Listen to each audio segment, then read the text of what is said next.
Welcome to the complete N3 Japanese grammar video. My name's Matt, and in this video we'll be going through every single piece of N3 grammar in Japanese. With the help of over 300 individual video games and 1,100 clips, you will learn exactly how and when over 200 pieces of grammar are used in Japanese. This grammar list is a compilation of all of the resources that I could find both online as well as offline with things like textbooks, as there is no actual official list. So I've compiled it all together so that you can get the most complete picture possible for this level. This enormous video is brought to you thanks to all of the supporters of the Game Gengo community. And if you find this video helpful, please feel free to support the channel either directly through the website or through Patreon. Join the Discord and come say hi. Not only that, but you can also get support with your Japanese, as well as advice about things to do with study and just general things in Japan, as well as connect with the community and keep the channel running. So without further ado, let's jump right into the complete N3 grammar.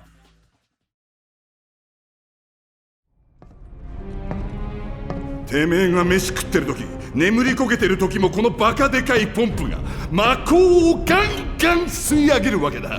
Ageru and agaru. This first piece of N3 grammar is used to express finishing a certain action, or doing it completely, often with the feeling of doing something up, like seen here in Final Fantasy VII Remake, sui ageru, to completely suck up the mako. It's used following the mus stem of a verb. That just means putting a verb in the mus form and then dropping mus. And there are two different ways of using it. Ageru is used when there's a clear action acting on the object, as this is a transitive verb. And so it'll often be used with the o particle. Something o, dun dun dun, ageru. Like seen here in Xenoblade Chronicles, to build up a city, skuri ageru.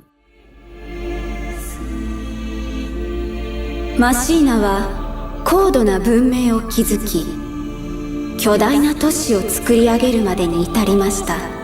Agaru is the intransitive form. This means the action takes place without necessarily having a clear actor, and it's often seen used with the ga particle or the wa particle, like seen here in Dragonstar Vanir, to be finished cooking, to cook something up, yaki agaru. もう少しで焼き上がるから、お前も付き合え。少し焼きすぎたからな。さすがに消費に困りそうだ。Or even like seen here in Assassin's Creed, to completely stand up, tachi agaru. ほら、立て。はい、父さん。スパルタ人は倒れてもすぐに立ち上がる。OK、パトカーの位置情報を送信した。気をつけてね。状況はあまり良くない。Amari nai. Next we have amari, and this piece of grammar you'll see used in a couple of different ways. There's the N4 use, amari nai, which is amari put before the negative form of a verb and adjectives to mean not really or not very. Like seen here in Batman, to not be very good, amari yokunai. Or like in this next clip, for something to not really fit someone or to suit someone, amari niatte inai. それはともかく、そのメガネは伊達ですか？あまり似合っていないので外した方がいいと思いますよ。And you can also see this use being used as anmari in a little bit more colloquial casual speech. Like we see here with the negative imperative na. Don't poke your nose into it too much. 何か事件でもあったのかな？嬢ちゃん、気になるかもしれんが、そういうことにはあんまり首を突っ込むな。こっちじゃないよね。あまり歩き回ると迷っちゃうよ。Then there's this next use at the N3 level used with verbs in the positive form, and this means too much. Again, it can be used with verbs and adjectives, and this time there's a few different variations. Simply put amari before a positive form of a verb. Like seen here, to walk around too much, you'll get lost. Or like seen here in Final Fantasy XIV, amari ni. Like here with amari ni tenkai ga hayai. The soldier's deployment is too fast.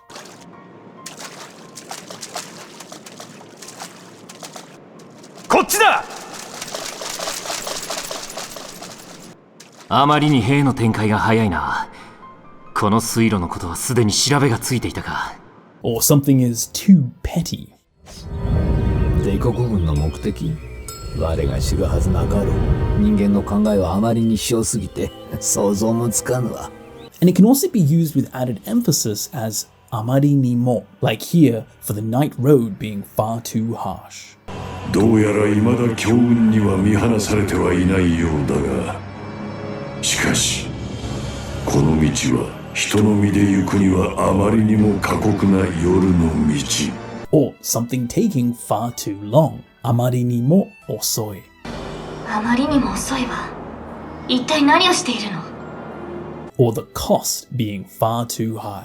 自分の右腕を代償にアルフォンスの魂を錬成し鎧に定着させることに成功するが、その代償はあまりにも高すぎた。一人でも生きてゆける力を与えたくて、私は祈り子になったのです。けれどあの子は力を得たあまり、逆に力に取りつかれてしまいました。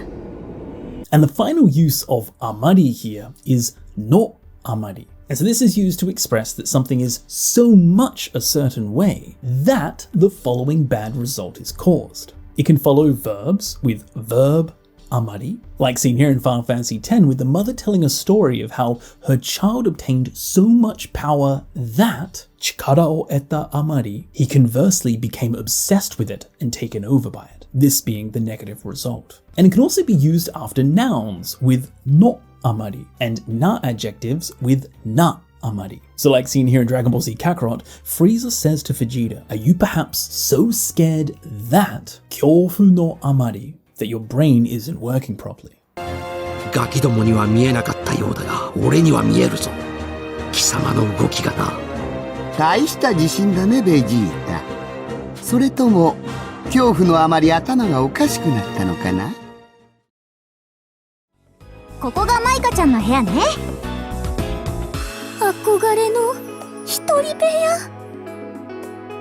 一人当たりの部屋ってこんなに広いんですか？Atari. This next piece of grammar is used after a number and a counter to express each of those things, or per a certain amount of those things. And this piece of grammar, atari, can be seen used both with kanji or just written in hiragana. So, like seen here in Q, each person's room, hitori atari no hea.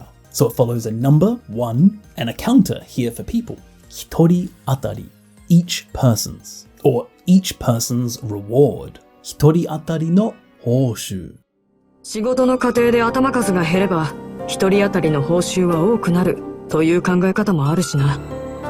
Or the volume of each bottle, 一本当たりの容量。一本当たりの容量は200リットル。空の状態での重量は20キロ。念のため中を調べてみるか。それでどうするおつもりです？フロイドが言っただろう。蒸気機関をみんなで分け合うんだ。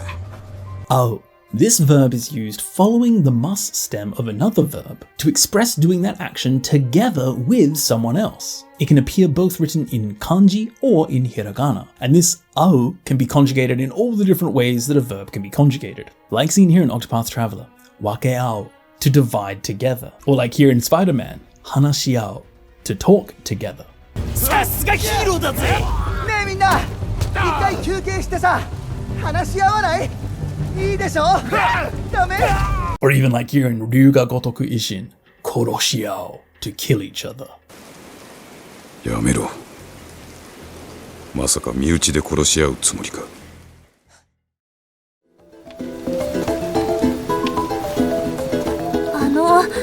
生徒ウェンデルに行きたいんですけど、滝の洞窟に入れないんです。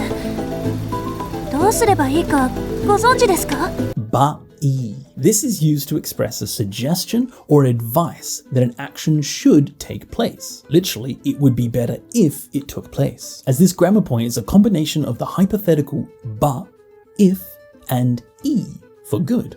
It would be good if. So like in the clip that we just saw, do surebai, what would be good for me to do? What should I do? Or like here in Uncharted 4, from where should I talk from? おい、もっと聞かせてくれよ。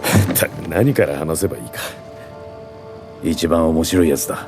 Or like seen here in Final Fantasy X, it would be good to attack them with a magic that they're weak against. You should defeat them with magic. 倒せばいい。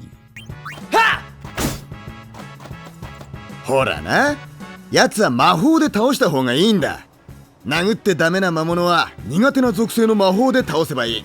魔法？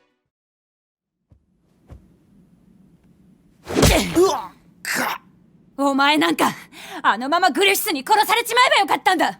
ばよかった。This is now the past tense form of the previous grammar point we just saw. ばいい。But e for good has been conjugated into the past form. よかった。So instead of it would be good if, now it's it would have been good if. So it would have been good, the past tense. And this piece of grammar is used to express a regret for a certain action. This time talking about an action of the past. Wishing that it had been done. Saying that it would have been good if it had been done. So like seen here in Berserk, you should have been killed by Griffith. Or like seen here in Sumire, I should have stayed home. いればよかった。家にいればよかった。おばあちゃん。Or I should have ran away. 逃げればよかった。ヒックスの言う通り、あのまま逃げればよかったと。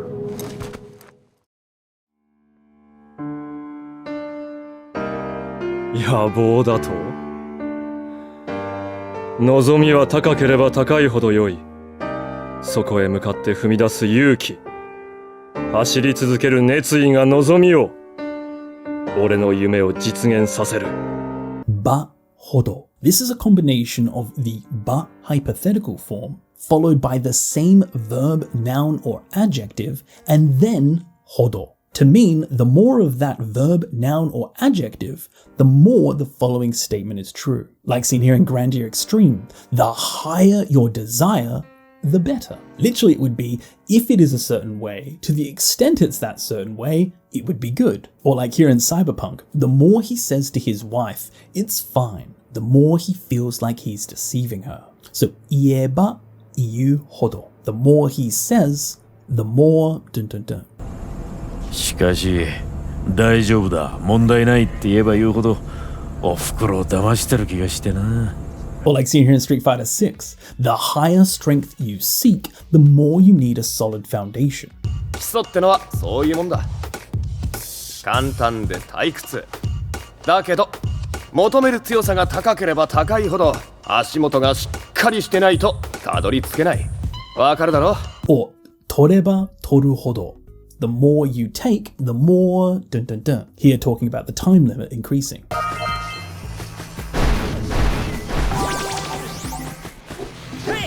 青のエコは多く取れば取るほど使える時間が長くなるのじゃ。 And as you saw, it's used with verbs and adjectives in the ba form. However, when it comes to nouns and na adjectives, you need to follow it either with nara, naraba, or de areba, de aru hodo. より成長して強力なバークであればあるほど純度の高いレアメタルを含んでいます。本当に静か。これから先もずっとこんな日が続けばいいのに。Ba no ni. The final grammar point in the N3 using ba here is ba no ni. And it's used to express a slight annoyance or regret that a certain action should have taken place, suggesting that it didn't or that it won't. This expression feels a little bit like complaining that something should have been done, like seen here in Xenoblade Chronicles saying that it would be good if days like this were to continue. So it'd be good if it continued. 続けばいいのに. So here it's implying that these peaceful days are not likely to continue on, but it would be good if they did. Perhaps she's expressing some annoyance or regret about that situation. Or like here in Dragon Dragoon, if only I had power, 力があれば, I would be able to protect her, 守れるのに. 俺に力があれば。俺に力があれば振り合いを守れるのに。誰だ? Or it would have been good if you had woken me up. So here complaining that they didn't. 寝癖の召喚士なんてみんながっかりだぞ。起こしてくれればいいのに。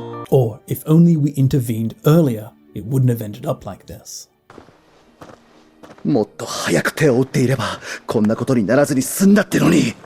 And it can also be used with nouns and na adjectives with nara or naraba, followed by noni. Like here in Shadow Hearts 2, you would have made a great comrade. Literally, if it were you, you would have become a good comrade. And then noni here is expressing some sort of regret that it's not the case. あなたたちは一体。ここまでの案内感謝しているよ。君ならば良い同志になれたかもしれないのに残念だ。昨日の夜って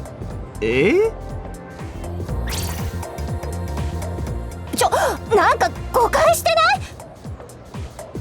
とにかく彼とは昨日会ったばっかでほんとなんでもないの。まったくもう。じゃあ私弓道部の用事あるから行くけど変な噂広めないでよ。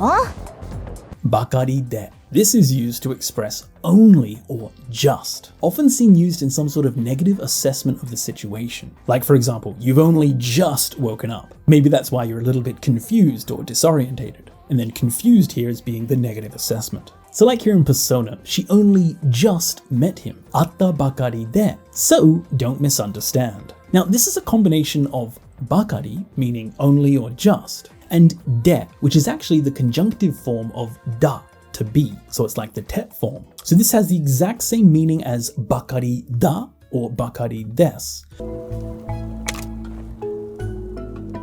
でもこの子はライダーになったばかりです。調査に行くにはまだ。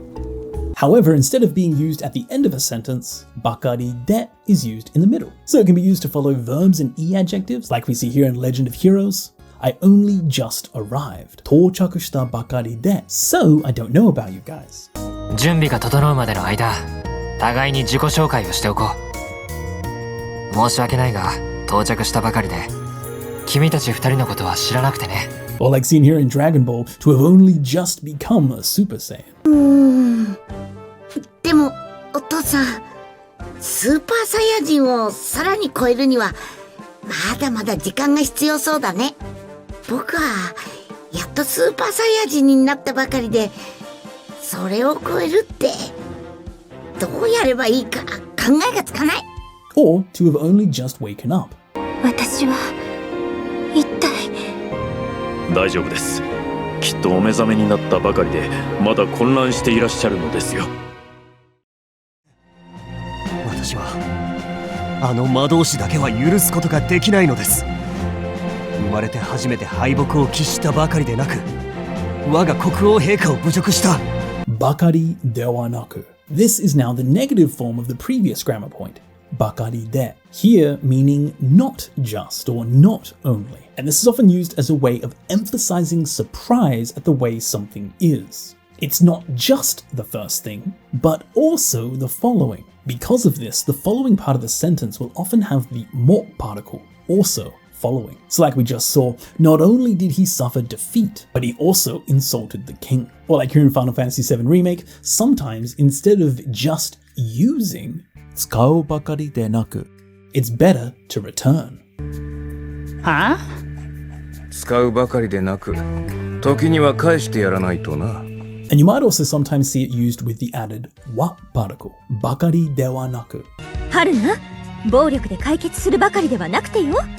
乱戦になったら一般人の非難もままならないわ。And this is used in slightly more formal speech. Like seen here, it's not just all bad, but also 決して悪いことばかりではなく、今回の騒動の中でセキュリティホールを埋めることもできました。Or I cannot rely just on others. I should also 大学とも両立させて私なりに頑張ってます。支えてもらってばかりではなく、自分で前を向いて歩いていかないといけませんから。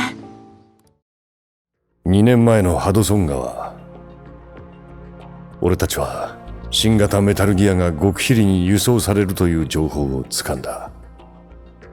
今思えば疑うべきだった。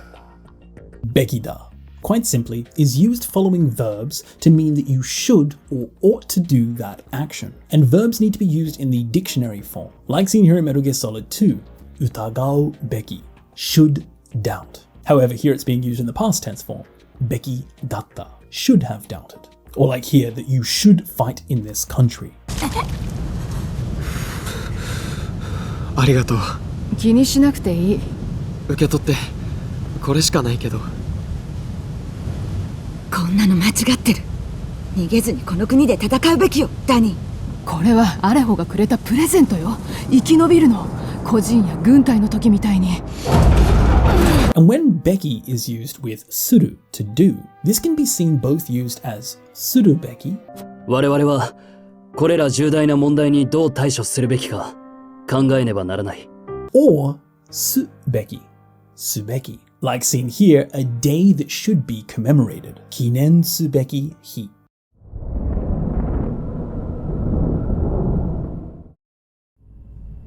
本日は記念すべき日となる。我々に新たな仲間が加わることとなった。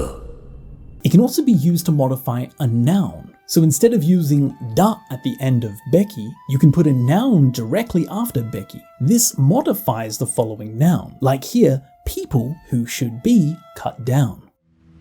武士か。馴染みのない顔。気安く振る舞うでない。人殺しか。思い違いでござろう。拙者は切られるべきものにのみ刀を抜いたまでじゃ。俺たちはこの世に存在するべきではない。愚かだな、風間陣。Beki dewa nai is the negative form of the previous beki, should. Here we have beki dewa nai to express that you should not or you ought not do a certain action. And just like beki da, the conjugation rules are exactly the same. So like seen here in Tekken 8, sonzai suru beki dewa nai, we should not exist. Or like seen here, su beki dewa nai, should not do. 何があったんですかね。過去に執着すべきではない。僕は前進し続ける。時計のように。And you can also see it used in more casual speech as beki janai. So dewanai turns into janai.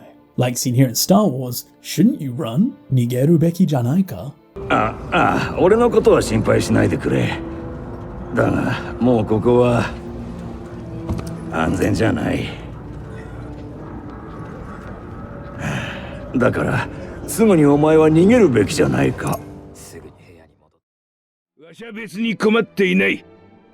娘に何を頼まれたかは知らんが、余計なお世話だぞ。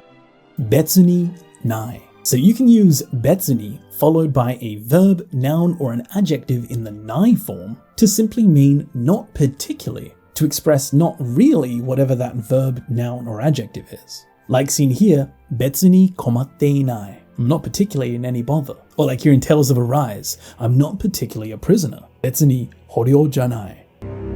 捕虜を連れ歩いているにしても、随分自由にさせているようだが、別に捕虜じゃない。Or I'm not particularly afraid of death. 別に死ぬのは怖くない。ここで死ぬなら、ああ、そうか、って思うだけ。Or not particularly in order to save us, right? だとしても、それは別に私たちを助けるためではないでしょうね。違う？Betsuni can also just be used by itself to mean not really. そんなんじゃあれだね。女の子もほっとかないだろう。別に。And sometimes you'll even see betsuni without the negative form. Like here, betsuni e, which is kind of like not really or it's okay, betsuni e. 構いませんよ。助けていただいたお礼もしたいですし。そんな別にいいよ。大したことはしてないんだから。よく戻ってきたな、我が孫よ。よくぞ生きていてくれた。こうして16年ぶりに愛する孫と再会することができたんじゃ。Burini here is used with nouns that express a certain measurement of time, and this expresses doing something for the first time in that extent of time, like seen here in Dragon Quest XI, 16nen buri. for the first time in 16 years, or meeting for the first time in 7 years. お二人は以前からお知り合いだったのですか？俺たち同じ村の出身なんだ。合同演習で7年ぶりに会ったんだよね。Or coming here for the first time in 1 month.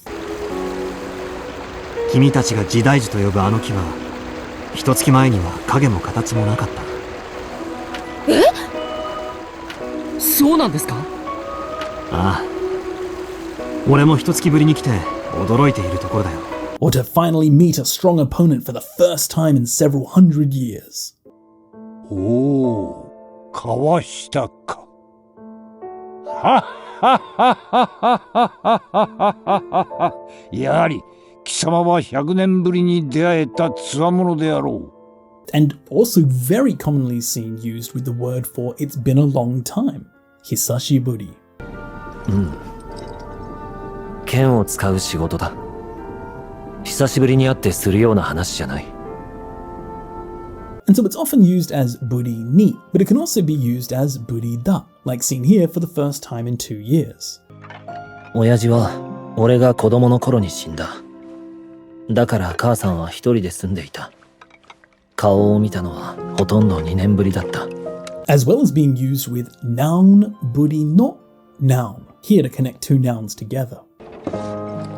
給水塔登ったんだ。2年ぶりの故郷だったからな。やっぱり懐かしかった。猫？どうした？散歩中か？仲間とはぐれたか？じゃあ腹減ってんのか。わかった。ちょっと待ってろ。Chew. This is used to show that something is in the process. It is happening. The focus here is on that process. A nice translation is kind of like in the middle of. Like here in Final Fantasy 15, to be in the middle of going for a walk. Sanpo chu. Or in Starfield, to be in the middle of work. Shigoto chu. シフトを終わらせたいだけだ。なんだ？おい、仕事中だ。Or during class. 授業中。いいからじっとしてればすぐ終わるから。桂木、授業中にセクハラはやめろ。アスカ、次を読め。Or while jumping. ジャンプ中。スピードフォーメーションの時、ジャンプ中に四角ボタンを押すとブルートルネード、竜巻で地上の敵を巻き上げる攻撃だ。Or like in Super Mario Galaxy, in the middle of saving. So saving is in progress. セーブ中。セーブしますか？セーブ中です。電源ボタンに触らないでください。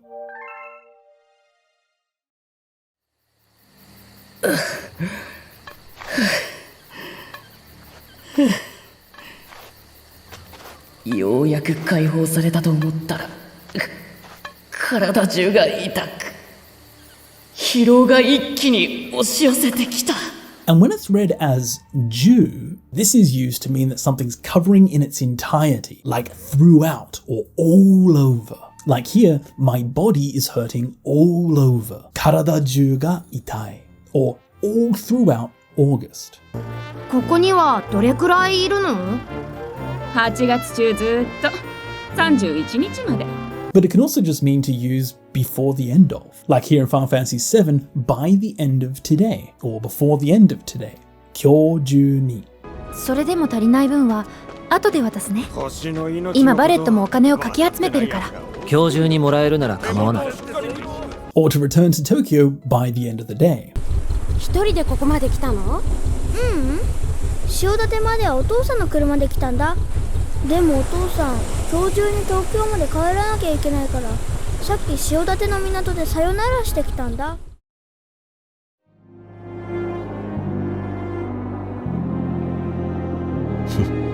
元気でな、トランクス。え？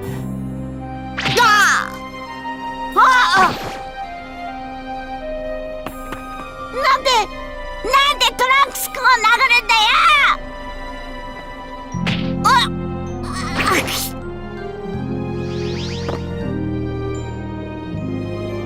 二人を連れてできるだけ遠くへ離れてくれ。頼んだぞ、ピッコロ。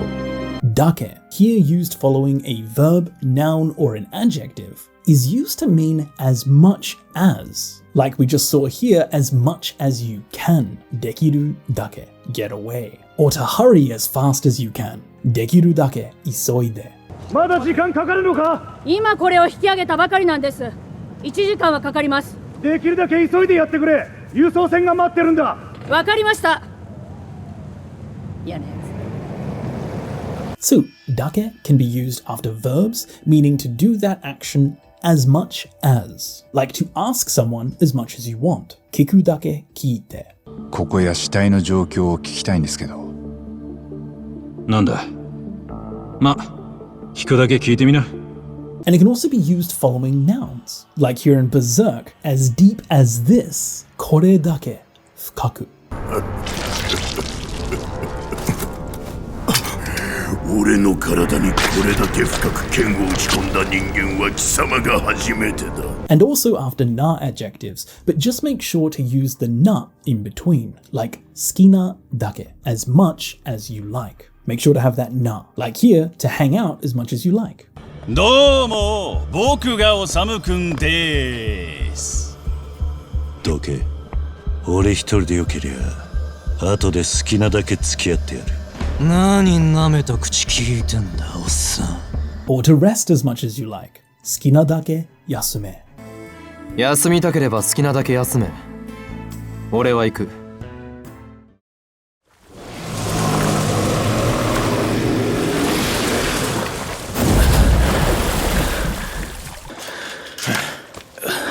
どうぞ。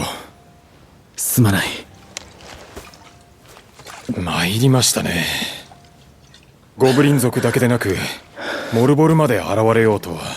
Dake de naku, or dake de wa naku, is a combination of dake, only, and de wa nai, to not be. However, de wa nai is in its conjunctive form, kind of like a te form, creating dake de wa naku, not only, but also. It can be used after verbs, nouns, and adjectives. Like we just saw in Final Fantasy XVI, not only goblins, but also mortals. So you can use dake denaku simply following a verb. Like here in 13 Sentinels, to not only put up your shields, but to also heal automatically. 新型アプサスの解析ができたわ。新型はシールドを貼るだけではなく、ナノマシンによる自動修復も強化している。You can also put it right after E adjectives. Like, it's not only big, but it's also quite impressive. フルルと比べて大きいだけでなく、なんていうか、妙に立派ね。Same thing with nouns. Just follow a noun with dake denaku. Not only that noun, but also others. Like here, not only guns and rifles, but also tanks. ここでは兵器開発を行うことで武器を強化していくことができるんですよ。ライフルやマシンガンだけでなく、戦車も強化していくことができるっすよ。Or not only this country, この国だけでなく, but also the world would be in trouble. しかし、私たちもここで引き下がるわけにはいかないのです。このままでは、この国だけでなく、世界中が大変なことになるのですから。And finally, with na adjectives, just make sure to include that na in between. Like we see here in Breath of the Wild, the flowers are not only beautiful, kirei na dake de naku, it's also da-da-da. ハイラルの花は綺麗なだけでなく、染色や加工の原料になるものも多いんです。And of course, dewanaku, or here used as denaku, can be conjugated into its casual form. Janaku. So turning this piece of grammar into dake janaku, not only but also. 俺の店では酒だけじゃなく、引き立てのコーヒーも出してるんだ。このことを知っているのは私とタクマさんだけ。つまり止められるのは私たちだけしかいないの。Dake shika nai. This is a combination of both dake, only, and shika nai, nothing but. It's kind of a double negative. And to use these two negatives together creates a lot of emphasis. Truly nothing but. And it can also give a feeling of kind of dissatisfaction or even regret about something. Like seen here in Digimon Survive, there is only us here. Watashitachi dake shika inai. Or, there is only one person. Hitori dake shika sonzai shinai. 実際はそうじゃない。犯人は一人だ。たった一人だけしか存在しない。Or even like seen here in Persona 5, placing emphasis that they are the only friend they have. Truly, only this person. That's all they have. あんな奴の言いなりとかもう無理だよ。けど大事な友達なの。だって私には志保だけしかいないから。私どうしたらいい？おお、あいた。ごめんね、急いでたから。あ、もしかして格闘家の人？そうだけど。ねえ、今から勝負して私が勝ったら誰か素敵な人紹介してくれない？ Next we have dakedo, and this simply means however or but. And this is the conjunctive particle kedo following the stative da. And it's actually a contraction of a much more formal piece of language, dakeredomo, where it's been contracted to dakeredo and then dakedo. And this piece of grammar has three main uses, showing contrast, like however or but, as well as a sentence ender to leave things kind of open. This can be used both to soften a sentence to not make it so hard and direct, very common in Japanese culture, or even to express one's emotions or complaints. And finally, it can be used to bring up topics, kind of like a regarding or concerning. To use dakedo with verbs, you need to either follow the verb with the not particle, or the contracted and then dakedo. Or simply just the verb followed with kedo. Like here, I have something to talk about. ねえ、ちょっと二人で話があるんだけど。なんや？ちょっとな。And nouns and na adjectives are really simple, as you can just follow both of them with dakedo. I can't move, however. 危ないからここでじっとしてるの。ま、動けないだけだけどね。Or I'm searching for a friend. ココちゃん、友達を探してるんだけど見つからないんだって。 However, you can still add that not particle or the and it gives it a kind of explanatory feel to it, because that's exactly what the not particle here is doing. あのね、そのサイファーなんだけど、あなたたちの班長よ。え？班長？あいつが？私をかくまい、迷った時は私を導いてくれた。そうか。心しろ。ラソミアは謎だらけだ。Darake. Darake simply follows a noun to express being full of or covered in that noun. And it has the feeling of having a lot of that undesirable noun. So like here in Star Wars talking about this planet, and it's full of mysteries. Nazo darake. Or like the security being full of holes. Ana darake. これはひどい。ファイアウォールが穴だらけ。このネットワーク、猿にでも作らせたの？どうしようもないわ。一体どうしたってんだ。Or being covered in blood. Chi darake. どこにいたんだ？何が起きてるかわかるか？ちょっと待ってな。なんだおい。ほら、血だらけじゃないか。俺のじゃない。出発しよう。And you can also use darake with a noun to modify that noun. Like here, the Ashian that are full of unknowns. 相手はわからないことだらけのアシエンなんだし、試せることは全部試したいんだ。我が名はスサノオ。いざいざいざ、祭りである。これってどう見ても万神じゃない。Dearu, or the polite form dearimasu. This is kind of like a formal da, to be. It states that something is in a formal way. Dearu can be used to replace da in a sentence, to express the same thing in formal speech, and it's usually seen at the end of a sentence, like here, to be a festival. matsuri de aru. As you can see, the character is a very formal speaker here. Or it is a very nostalgic sight. Natsukashii keshiki de aru. 忌まわしくも懐かしい景色であるな。そうだな。Or, this is my atonement. 私の償いである。私は逃げることなく憎しみを受け止め、背負い、そしてダルマスカを守ろう。これは私の償いである。However, it can also be used in place of the na with na adjectives. Like seen here in Near Replicant, 不穏である。ここならきっと僕の目を治す方法が。どうも不穏であるな。And it can also be used to connect two nouns. Again, this is very formal speech. Like here a samurai in Ghost of Tsushima saying, Shimura Dono, who is the lord of the land. 我は堺人、地頭である志村殿の甥だ。Or even the fact that Shiro is Shiro. Again, this speaker being very formal. And this use is actually different from the declarative da. You can't use da in the same way. However, you can use de aru to modify another noun. 何があったって忘れない。シロさんがシロさんであることは僕が覚えてます。そののぞみっちゅう子はどんな子なんや？のぞみさんですか？ほんまはお客さんに他の子のこと話したらあんまり良くないんやけど、まあ一言で言うと真面目な人ですわ。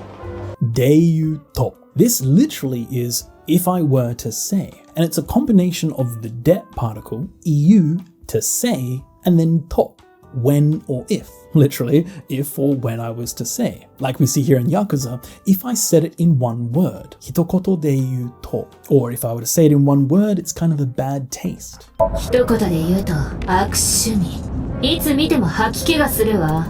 Or like here in Metal Gear Solid 4, if I was to say it in a more precise meaning, 正確な意味で言うと。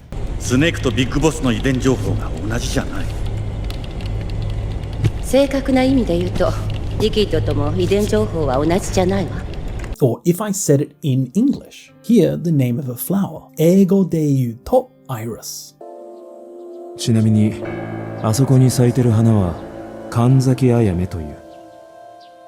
あやめは英語で言うとアイリス。ほら、ぴったり。悪いんだけど、レナ人の服は置いてないの。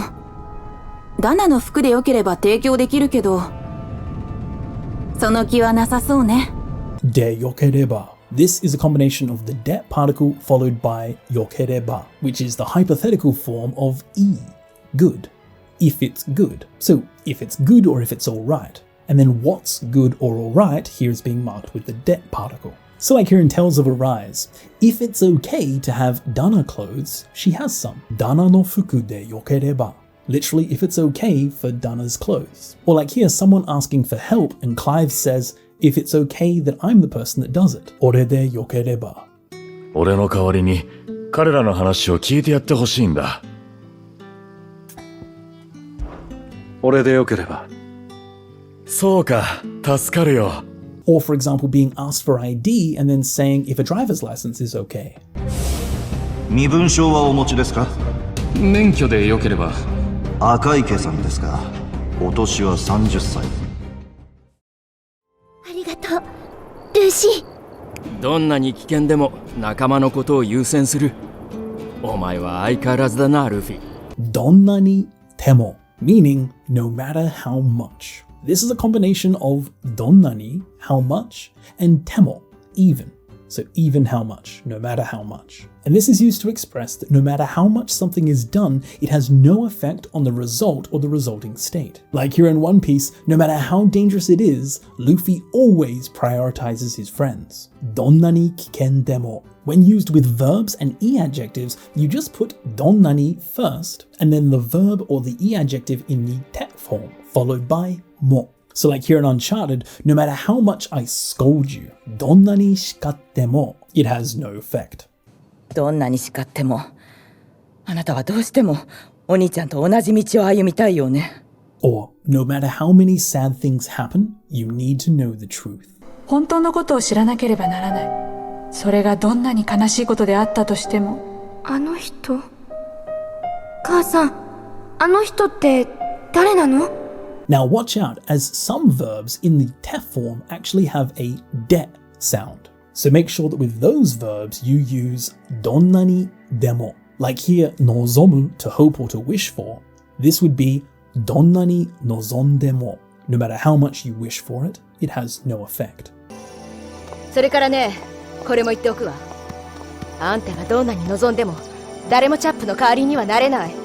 And finally, with nouns and na adjectives, just put どんなに noun でも or どんなに na adjective でも. Like here, no matter how strong a girl, どんなに強い女の子でも. ダメ！ティファが最優先。ティファはそのあたりの男よりずっと強い。コルネオはヘビみたいな男。どんなに強い女の子でもじわじわと締め付けて心をポキンと折っちゃうの。会えたフレッド声でか悪いな。どうしても買いたいものあって並んでたんだわ。気になるいやもっと気にしてみようよ。 Next we have どうしても, which means no matter what, at any cost or after all. And this is a set piece of language that you use before a phrase to express that no matter what efforts are taken, the following will or needs to happen. And it can be used to express a very strong determination or desire. So like seen here with The World Ends With You, he wanted to buy an item no matter what. どうしても買いたい. Or like here in Yokai Watch, Fumi has something that she wants to tell him no matter what. どうしても伝えたい. やっぱり可愛い。実はね、私、ケイタくんに会いに行こうと思ってたの。なんで？それは、ケイタくんにどうしても伝えたいことがあって。伝えたいこと？それってまさか愛の告白？うわー、どうしよう。Or I want you to teach me no matter what. どうしても教えてほしい。あれは。お願いします、アナスタシアさん。私を弟子にしてください。お断りよ。いきなりやってきて何を言い出すかと思えば、少々無礼じゃなくて？すみません。でもどうしても演技を教えてほしかったんです。どうしてもダメなんですか？実は記憶がないんだ。昨日も知ってるふりをしていた。ふりをする is used to express to pretend to do a certain action. It's like we just saw in 13 Sentinels. 知ってるふりをしていた. To have pretended to have known something. To use this with verbs, simply follow the verb in the casual form with ふりをする. So like to pretend to not know anything, わからないふりをする. 考えるのも嫌で嘘をついたの。記憶をなくして何もわからないふりをして私はルシの使命から逃げようとした。And it can also be used directly after E adjectives by themselves, like to pretend to be knowledgeable about something. 詳しいふりをする。詳しくは知らないけど、予算が欲しい開発と予算を減らしたい財務で対立していたんだよ。なるほど。お金に詳しいふりをしとくよ。And with na adjectives, just make sure to attach that na before ふりをする. Like 平気なふりをする. To pretend that you're 平気. To pretend that you're okay. このまま柱の男どもと総力戦になっては負ける。やべえぜ。リサリサは平気なふりをしてるがまだ回復してねえみてえだ。今ここで乱戦になるのはやばいぜ。 And with nouns, make sure to add a not particle in between. Like here, 料理長のふりをする. to pretend to be the head cook. これで台所に自由に出入りすることができるわ。皇帝にも近づける。料理長のふりをしていれば、皇帝の食事に毒を盛るのも簡単よ。ここだけの話なんだが、時々バーテンダーのふりをしてこっそり働いてるっていう噂がある。それはまた何のために？さあ。母さんに託されたんです。この世界を。あの空の先まで、今度は私が守らないと。君の滑る世界は、きっと美しいのだろうね。急に何を？すまない。ふと思っただけだよ。ふと. This is used at the front of a phrase that has an action in it to show that you did that action suddenly or unexpectedly, as well as when something is done unintentionally or accidentally. Like to suddenly think of something. ふと思った. Suddenly thought of something. Or like here in Famicom Detective, when he unintentionally looked at the door, he noticed something. ところが今朝早く土蔵の前を通りかかってふと扉を見ましたら鍵はいつの間にか外れていたのです。 Or perhaps to have suddenly realized something. ふと気づいた。我が輩は君の紋章を目にしてはいたが、当初それが何なのかわからなかった。やがて我が輩はふと気づいた。見えているのは全体の一部に過ぎないのではないかとね。 Or to suddenly remember something. ふと思い出した。やっと分かり合えたのに、救えなかった命もあった。そんな時にね、ふと昔の出来事を思い出したの。ヨナは病気がちであまり外に出れないから、もしよければ時々手紙を送ってもらえるかな。はい、喜んで。皆さん、お元気で。Gachi is a piece of grammar used after nouns and verbs in the stem form to express someone or something having a tendency or prone to be a certain way. And this is often used to speak in a negative way about that thing, like here in Near Replicant, being prone to being sick. 病気がち, to have a tendency to be sick. This is a negative trait that someone or something might have and are apt to continue to have. This piece of grammar you can't use with positive traits. So 病気 here being a negative thing. 病気がち to tend to be sick. So with nouns, just follow the noun with がち. 病気がち. And with verbs, you need to put it into the must stem form, followed by がち. Like here, 休みがち. Tend to take days off. 部員の南夏乃について聞きたい。部活休みがちだったけど、病気なんだって？ Or 見下しがち to tend to look down on people. 嘘だなんて。ちなみに三越場は今日見つかった幸田さんへのいじめにも関係してたようです。なんというか、人を見下しがちなタイプだったんですかね。Or to tend to be reserved. 遠慮しがち。いや、不思議な娘だと思ってな。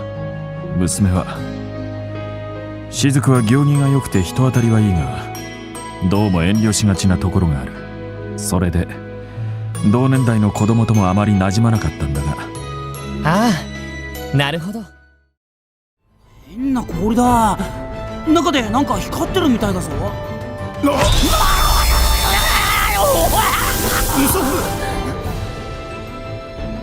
信じがたいけど、雷を凍結させたもののようね。がたい. This is used following an action that is difficult to perform, expressing that it's difficult to do, so perhaps you're not able to do it or you're not easily to do something. You're not very likely to do something. Like here, 信じがたい, to be difficult to believe. Simply put がたい after the must stem of a verb, to express that verb being difficult to do or unlikely to happen. Here being difficult to believe. And very quickly, there are some similar pieces of grammar, nikui and zurai. And really the difference more is nikui is difficult for something to do when the actual process, the actual action itself, is challenging and difficult to do. Zurai is when it's actually more of like an emotional difficulty, like it's almost painful to do. And gatai can often have this meaning of it almost being impossible. It is too difficult to. This is a little bit more limited in the way that you can use it. So like here, a difficult to believe story. Shinji gatai hanashi. So in this situation, it would be a story that is too difficult to believe. 100年後の未来からか。にわかには信じがたい話だが。無理もありません。私たちもまだ半信半疑なんで。Or something being difficult to forget, so it's unlikely that you're going to forget it. 忘れがたい。忘れがたい光景ね。でも、今はもう一人じゃない。Or like seen here in Smash Brothers with Mr. Game & Watch being a very difficult to comprehend opponent. 理解しがたい。そのキャラクターが今スネークが見ているミスターゲーム&ウォッチってわけだ。なんとも理解しがたい相手だ。一体どういう生き物なのか分かりやすく説明してくれないか。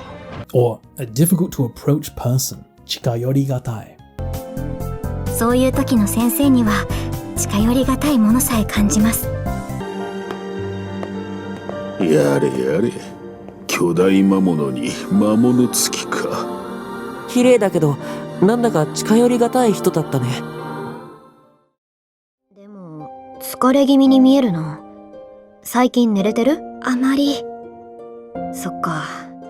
Gimme is used to express that someone or something is looking like or being a certain way, to be a touch of something, perhaps a little bit different from normally. And this is generally a bit of a negative thing, like someone who appears a little fatigued. 疲れ気味. So it follows verbs in the must stem form, like here, to slack off a little bit, サボり気味. 私よりも詳しくなっちゃって、なんだか複雑。そうか。そりゃ何よりだ。ただ最近歌ってなくて筋トレもサボり気味だったから声が思い通りに出ねえんだよな。 Or to be falling behind a little bit. 落ちこぼれ気味. ひばりが戻ってきたらお前たちも忍び部屋に戻るぞ。はーい。もしかして私って落ちこぼれ気味？ And it can be used with nouns or by themselves. Like here, to be a little bit more overheated than normal. オーバーヒート気味。問題ねえんじゃねえか。てか出ろ！いいから！幹事、いつにも増してオーバーヒート気味だな。何よ幹事、回りくどいこと言ってないで、気になるなら言えばいいのに。Or to be a bit excited. 興奮気味. Gimme is used to express appearing in a certain negative way with nouns and verbs.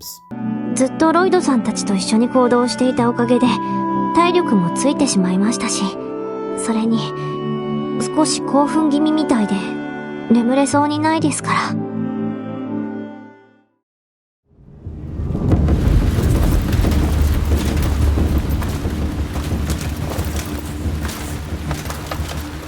スパルタ人よ、我らの息吹が一つごとに我らを導いてきた。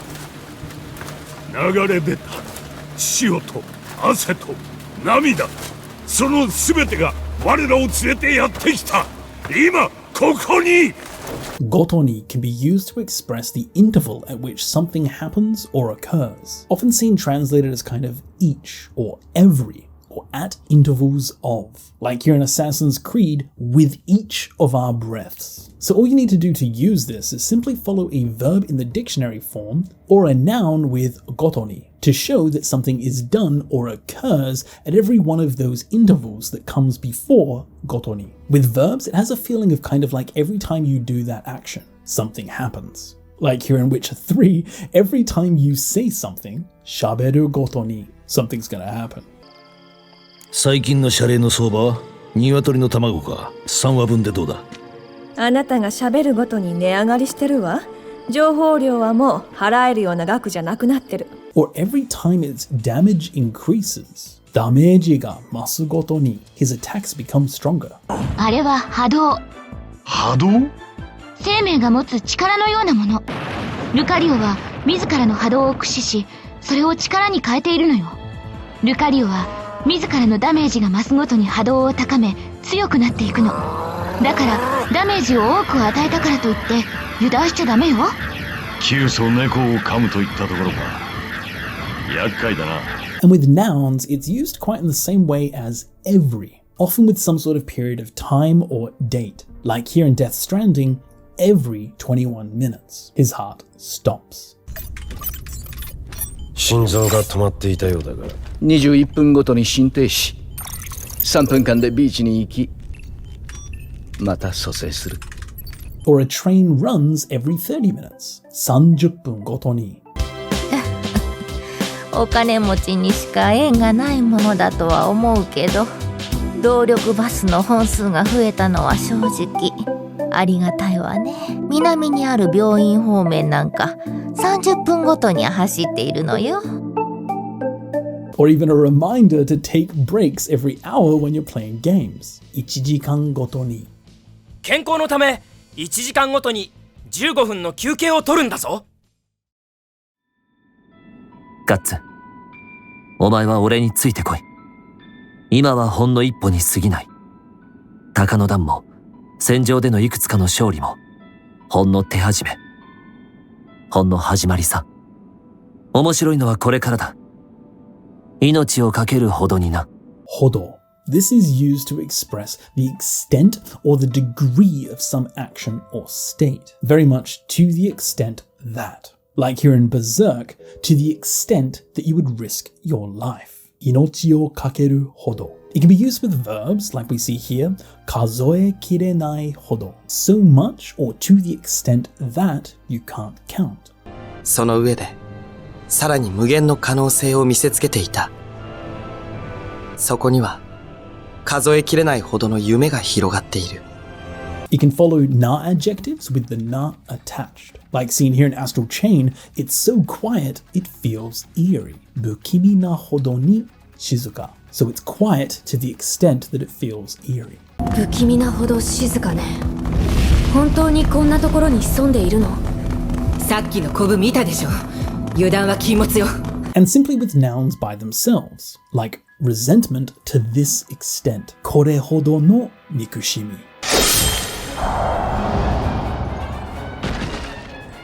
お前は何者だ？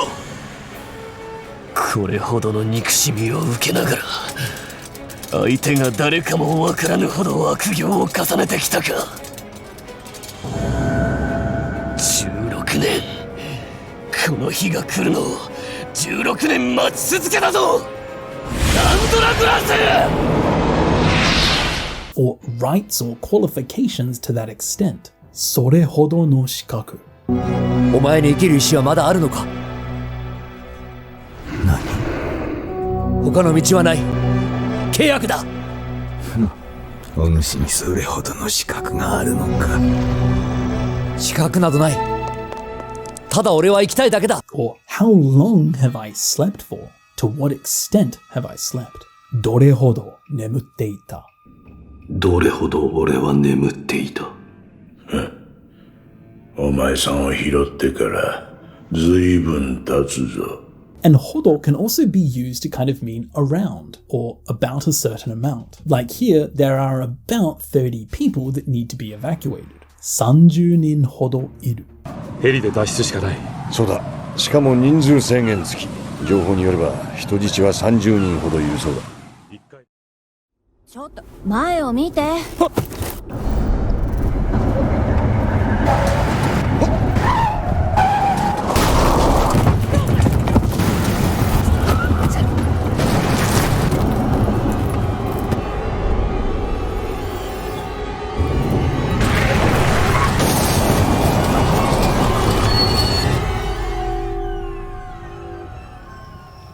どう？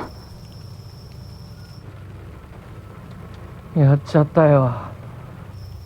見た目ほどひどくないのかも。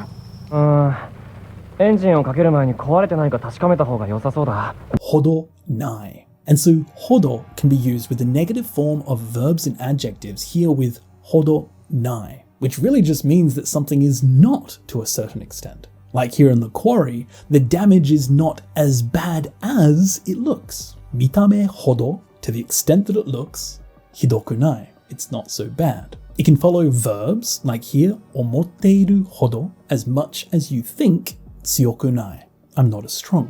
私、伝えなきゃいけないことがある。私、ユキコが思ってるほど強くない。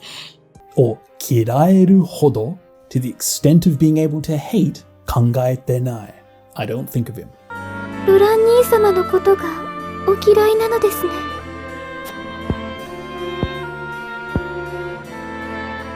私は嫌えるほどあいつのことなど考えていないよ。Or to not know someone enough to trust them 信用できるほど知らない。どうしたの？信用できるほど君を知らない。どこまで知れば信用できるの？いや、もう誰も信用できない。As well as following nouns like 噂ほど as much as rumored to not be that big of a deal. 貴様らは噂ほどとんでもない玉じゃなさそうだ。チェ、まだ嫌がったか。チョコボ、2対1は不利だ。通路に逃げ込んで戦え。いくらお前が強くても複数の敵に囲まれたら戦いは一気に不利になる。いくらても This is a similar expression to どんなにても no matter how much. However, this time the emphasis is really placed on the amount. No matter how much amount of something is done. It can be used with verbs and e-adjectives like いくら verb or e-adjective in the te form followed by mo. Like here, no matter how strong you are. いくら強くても. So here kind of the level of strength. It's not good to get surrounded. Or no matter how much I sleep. いくら寝ても. So again, the amount of sleep. No matter how much I sleep.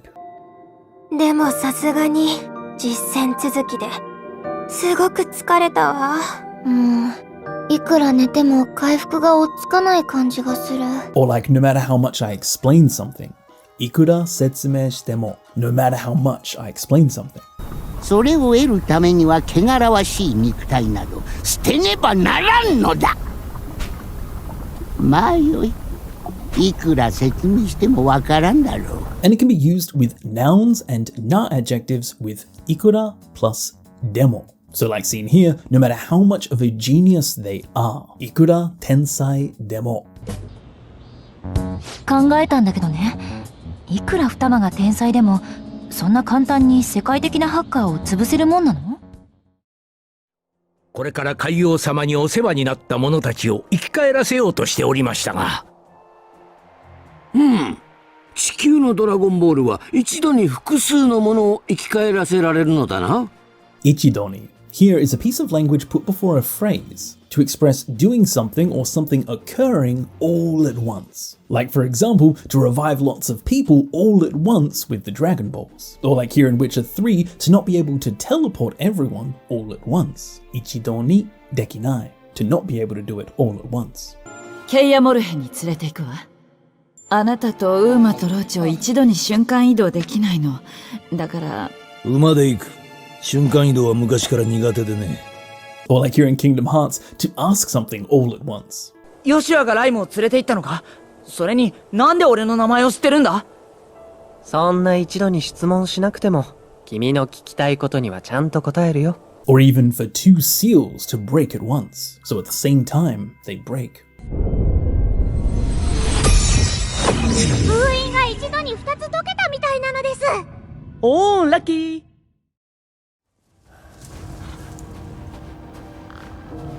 ここは一体どこなんだ？一体.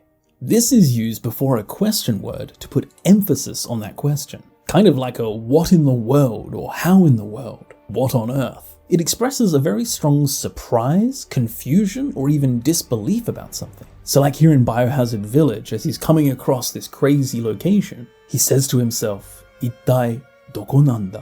Where in the world is this? So it's much more stronger than just saying, where is this? Like you would ask for like directions. Now it's like, where in the world are we? That's what the ittai does. So like here in Nekopara, what in the world is this thing? Or what the hell is this thing? なんだこれ？一体何の装置なんだ？私も見たことないわね。Or Guts asking Griffith about the Bailet. What the hell is that? 一体何なんだ？あの化け物、そいつを見たら飛んでっちまった。一体何なんだ？ベヘリット。昔、占い師のばあさんから手に入れたんだ。そうね。私も同行させてもらうわ。言うまでもないけど、私もついていくわよ。言うまでもない is a combination of 言う to say, まで up until a certain point, も and ない to not be, which literally means to not be to the extent of saying. 言うまでもない Or more clearly, it goes without saying. Like in Final Fantasy XIV, it's needless to say, I'm coming along too. Or like in this next clip, there's no need for me to say, however. はい。もはや私の口から言うまでもないが、この傭兵団はヘンデ公が私財を投じて組織している。So like seen here in Valkyria Chronicles, it goes without saying that she will finish them off.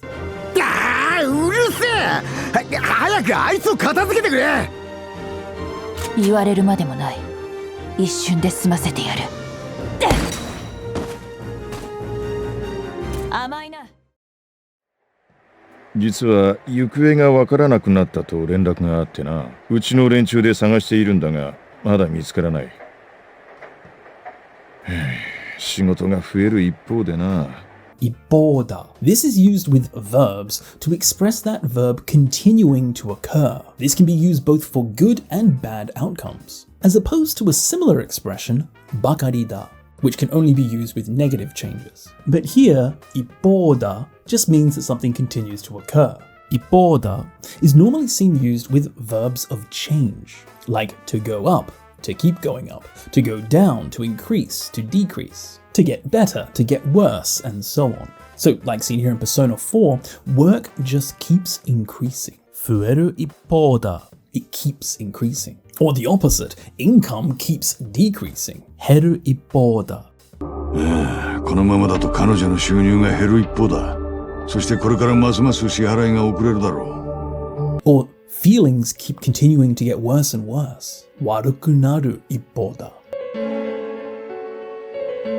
き止まりだよ。出口なんてないじゃん。見た目も気味悪くなる一方だな。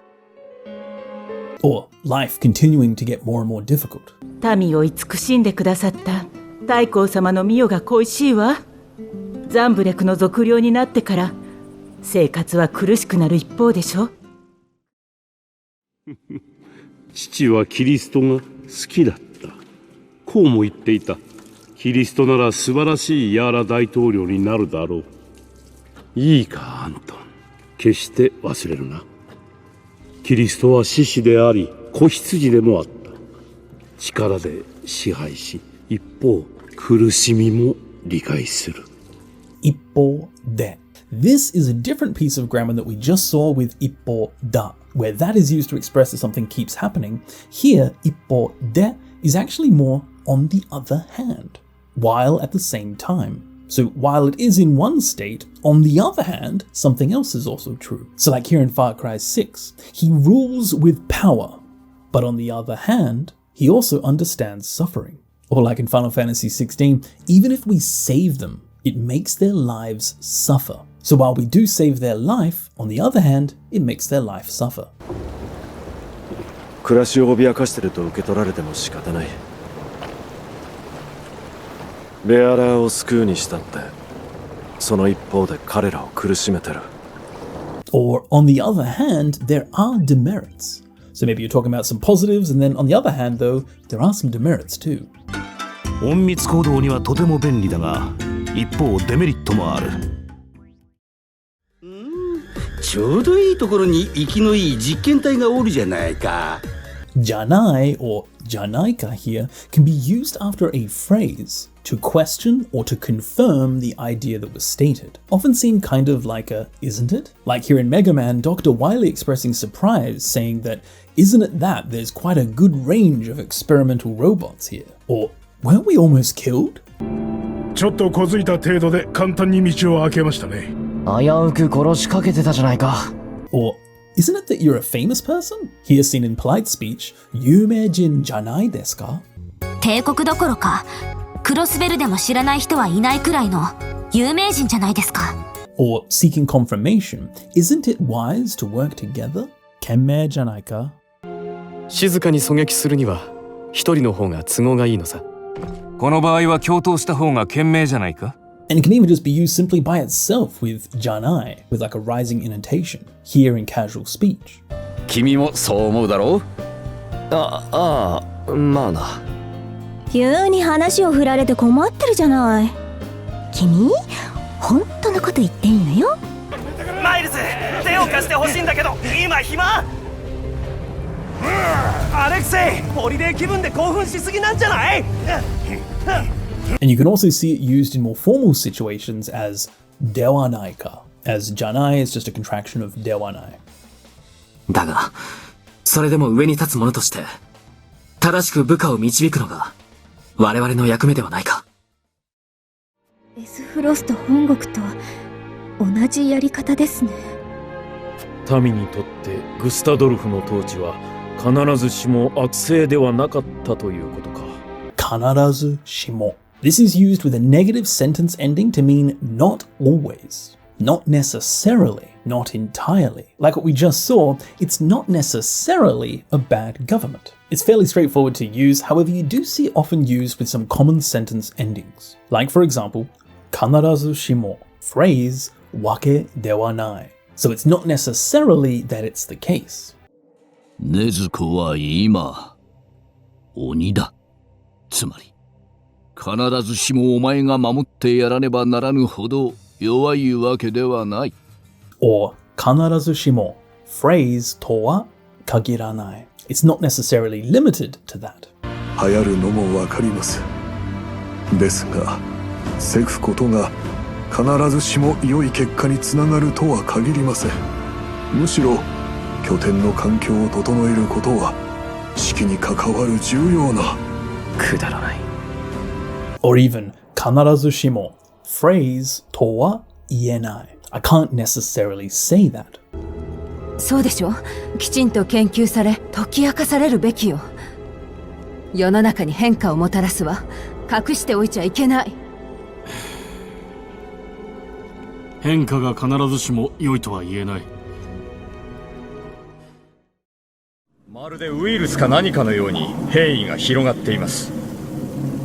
何かご存知ではないですか？か何か is used following nouns when you're not clearly stating one thing, but you're just giving a possible suggestion. Seen translated as kind of like or something like that. Like seen here in Detroit Become Human, a virus or something. ウイルスか何か, a virus or something. Or perhaps, is this a new model or something? おい、ドアどこ？知らん。ドライブ。これって何か最新モデルか何か？ Or like in SpongeBob, is that mold or something? カビか何か？おや、その黄色いのはカビか何かか？カビじゃない、スポンジだ。And in casual speech, this nani can also just be said as none, which is like a contraction, turning ka nanika into ka nanka. Like here, is that a power stone or something? この指輪をつけてみて。落ち着くと思うよ。何それ？パワーストーンかなんか？ Or let's go to a cafe or something. てか、幸先悪くね？なえる。おみくじ結んだらカフェかなんかに入って休もうぜ。ではどこからこの倉庫に入れるのかというと、ここだ。敷地の門に当たる場所だな。かというと follows a phrase to express if I were to say, or if you asked me about the phrase that came before. It's a combination of the question particle ka, the quoting particle to, you, to say, and then to, when or if. So literally, if I were to say, like seen here in Buddy Mission Bond, if I had to say where to enter from, どこから入れるかというと. Or like here asking about a person's name, whether it's referring to today or tomorrow. And they replied with, if I were to say which it is, どちらかというと, it's today. 明日は今日子って名前だけど、明日なの？今日なの？斬新な質問ね。どちらかというと今日よ。And the final hypothetical to can also be replaced with some other hypotheticals, like ba, turning it into ka toieba. If I were to say who's the bad guy, it's you. お姉さんが家まで送ってあげるわ。怪しいぞ。悪党団がそうやって子供を連れて行くんだ。悪党団？仮面ヒーローの悪い奴らだ。テレビ番組か。でもどちらかといえば悪者は君よ。And the less commonly tara. So like here, どっちかって言ったら, if I were to say which it was, it's black. その箱って黒いの？まあ、どっちかって言ったら黒いな。例の箱かな。よろしくお願いします。ところで、クロードさん、さっき何か言いかけてましたけど。ああ、そうそう。大したことじゃないんだけどさ。Kakeru can be used to express that something is not yet finished. It's kind of half done. It follows verbs in the must stem form, and it can be seen both as kakeru, kake, or even kake no, with the latter always going before a noun. So like we see in Star Ocean 2, I kakeru. This means to be in the middle of saying, or something was half read. Yomikake datta. この本だけ放り出されている。読みかけだったんだろうか。And like here in Metal Gear Solid 2, something that you were in the middle of saying, 言いかけた。ごめん。それで？え？さっき何か言いかけた。And so you can also use kakeru as a noun, kake, followed by da, expressing something half being in a certain state. Like here being half dead, shini kakeda. そうやってルミリオンにも粘られた。諦めない人間の底力は侮れない。だが死にかけだからこそ餌になる。And it can even be used to express almost like you're on the verge of something. ブラックサンが崩壊して以来、私の記憶も崩れかけている。And you can also attach kakeru to another noun to modify it. Like here, the time when I was half killed. 殺されかけた時。我は貴様らがデビルと呼ぶ存在。20年前貴様に殺されかけた時に分離した我が半身をこやつから取り戻す。今こそ我が復活の時。As well as using kake no to modify another noun, like here a half-dead bug. 死にかけの虫。死にかけの虫ってのはなんでここまでしつこいんだろうね。Or a half-made pressed flower. 作りかけの押し花。それは黄色い可憐な花を用いたとっても可愛らしい作りかけの押し花だった。調査を続けた結果、兵器の開発に関与する子供数人の存在が挙がった。結果 for result can be used after verbs in the past tense form and nouns with the not particle attached to express something being the result of that action or noun. Like here, as a result of the continued investigation. 調査を続けた結果 or as a result of being immersed and assimilated. 連続殺人者の精神に没入同化してしまった結果、猟奇殺人を犯してしまったの。Or as a result of various research. いろいろ調べさせてもらった結果、彼にも十分な適性があると分かってね。Or what was the result of that? あの時、お前は国を守るために剣を振るっていたな。その結果がどうだった？身をもって知っているはずだ。And when following a noun, make sure to have the not particle attached. Like here, 調査の結果 as a result of the investigation. ずっとなんかあるって調べてきたの。それで？調査の結果、いろいろと分かってきた。それにしたってこの作戦で使える人数が少な。あ、じゃあ代わりにこの子を貸してくれる？それはいいよね。代わりに is used to express something instead of something else, or in exchange for something. It can be used all by itself, just like here, 代わりに instead. Or, in place of me, make me a lessee. 頼むセラを助けてくれ代わりに俺がルシーになってもいい And it can also follow verbs in the dictionary form with kawari ni to express doing something instead of the verb that it follows. Like here, being treated well in exchange for selling out someone. 女の子を売る代わりによくしてもらってるわけか。 Or following nouns with the not particle. Like here, instead of Goku, in place of Goku, Goku no kawari ni Yamcha was resurrected. そして悟空の代わりに先にヤムチャが復活した。 Or, for me, in place of me, listen to the sound of the forest. 私の代わりに声を聞いて。森は私を憎んでいる。 Or to protect someone in place of you, あなたの代わりに。あんたの代わりに俺が守ってやるってよ。ばあさん。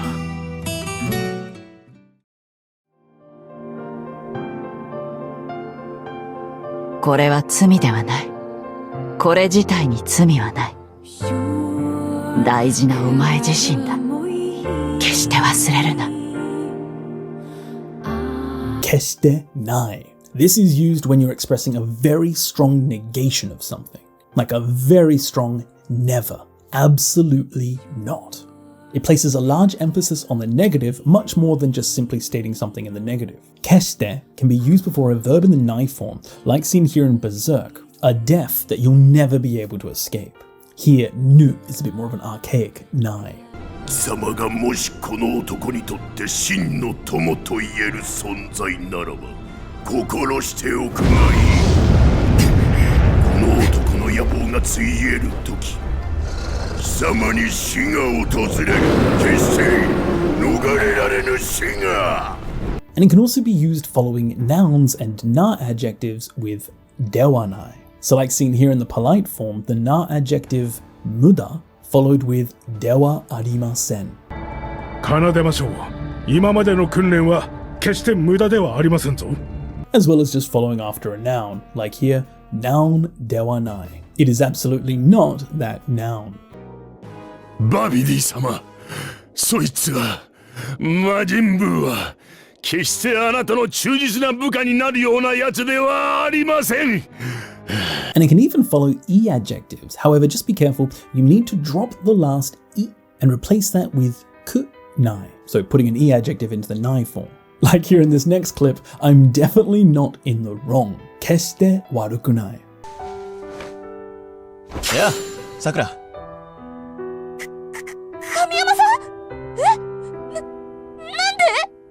なんで？なんていうか、運命のいたずらってやつかな。だから分かってくれ。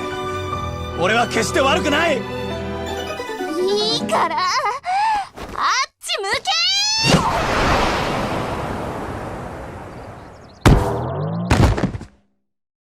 この村、私の故郷に似てる。見つからないように、怯えて、隠れて、息を潜めて。でも、結局は滅ぼされた。Kekkyoku. This is used to express a conclusion for something, like in the end or at the end of the day, after all, eventually. It expresses that some time has passed, and the end result is a certain way, at the end of the day. This can appear at the start of a sentence, but it may also appear in the middle of two clauses, where the first part explains the situation or the context, followed by kekkyoku, and then the end result. So like here in Tales of Arise, in the end, they were destroyed. Kekkyoku, horobosareta. Or after all, or in the end, they didn't appear. Kekkyoku, arawarenakatta. Kekkyoku, arawarenakatta na. Or to eventually realize something in the end. Kekkyoku kizuku. その気持ちをマイクにぶつけるんだが、結局そんなことをしても意味はないって気づくんだ。Or, in the end, you collapsed. Kekkyoku taorechatta. 言い訳無用。私にはすぐわかるんだから。ついこの前も飢えてこそたどり着く境地がどうこうとか言って。結局お腹空きすぎて倒れちゃったの。もう忘れた？何でも売り切れらしくてモンスターボール買えないの。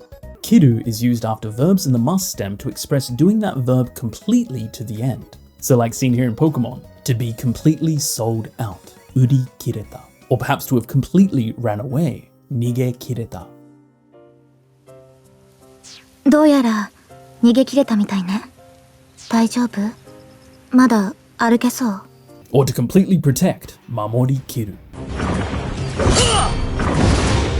こは私が守りきる。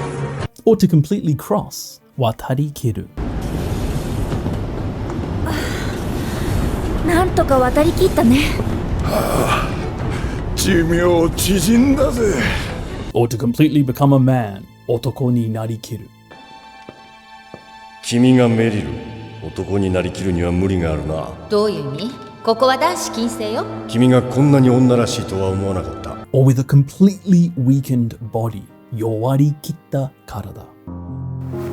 男は少年に寄り添い、集めた食料を差し出す。少年は受け取ろうと身じろぎしたが、弱り切った体では食料を受け取ることすらできない。Fight your rival!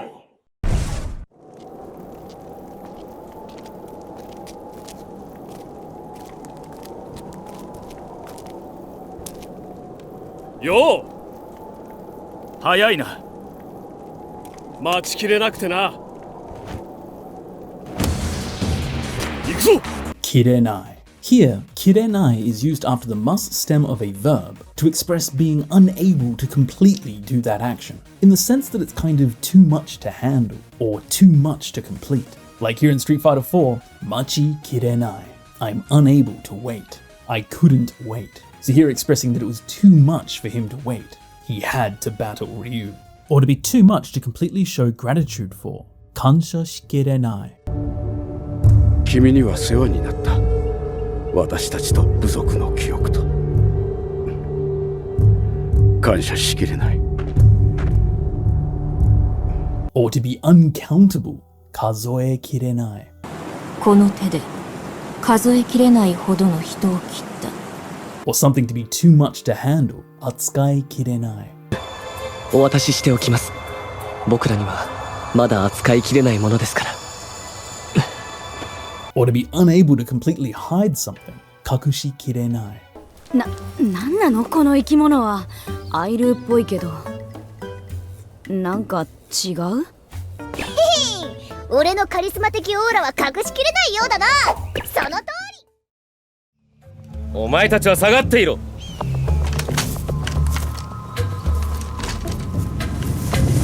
二人っきりだ。邪魔する者はいない。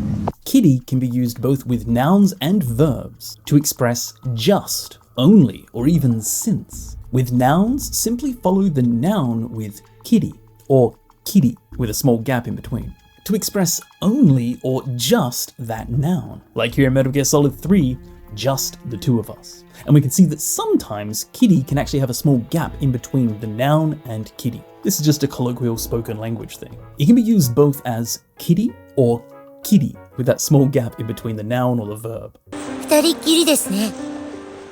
みんな出かけちゃったね。So like here, hitori kiri, all by yourself. ここにいるのは危険。町に戻ってください。でも女王様がこんな雪山で一人きりなんて何かあったんじゃないの？ With verbs, you can use it either after the past tense form or the must stem to express since or after that action, like dekaketa kiri, since he left. で、君の夫がどうしたって？夫の北条健三が3週間前、会社に出かけたきり行方不明なの。Or itta kiri, since saying. そんな状況があった上で、三越柴は殺され、今澤先生は空き巣に入られたと言ったっきり連絡がつかない。And when used here in this use, it can also have a feeling of continually doing that action. Like we see here, the cow only or just keeps sleeping. Neta kiri. 牛が苦しそうで床に寝たきりなんです。鼻水も止まらないし。Or I just keep relying on you. Tayori kiri. 気にすんなよ。俺だってあんたに頼りっきりだ。あんたに会えて本当に助かってる。いろいろありがとな。わっか。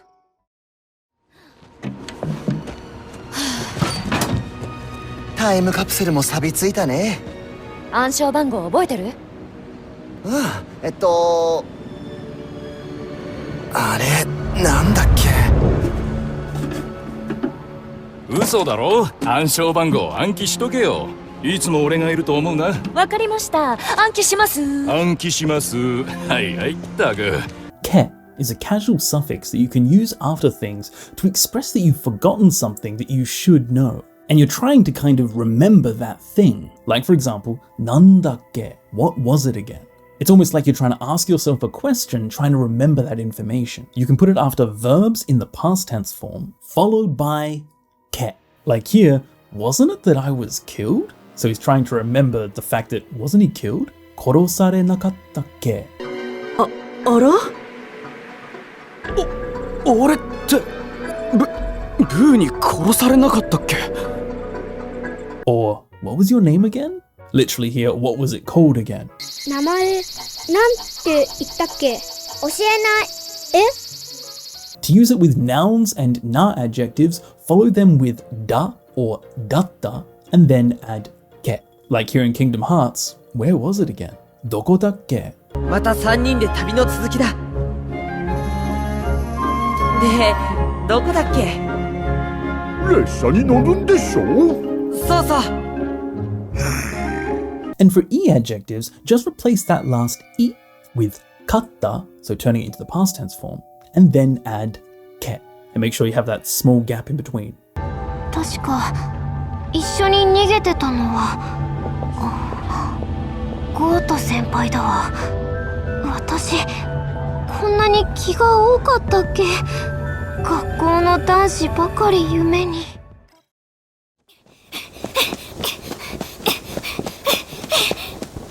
けない。すっかり遅れちゃった。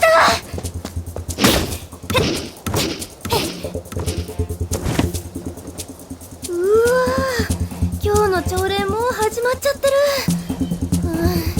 る。なんとかうまく忍び込まなくちゃ。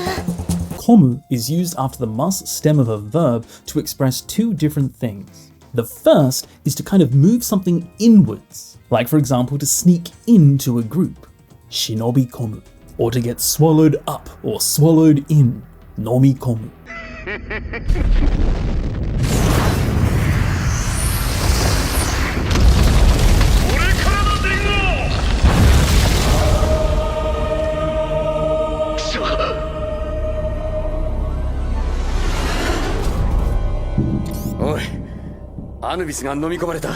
Or to fire into something, uchikomu. 砲弾を撃ち込んでやってください。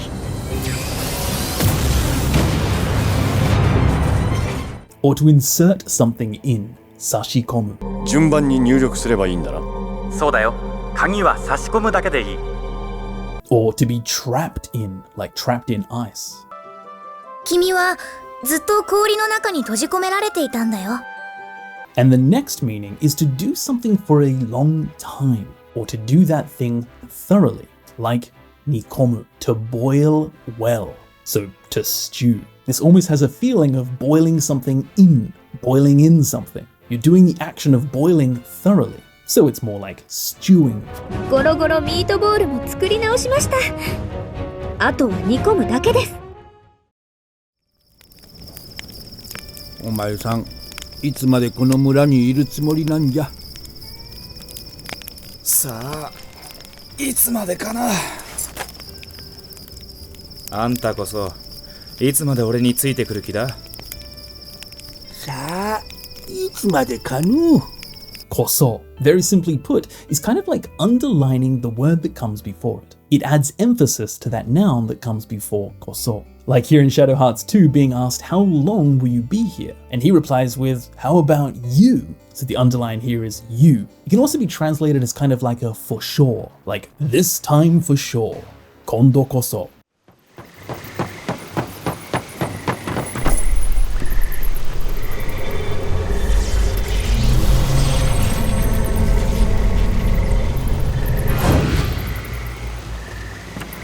Vega. 愛も変わらず目障りなハエよ。今度こそ地獄へ送ってやる。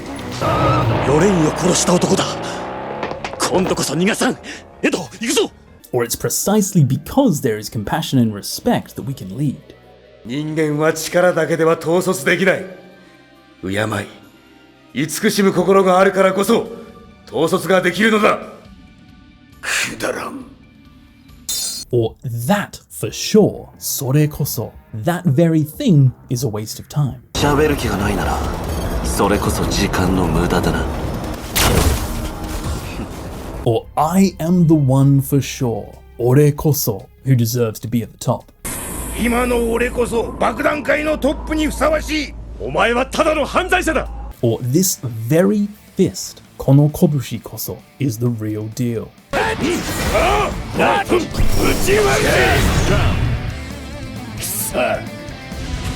ーの、この拳こそが本物よ。 Player 1, win.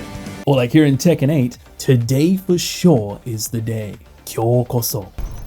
三島平八が消えてから半年、ようやく掴んだチャンスだ。ああ、今日こそ世界の敵を撃つ。遊ぶ時間はありませんよ。宿題をたっぷり用意しました。今日中にやっておくこと。いいですね。こと should, ought, or must. When koto follows a verb in the dictionary form or the nai form, it expresses that you must do that action. This is a very strong order in Japanese. So like in this example here, we can see the teacher telling her students that they must do their work. Or a captain ordering that you must be thorough. 徹底すること。ダメだ。お前たちは情報収集に徹底すること。これは隊長としての命令だ。Or that you must never leave. 離れないこと。その代わり、決して離れないこと。約束だからね。はい。Or that you must not let up. 気を抜かないこと。Even if your opponent's weak. 余裕余裕。相手が弱くても気を抜かないこと。And like we can see here that you should not do too much. 無理をしないことだ。And this is a kind of feeling of an authority telling someone below them what to do. 今すぐ引き返して。無理をしないことだ。And you can even see it used here with the archaic nai form, nu, so that you should absolutely never forget. 忘れぬことだ。もがき、挑み、あがく。それこそが死と対峙する者の唯一の剣。夢忘れぬことだ。わいせつ AVR は手軽に家庭内で遊べることから未成年への悪影響が問題沙汰されていた矢先のことです。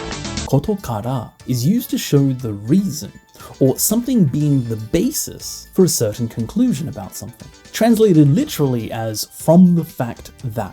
It shows that because of one fact, the following fact is true. Like we saw in the opening clip, from the fact that these videos can be easily played at home, that's why problems are being raised. Koto kara can be used simply after verbs and e-adjectives, like here, from the fact that the signal is being confirmed. 確認されていることから。地上に向かっているヨルハ部隊の数機が連絡を絶った。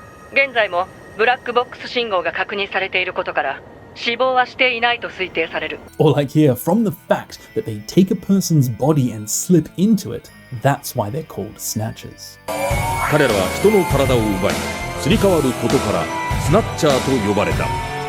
And it can also be used following nouns with である or だった。Like here in Persona 3, from the fact that I am me, 俺は俺であることから、he can't escape from the fact that he is himself. わかってるさ、それぐらい。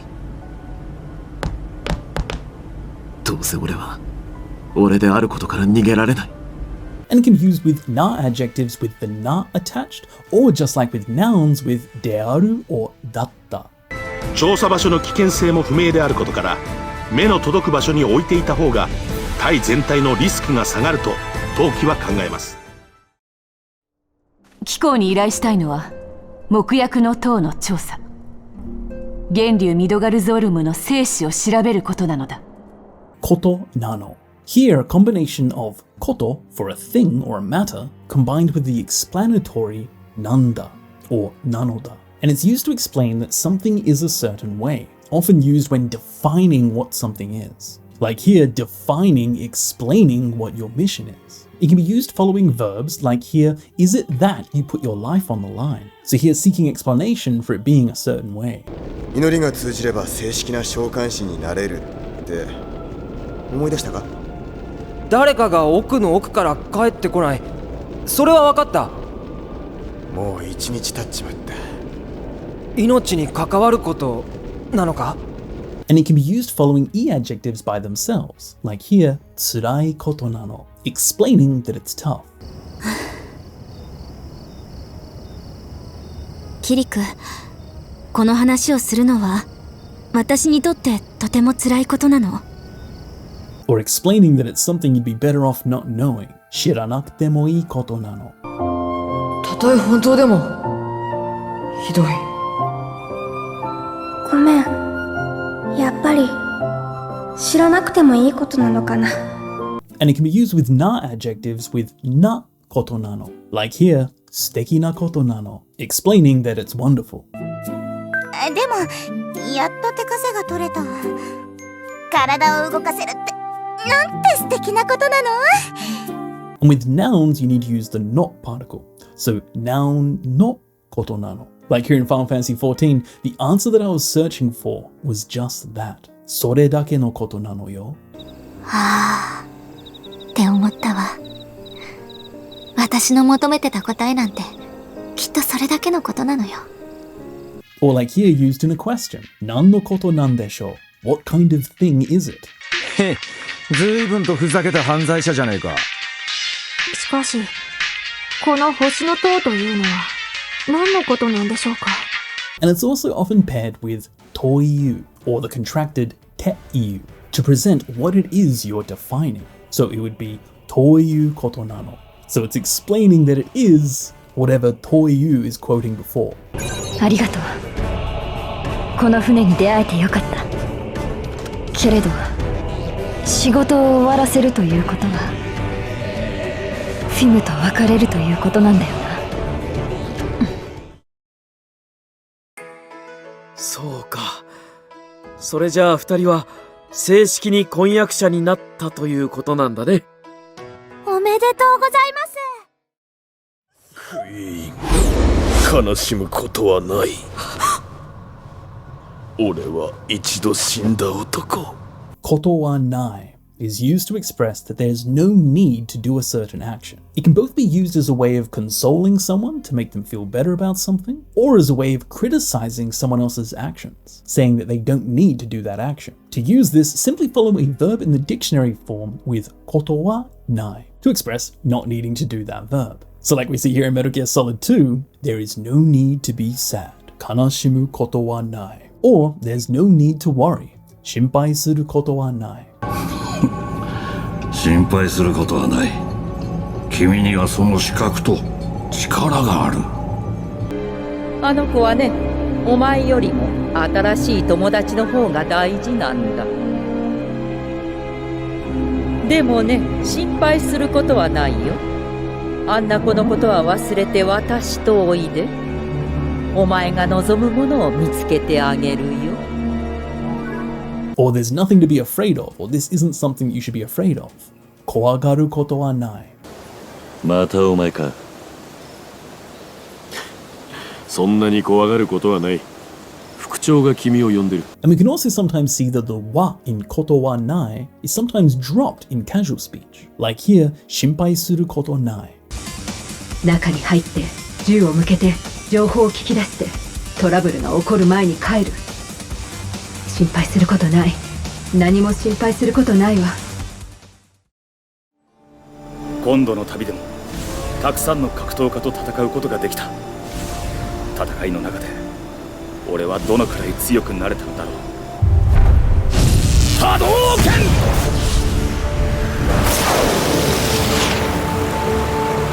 Next we have kurai and gurai, which can be used to express the extent of something, an approximation of the amount of something, kind of like around. Like we see here, to what extent. So around how much did I get strong? Dono kurai, around how much, tsuyoku nareta. It can be used following verbs, e-adjectives, and nouns. So like here, you are so amazing that it's a contradiction. So to that extent, that's how amazing you are. あなたは最高だ。いや、最高をさらに超越してる。矛盾してますけど、あなたはそれくらいすごいんだ。Or around this much, これくらい should be enough. これくらいあれば十分か。隠れ家へ戻ろう。And kurai can also be read as gurai, and these two can mostly be used interchangeably. So like here, about how old do I look? いやー、お前っていいやつだな。ところでよ、俺っていくつぐらいに見える？21か2ぐらいじゃないかな。そうだよな。Or around 2 weeks' time. そうなんだ。2週間ぐらい前かな。依頼を受けたのは。Or around 70,000 yen. 海外に安く行く方法を探してるんだ。葉月くんが行くの？ああ。予算は7万ぐらいなんだ。7万円か。で、行き先は？香港に行くつもりだ。However, with na adjectives, just make sure to attach the na before kurai or gurai. Like here, it's to the extent that it's mysterious. Fushigi na kurai. いや、そこまで褒められっとさすがに照れるぜ。何言ってんの？あんたなんかゼムスに利用されなかったのが不思議なくらいよ。Or it feels to the point that it's quiet. Shizuka na gurai. お宝奪ったらパレスは崩壊してたよね。いつも必死こいて逃げ出してたもんな。だが崩壊の気配などみじんもない。むしろ静かなぐらいだ。And it can even be used to express at least, like at least once. Ichido kurai. クラウド、助けに来てね。はあ？ピンチの時にヒーローが助けてくれるの。一度くらいは経験したいじゃない？はあ？約束しなさい。どういうことだ？あの子は特別よ。コルネオさんの屋敷に入ってオーディションを受けることになってる。Koto ni natteiru is used to express rules, customs, and schedules that have already been decided. It explains how things are in an objective sense. Literally, it's koto for a thing or matter, with ni naru, to become. So it's become a certain way. To use koto ni natteiru, simply follow a verb in the dictionary form with koto ni natteiru. Like here, it's been arranged that she will receive an audition.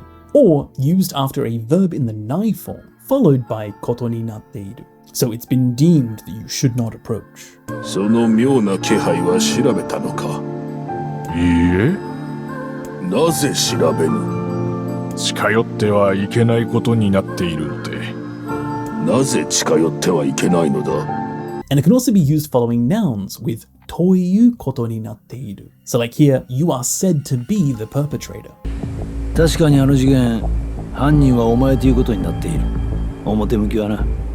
And you can also replace the ni with to, making it koto to natteiru.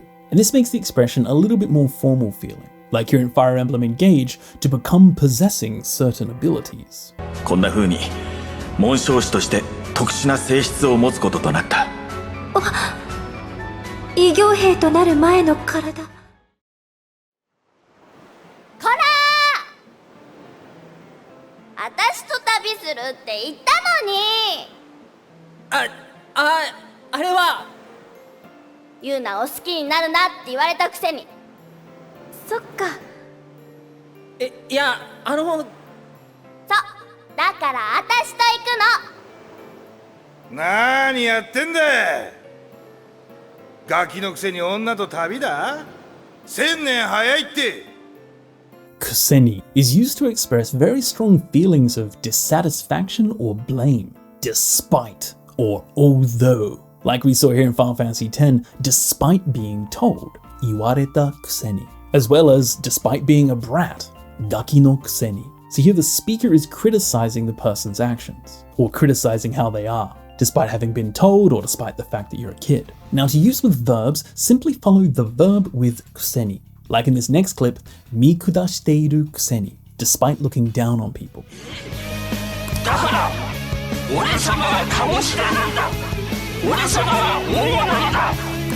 人のこと見下してるくせによ。今のお前すっげえだぜ。 Or shiranai kuseni, despite not knowing me.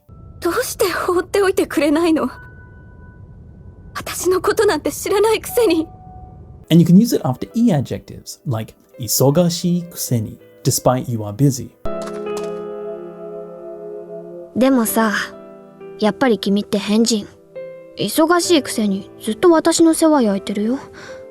なんでそんなことするの？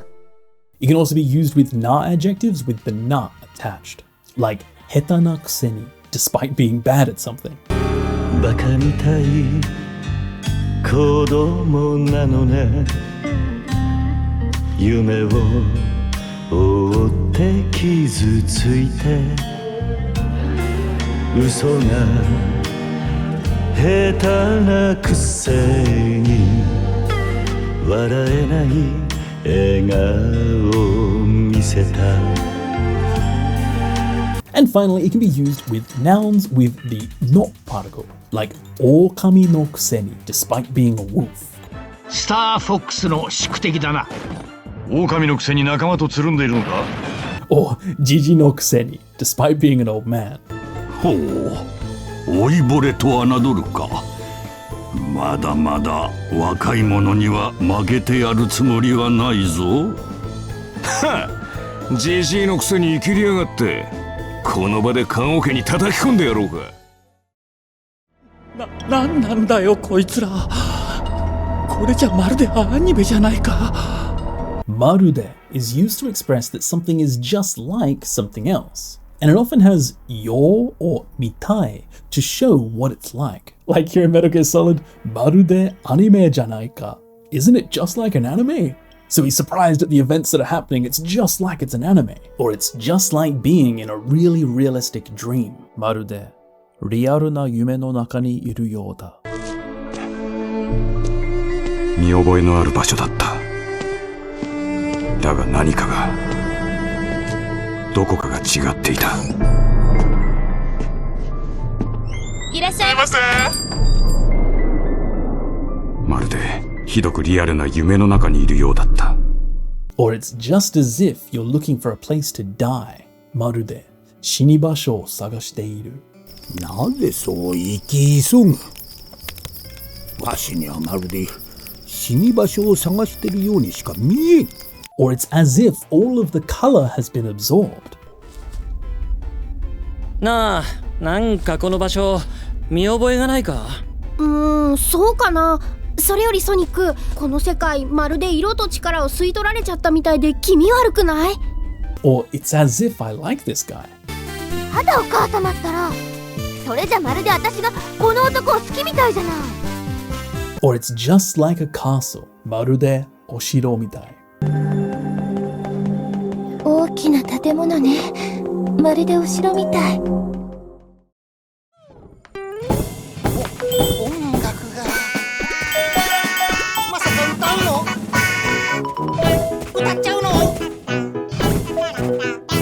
Masaka can be used before a phrase to express strong disbelief that it could be that way. Often seen translated as kind of like a no way, or that can't be, or that's impossible. Like here in Super Mario Wonder, no way! Are they gonna sing? Masaka, utao no? And it can also be used to mean I never thought. まさか本気で手続きしているとは思わなかった。どう言って船を動かしてんだが、職業柄ってことなんだろうが。Like, Masaka, koko de deao. I never thought I'd meet you here. まさかここでお前と出会うなんてな。 Or, I never expected. おお、まさかそのような姿で迷い出るとはな。殺す。貴様。 And it's also sometimes paired with nante, such a thing as. Like, no way for such a thing as for them to really exist. ワイルドハントだ。亡霊軍団？まさか現実に存在するなんて。しっかりとその目に焼き付けるんだな。 Or like here, quoting what she thought. She thought, no way, masaka. 報告を聞いたときはまさかと思ったんだがな。本当に私たちを追ってくるとは。一体何が目的だ？ Or even just used completely by itself. Masaka, no way. 大学時代貴様に握りつぶされたあの装置だ。もう忘れておるだろうがな。大学時代あの装置、まさか。思い出したか。数十年の時を経てわしはあの装置を完成させた。ティガーは寂しくなかった？寂しい？このティガー様が？まさか。赤い風船は1アップですね。緑の風船は2アップ。めったに見られない青い風船は3アップなの。Mettani nai is used to express that the occurrence or frequency of something is very low, meaning rarely or hardly ever.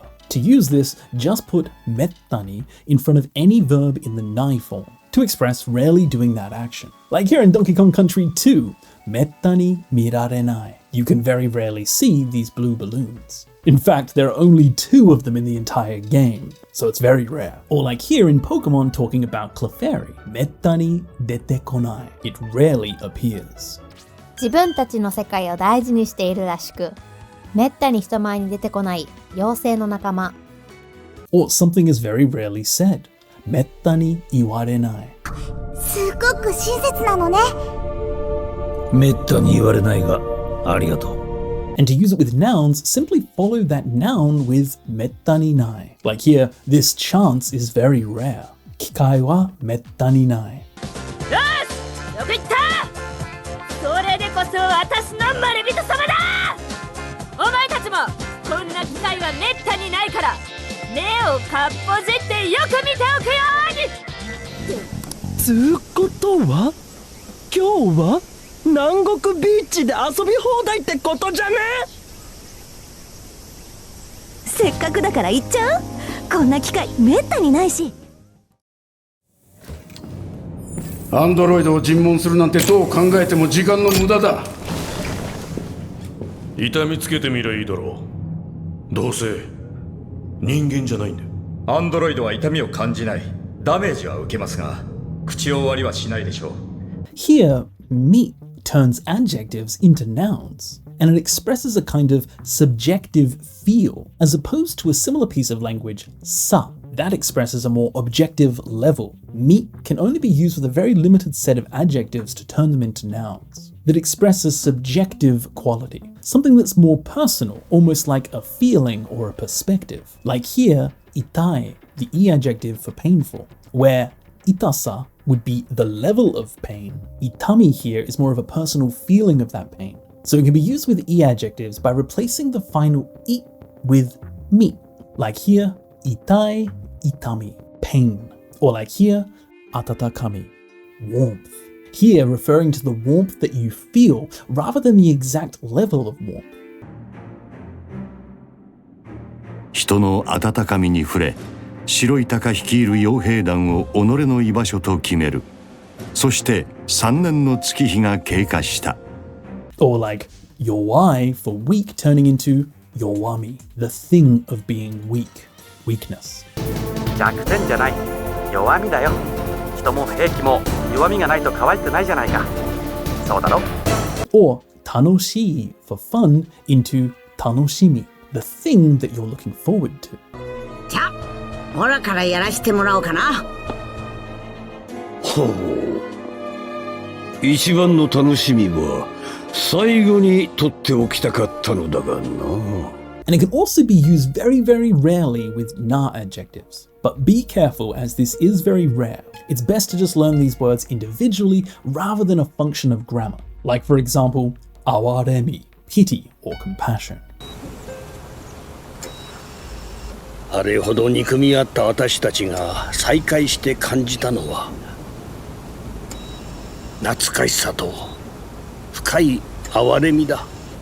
And you might even see this meat being used in words with kanji, here expressing the sense of something, very much getting to the core meaning of this meat. Here, genjitsu mi, the sense of reality. So it's not an objective thing, it's your personal kind of sense of reality. どうも現実味はなさそうですわね。よし、俺が様子を探ってこよう。みんなはここで待っていてくれ。シンが復活し続けてもいいの？もしかしたらそれ止められるかもしれないんだよ。Moshikashitara is used when you're trying to make a guess about something that you're not certain of, similar to perhaps or by chance. And this is used with a lower level of certainty, anywhere from 30 to 50%. You're very much making a guess about the circumstance. And this piece of grammar is often paired with kamoshirenai, or the contracted kamo, at the end of the sentence, which also expresses the uncertainty of something. So here, expressing that you aren't sure, but maybe it's the case. Or like here, perhaps we may be able to stop him. Or perhaps it's the demon god that took my body. もしかしたら俺の体を持っていった魔人かもしれん。 Or perhaps he may know the way to get back to our world. ゼビオの王は物知りな方だ。もしかしたら元の世界へ帰る方法をご存知かもしれない。 And so, kamoshirenai can also just be used as kamo. へえ、ここはオークション会場なのね。ここだったら、もしかしたらプラチナの針が手に入るかも。And a similar piece of language, moshikashite, is used as a kind of interrogative way, questioning, trying to find out if something is a certain way. もしかしてあの人メインインブラック？何よあんた、もしかしてイオリのこと？違うって。And finally, there's also the more formal moshikasuruto, if by chance. 意思を受け継ぐとかなんとか難しくって俺にはよくわかんねえってばよ。意志を継ぐものか。もしかするとそれは。なんだよ。僕は48時間以内にバーゼル卿を奪還してみせる。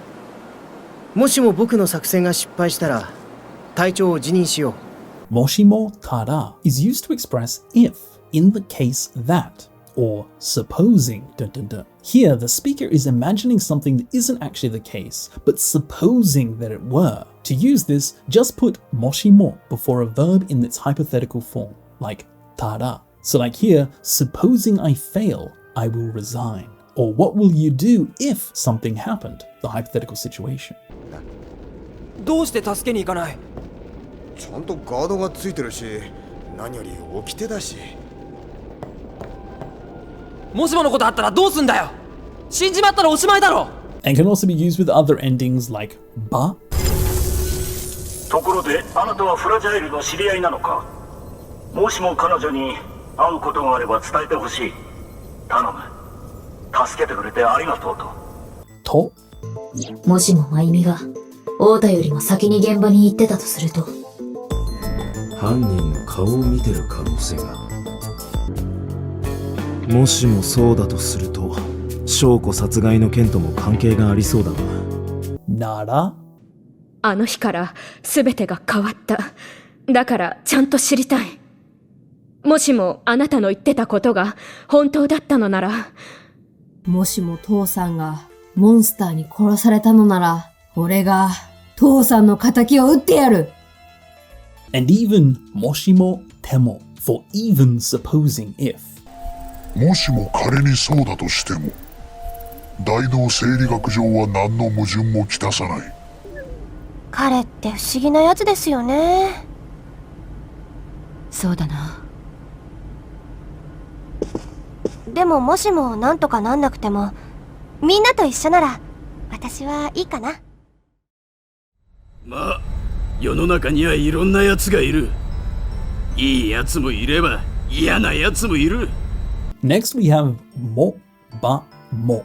And this can be used to mean many different things. And as well, and even either or neither nor. But in its very, very simplest way of looking at it, we have mo for also, ba the hypothetical, and then mo again. So if one thing is or is not a certain way, then the other thing is also or is also not that certain way. Like here in Final Fantasy X, there are both good guys and bad guys. Literally, if good guys exist, there are also bad. And so again here in Metal Gear Solid, we can see that if he sleeps, he also goes to the toilet, as he is human after all. Or the demon is real. It has a name and it also has a voice. And it can also be used with negatives like neither. You have neither home nor a family. あなたにはふるさともなければ家族もないわ。人を愛してもいない。この採石場の一番奥をご覧になったことは？そう言われると記憶にない。確か君たち向けの医療施設ではなかったか。Muke here is attached to nouns to express that something is for the sake of or for the purpose of that noun, as in it's intended for or aimed at that noun. Like here in Tales of Arise, a medical facility for you guys. Or like here having a difficulty level that is for or intended for or aimed for people with an unbreakable heart, meaning it's very hard. 心の折れない人向け難度 Or a custom service for special customers. エクセルシオール。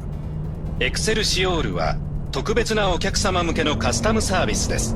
A backroom business intended for pilots. ローグのパーツは赤城町商店街の古着屋で扱っている。パイロットさん向けの裏の商売ってわけね。Or stories and legends aimed at children. So stories for children. あれは間違いなくドラゴンだった。子供向けの物語が伝説に出てくるやつだよ。リコイルの衝撃を肘を曲げて吸収する癖がある。どちらかというとリボルバー向きだ。くそ。Next we have muki, and this is different from the previous grammar point, muke. This time it still means for, but the nuance is different. Rather than made for or aimed at, this time it's more like suitable for. So it has this kind of feeling that it's suitable for the noun, like here with Revolver Ocelot being suited to revolvers, or an airship not suitable for the protagonist. アトモスを抑えた。来い。アトモス？とろい船だな。主人公向きじゃない。Or someone not being suited to politics. 政治向きじゃない。そうか。彼女を次の大統領に？しかしそれは違うな。彼女は政治向きじゃない。Or to be suited for the guild. ギルド向き。共感できるなら、ユーリはギルド向きかもね。ん？ああ、騎士団向きではなかったな。彼女はアメリカの裏切り者ではない。いいえ、彼女はむしろ国のために死んでいった英雄。Mushiro is used to compare two matters and express that the thing after Mushiro is the actual truth or the better option, often translated as kind of like a rather, instead, or if anything. So like here in Metal Gear Solid 3, rather than being a traitor, she actually died for her country. Or in this next clip, I don't think you're lying. If anything, it's the opposite. もしかしてやっぱり私たちの話は嘘かもとか思ってます？いや、そんなことはない。むしろ逆だ。君たちは俺の目の前で消えて、また現れた。Or like here in Berserk, rather than holding a grudge, it's the opposite. お恨みなどしていませんよ、閣下。むしろその逆です。あなた一人を垂らし込むことで、何百人もの部下を養うことができた。Or rather than it being a problem, it was actually a great chance to get some interesting data. 問題はありません。むしろ面白いデータが取れそうでして。Or rather than the problem being killing them, the problem is actually the middle ground, keeping them alive without killing them. できるのか、リヴァイ。殺すことに関しては間違いなく。問題はむしろその中間がないことにある。And finally in Final Fantasy XII, rather than play the part of a sword, you are to play the part of a shield. ラーサー様に代わって手を汚す剣の役を務めろと。むしろ盾だな。俺の血を引いていながらこの程度か。俺を殺さなければより多くの人間が死ぬことになるぞ。Nagara mo expresses that opposing actions or properties exist at the same time. This means although, despite, or while. And so although one thing is a certain way, an opposing thing also is. And it can even be used without the mo, just nagara. So like here, even though you have my blood in you, is that all you've got? So while it's true that you have my blood in you, is this really all you have? Or although they are poor, they live a peaceful life. The expected outcome here is to not be living a peaceful life. So these two kind of conflicting things are true at the same time. 心優しきアスエル王の統治のもと、貧しいながらも平和な日々を過ごしている。Or to be wealthy, although lonely. また随分と寂しい子供時代だな。裕福ながらも孤独か。Or despite knowing I was in this dark prison, they left me there. この暗黒の牢獄に私がいると知りながら十数年も放置したんだ。Or despite being a prisoner, she fit in. 囚われの身でありながら町の者とも馴染んでいたようだ。Or, although I believe it's rude, I followed you. あなたを見つけまして、失礼と思いながらもずっと後をつけさせてもらいました。And it's often seen used with words like zannen, unfortunately. So, zannen nagara, while it's unfortunate, unfortunately. Or, although it's unfortunate. 俺は活躍の舞台を奪われたんだ。あんたみたいな英雄になりたいのにさ。この任務は老朽化した魔航路の調査。残念ながらタークス案件に近い。And nagara is also just an N4 piece of grammar that we've seen previously that means while. Like, while being alive, being ripped apart. 迷ってる時間もなさそうだ、レオン。奴ら血の匂いを嗅ぎ取ってすぐにここまで来るぞ。生きたまま食われるってのはどんな気分だと思う？なあ、生きながら引き裂かれるのはすぐにわかるぜ。くそやばれ。Or while teaching martial arts, traveling around. 神羅のソルジャーだ。あんた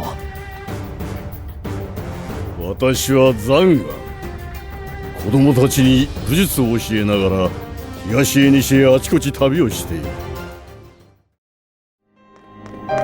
一緒に行こう。直接文句言いなよ。言うこと言わないとずっと苦しいから。Naito, unless, if not, must. This is a combination of the negative form nai and the to particle, if or when, meaning if something isn't done, then some sort of negative result. Like we see here in Final Fantasy 13. Iwanaito, if you don't say, zutto kurushii kara, you'll suffer forever. And we can also see it used quite clearly here. If you don't make sure they're dead, it'll be dangerous. ちゃんと死んだのを確認しないと危ないですよ。Or if you don't hurry up, you'll be late for school. さあ早く食べて。早くしないと学校に遅れちゃうわよ。Naito is also a contracted form of naito ikenai, which means must do. This naito ikenai is actually literally if it's not done, it's not good. So you must do it. Like seen here in Tomba, we have to put out the fires. 早く火を消さないと。そうなんじゃ。水はポンプの蛇口から出るんじゃが、ここまでは届かんし。Or, I gotta go. すまん、行かないと。無事でいてくれ。Or, we need to search for them. さっき見つけたのは2人って言いましたよね。もう1人生徒がいるはずなんです。探さないと。So the full form would be naito ikenai. Like here in Pokemon, you have to pick one. とっても礼儀正しい校長先生だったわね。みんな素敵だけど、一匹選ばないといけないんだ。or there's something I need to apologize for. みんな聞いて。私、謝らないといけないことがあるわ。And in more casual Japanese, you can see naito dame, meaning the same thing. So if it's not done, then it'll be bad. Like here in Final Fantasy X, you've got to say it in a louder voice. So the kind of implication is if you don't say it in a louder voice, then some sort of negative result. Maybe they won't hear you or something. So you've got to say it in a louder voice. 大嫌いだ。聞こえねえな。もっと大きな声で言わないとダメだよ。大嫌いだ。これはなかなか筋がええぞ。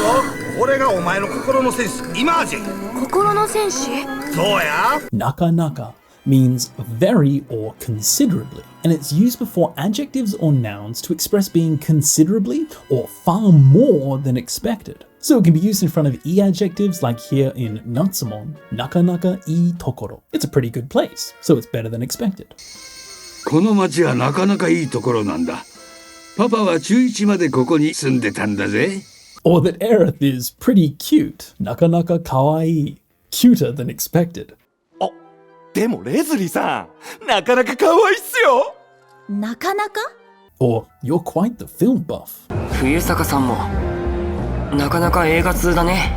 Or that's quite an interesting proposal. ほう？へえ。なかなか興味深い提案だな。And it can also be used in front of nouns with nakanaka no and then the noun. しかし軽くて強引なところはあるが、純粋で真面目な人間なのかもしれないな。あ、ちょっと俺みたいな感じかね。いや、やつはなかなかの切れ者だと思うぜ。ただ調子がいいんじゃねえんだよな。なかなかうまくはいかないみたいですね。Nakanaka nai is now the negative form of the previous point to express that something is not really or not easily, not readily the verb that's in the nai form, like for it to not go very well, nakanaka umaku ikanai, or nakanaka heranai, for something to not decrease very easily. So no matter what they do, it just doesn't decrease. ミアのおかげでこれもなかなか減らないな。Or it's not easy to get a hold of something, nakanaka tsukamenai. 探してるが、魔王の足取り自体なかなかつかめぬ。Or I couldn't sleep very well that night, nakanaka nemurenakatta. その夜はなかなか眠れなかった。緊張と不安と興奮。僕なんか全然戦えないよ。Nanka is a piece of language used after a noun to express such a thing as that noun. And it expresses a kind of low evaluation of that thing, both as putting something down and belittling it, or even being humble when used towards yourself. Like in here in Dragon Ball, Gohan putting himself down. The likes of me can't fight. Boku nanka tatakaenai. So putting himself down. Or I don't care about the likes of Majin Buu. Majin Buu no koto nanka dou demo ii. Majin Buu no koto nanka dou demo ii! Or don't do something such as being reserved. Enryo nanka shinai de. これからもあんたのナビをしてやるぜ。遠慮なんかしないでくれよ。Or the likes of snow, yuki nanka. Here, this use of nanka always follows a noun. ほら、俺のコートを着ていけ。雪なんかへっちゃらだぞ。いいよ、そんなの恥ずかしいし。And be careful, as nanka can actually be used by itself to mean something, or even kinda. But this is a completely different piece of language, so just be very careful about that. おお！なんか爆発した！なんかイベントやってる！見に行こうぜ、リンド！待てってフレッド。花が歩くなんて、喋る花も変だって。Nante is a very similar piece of grammar to what we just saw. However, unlike nanka, which only comes after nouns, nante can also be used after adjectives and verbs to express the same thing. Things such as, or the likes of. Like here in Super Mario Wonder, hana ga aruku nante. So such a thing as a flower to walk. So here expressing surprise. Or like in Tomba, to do such a thing as bite me.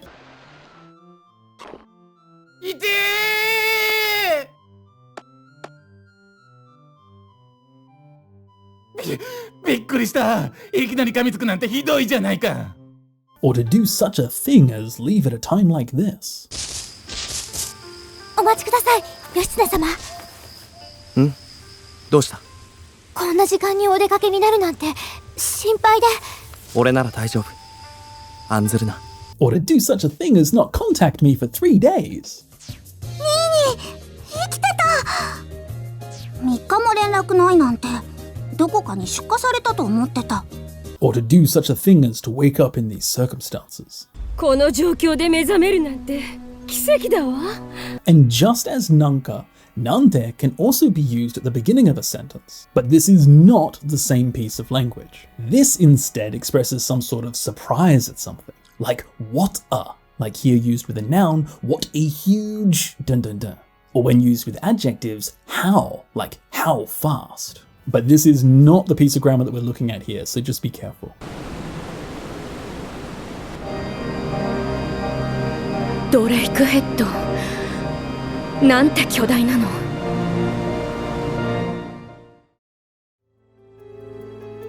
今の拙者は自分の目に映る人々を守れる流浪人としての強さがあればそれでいい。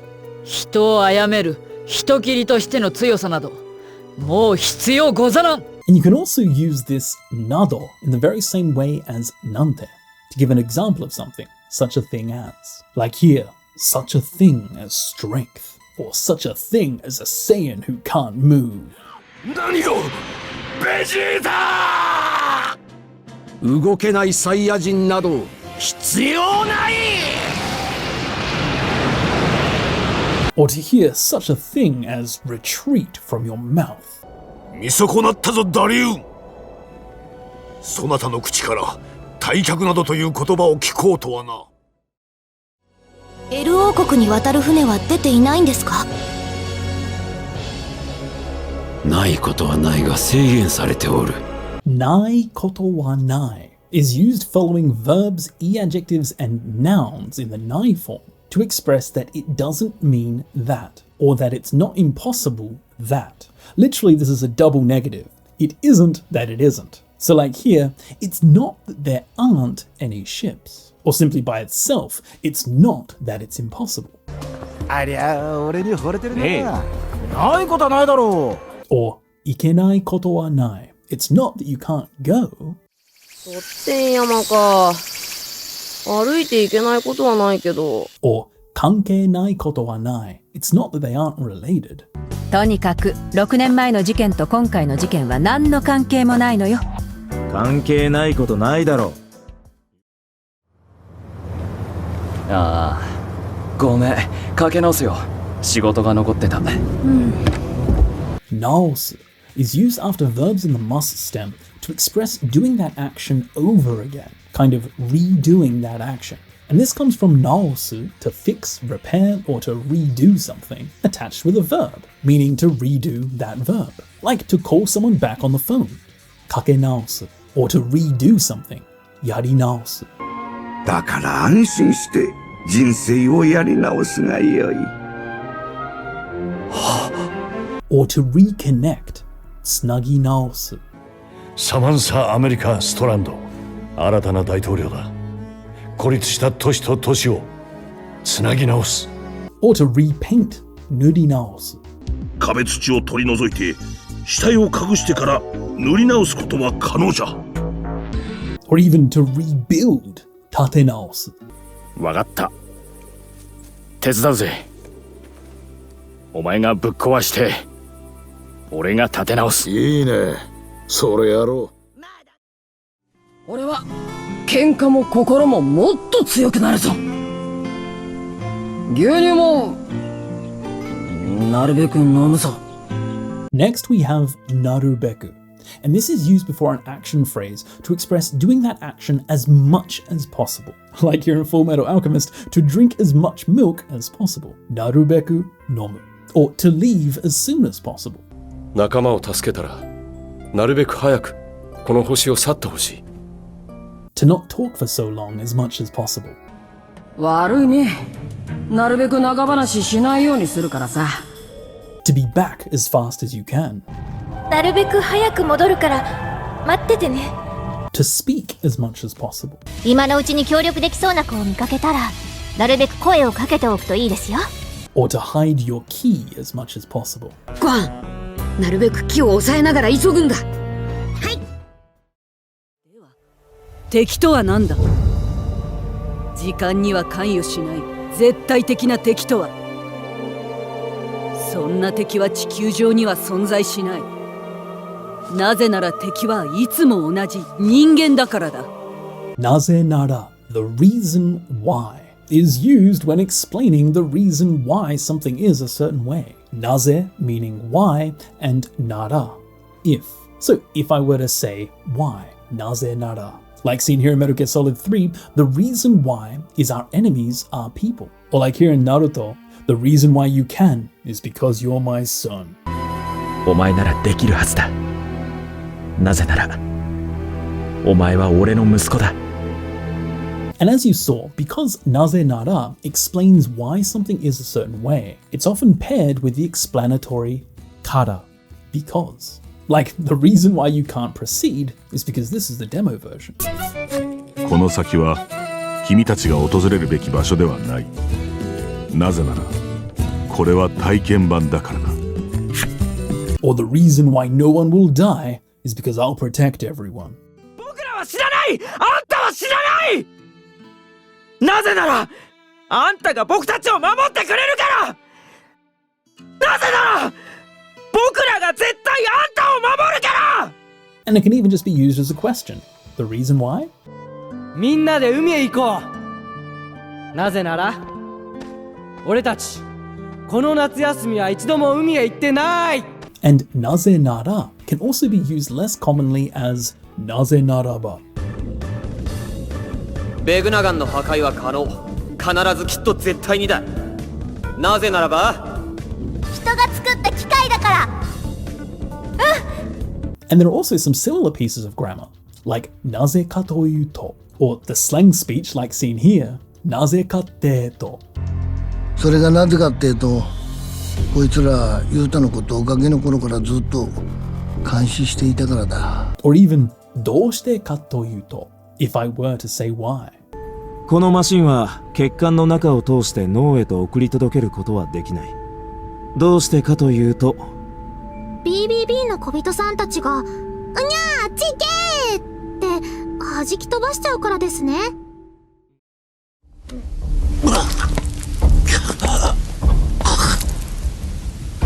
聞いたぜ。お前元登場界のやつなんだってな。んだって is a casual piece of language that's used to convey information that you heard from a third party. It's kind of like I heard that or someone said. It's used after verbs and e-adjectives, as well as na adjectives and nouns with the na attached. And this expression is actually a contraction of no da to iteita, or no da to kita, or even to kaite aru, quoting what someone said, quoting what you heard, or quoting what was written down. So it's explaining that it was said that, or you heard that, or that it was written down. It conveys third-party information. So here used to quote what you heard someone say. Like, I heard that you're a former Tojo Kai member, or I heard that all the fires are gone. ねえチョコボ、聞いた？街の火が全部消えちゃったんだって。Or someone said that the wielder is destined to rule the world. これを持つ者は自分の血と肉を引き換えに世界を手に入れる運命なんだって。Or quoting what someone says or what's written down. ああ、ここ市場だったみたい。ここで昔巨人が神々と売り買いしてたんだって。Or I heard there isn't any treasure there. スコットランドに財宝はなかったんだって。じゃあ何のために来たってんだ。 Or I heard that you became a babysitter. 荒川のガキンチョの子守係になったんだってね。あんたと会うのはこれっきりだ。名乗るつもりはない。ただ桑名君から見ると俺は義理の叔父に当たる。誰にだって親戚の中に一人はいる半端者。それが俺だ。元ヤクザだからな。Ni ataru is a piece of language used after nouns to mean that something equals to, amounts to, or corresponds to that noun. And it's often used with things like family, like he amounts to or he equals a family member. Simply, he is a family member. Like seen here in Smash Brothers, the original Donkey Kong is Donkey Kong's grandfather. マリオと激戦を繰り広げたドンキーコングは彼の祖父にあたるんだ。Or like here, this amounts to a warning. 奴らを輸送してきたペイブメアの痕跡も探知したが、そいつらも逃げたな。こちらは警戒に当たる。 Or like in Metal Gear Solid 3, my mission amounted to searching for and destroying rockets. 1944年6月、私とコブラ部隊はノルマンディー上陸作戦に参加した。V2 ロケット発射基地の捜索、破壊などの極秘任務に当たるためだ。And so it can be used to kind of take the role of something. Like here in Final Fantasy XVI, personnel that's in charge of bearer protection. 新しい部隊を作る必要があるな。ベアラー保護に当たる人員を増やすか。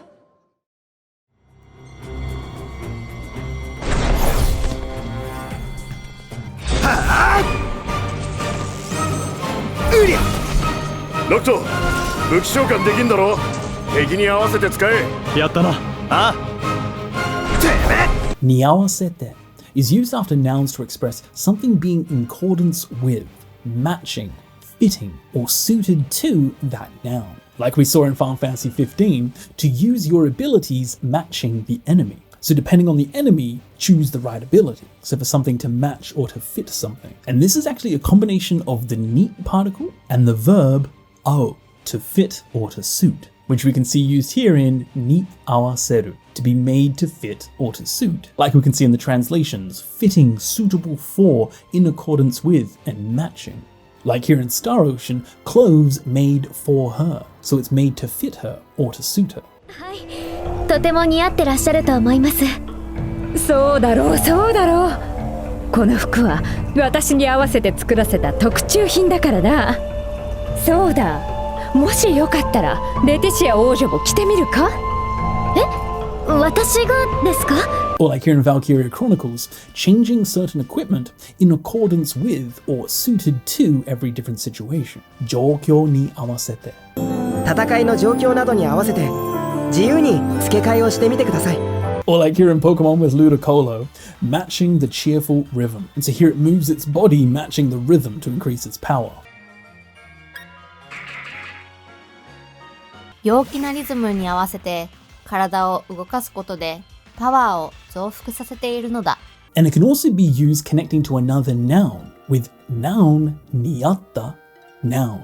Like here in Final Fantasy VIII, a choice that suits your abilities. 能力に合った選択。制限時間を選びなさい。自分の能力に合った選択をしろ。怠けもせず、無理もせず、だ。Or a quest that fits your level. レベルに合ったクエスト。自分のレベルに合ったクエストを選ぶといいぞ。Or if you take photos that fit the contents of the quest. 内容に合った写真。その手帳に世界各地の名所や珍しい魔物のことをクエストとして書いていこうと思います。クエストの内容に合った写真を撮ってきてもらえれば相応のお礼を差し上げましょう。未来、まさか。ゲートが反応したということは15人の1人に違いない。に違いない means there is absolutely no mistake. You are absolutely sure of something. Like here in 13 Sentinels, there is no mistake that you're one of those people. So, 15人の1人に違いない And so it can be used with verbs like here. 入っていたに違いない There's no mistake that he went in there. そこにはとても怪しい形の建物がありました。博士はここに入っていったに違いない。 Following adjectives, like here, 欲しいに違いない。There is no mistake that she would want that. そうか、赤。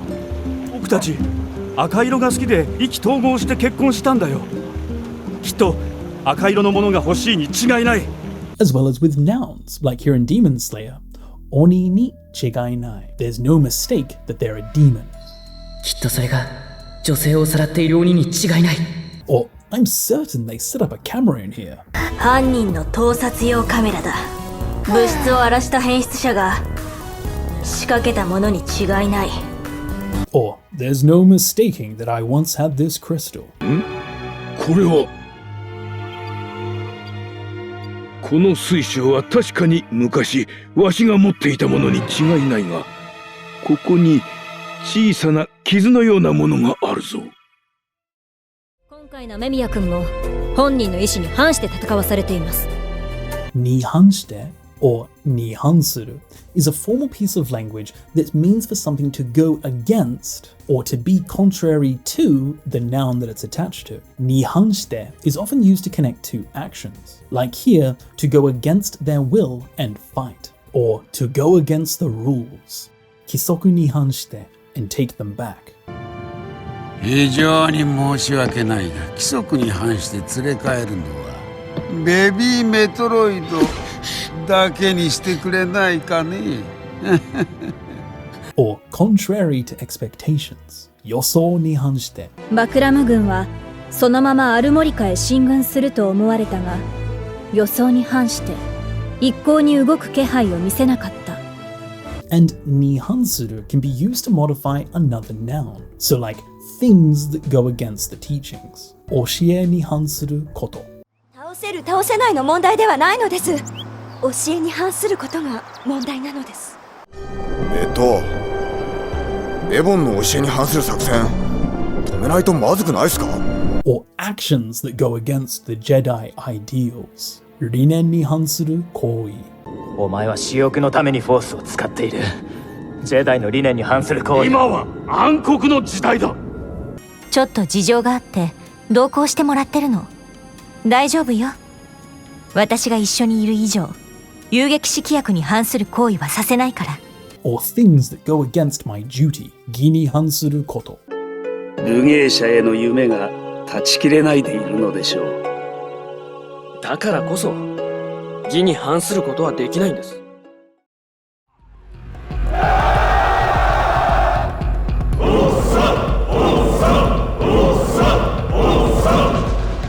西暦12世紀から16世紀にかけ、メキシコ中央高原に強大で勇猛な王国があった。にかけて has two main uses. The first is often paired with から from.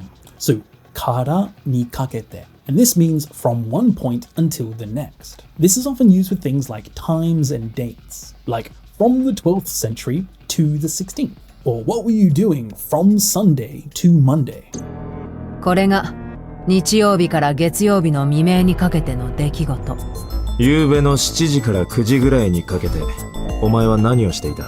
Or from tonight until tomorrow. 今夜から明日にかけて、この町に魔物が現れるわ。But it can also be used with points, like here, from the back of the head to the nape. 後頭部から同じにかけて、縦1メートル、横10センチ。Or from the foot of the mountain to halfway up. 山のふもとから中腹にかけて、鬼どもの嫌う藤の花が一年中狂い咲いているからでございます。女性というのは異性を選ぶお眼鏡にかけては男の日じゃないらしいですよ。にかけては can also be used to mean regarding or when it comes to. Like we see here, when it comes to women, it's said that they're much more pickier. Or when it comes to the kibo kike, nothing can match. 獣王のことと希望奇形にかけては赤木にかなうものなどこの世におらぬからな。And you'll also see this ni kakete used for things that mean something completely different. This isn't necessarily at the N3 level, but like on or in the name of. 信じられませんな。歌うたいの名にかけて約束しよう。信じられませんな。Like, on my honor. 紳士として君の実の父ブランドー氏の名誉にかけて誓ってくれ。 Often like to swear on something, but this is a completely different piece of language that's not connected to JLPT, but you do see this used a lot in media, so just be aware of that. もちろんですわが。この花にかけて我が忠誠は永遠に変わりません。ドクター・アレシア、クリスタルジャマーに関しては何か分かりましたか？そうね、私の計測だとあのジャマーは普通の人間に扱えるものじゃないわね。制御できるのはルシだけ。それとロリカ消失以後大掛かりなジャマー使用は確認されてないようだし、ジャマーに関してはルシに何かがあって今は使えない状況というところでしょうね。に関して or に関する is a piece of language that's used to express relating to or regarding a certain noun, and it's a bit more formal than the more standard について. Like here we can see regarding the crystal jammer, and it can be used in the te form, like here regarding her 彼女に関して。彼女に関して今の私に何か言う資格はない。As well as に関する when modifying another noun, like magic regarding death. 死に関する魔法が載っているとか。Or information concerning はるか。はるかに関する情報。もしかしたら何かはるかに関する情報が見つかるかもしれない。Or data regarding Sora. 早速だけどソラ君、君に関する興味深いデータがアンセムコードから解析されたんだ。俺に関すること？ And you may even see this しては contracted as しちゃ。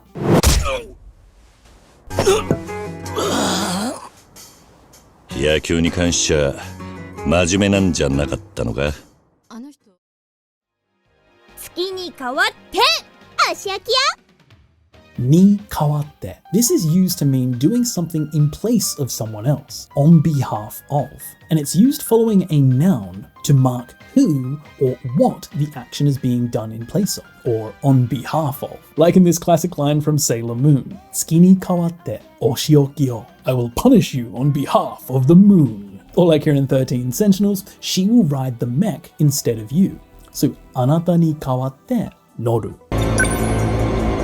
最悪の場合、彼女があなたに代わって騎兵に乗る。Or in place of Edward, エドワードに代わって。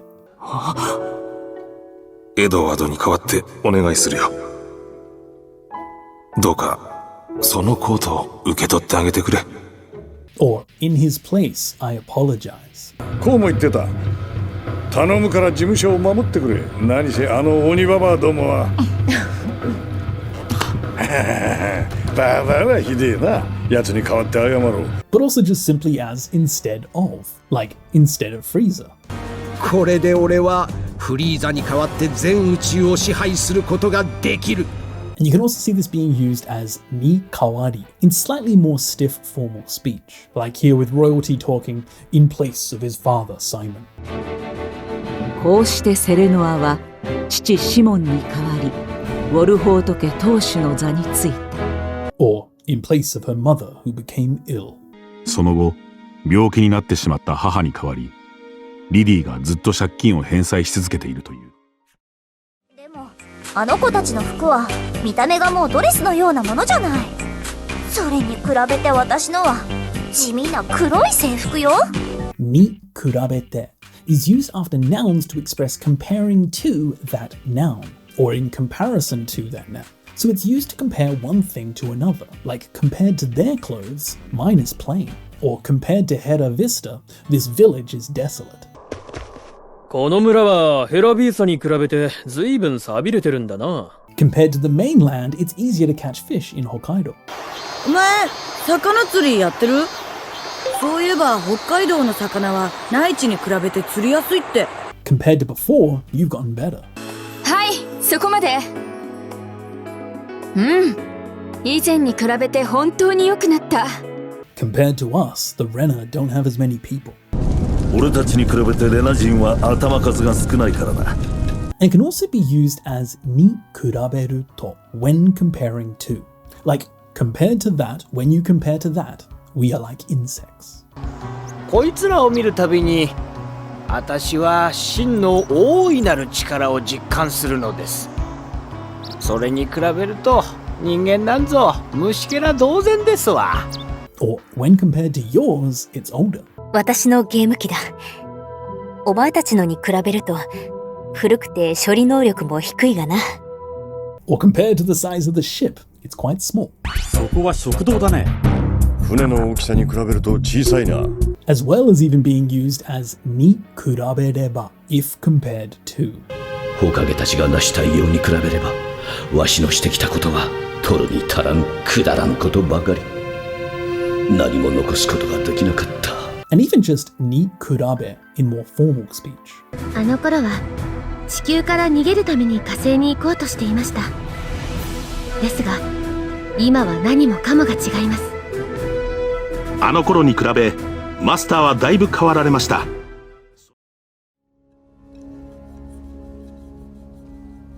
それで最近どうなの？どうって？さっきからずっと上の空。話聞くよ。今日はいい。クリスマスだし。そっちはもうハーレムに慣れた？ Ni nareru is a very straightforward piece of language that's just used to express getting used to something. It can be used following nouns, like here with Harlem, are you used to life in Harlem? And this actually comes from the verb nareru, to get used to something. そのうち慣れるさ。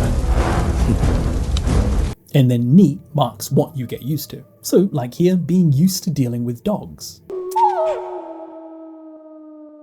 スネーク、犬の扱いに慣れているんじゃなかったかしら？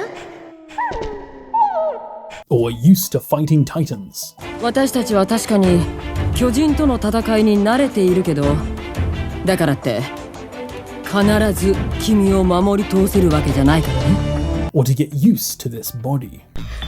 とにかく少しでも早くこの体になれねえと。And it can also be used following verbs with no or koto between it and ni nareru. それはともかく。お主、そろそろわしが話すのになれよ。その度に驚いて転ばれても困るわ。私が完全体になりさえすれば、パワー、スピード、技、頭脳、精神力、すべてにおいて完全な存在になる。Ni oite can be used after nouns to express in terms of, or regarding. Like here, to become perfect in everything. Subete ni oite. Or in combat. Sento ni oite. 戦闘において敵との距離はとても重要だ。But it can also just be used as like in the name of. 我が戦闘の名において踊れエグリゴリ。へえ、これが背名称か。偉そうな資格の割にはペライ紙切れ一枚なんだな。大総統キングブラッドレーの名において汝エドワード・エルリックに名鋼を授ける。And you can also see it used in between two nouns, modifying that second noun with noun niokeru. Noun, like understanding in relationships.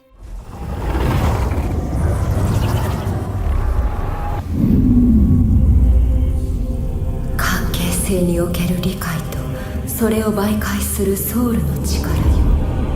このものに可能性を与え、よって世界のよるべとせよ。Or hostages in exchange. 彼らは都市連合への加盟を拒否。アメリはその交換条件における人質だ。その彼らとは Activities in or on board this ship. 船内における皆さんの活動には支障はありませんが、不明な点がありましたら乗員に遠慮なくお尋ねください。The effect of the environment on development. 次の話題です。今、全世界的に移植用臓器が不足しています。宇宙開発における宇宙環境の影響により、人体へのさまざまな障害が起こっています。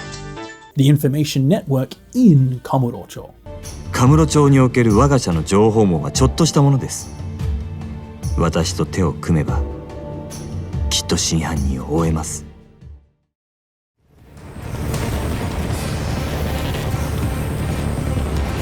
これだけか。わしの出迎えにしては少々物足りんの。Ni shitewa can be used following verbs and nouns to express considering or even for. So like seen here in Tekken, considering it's a welcome for me, this is quite a small number of people. Or considering it's your first time or even for your first time. Hajimete ni shitewa. You did quite well. Like here talking about Yuna's first summoning.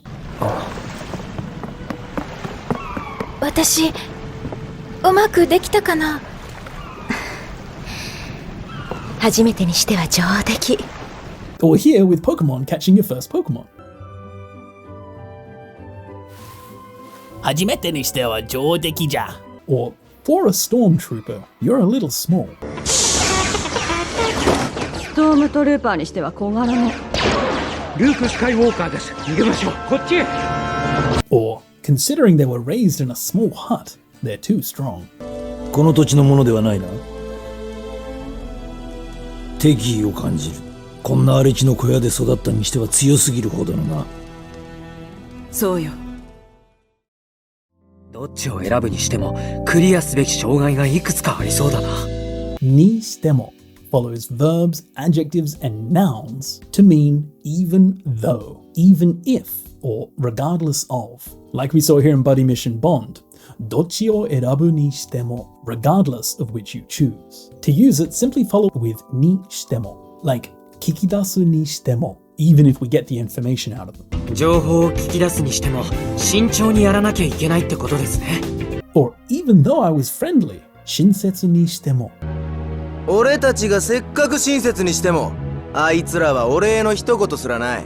Or regardless of which, dochi ni shitemo. やっぱりソニックの方がすごいよ。Thank you。どっちにしても俺たちは頑張ったわけだ。どちらにしても調べる必要があるわね。Or even so, either way, sore ni shitemo.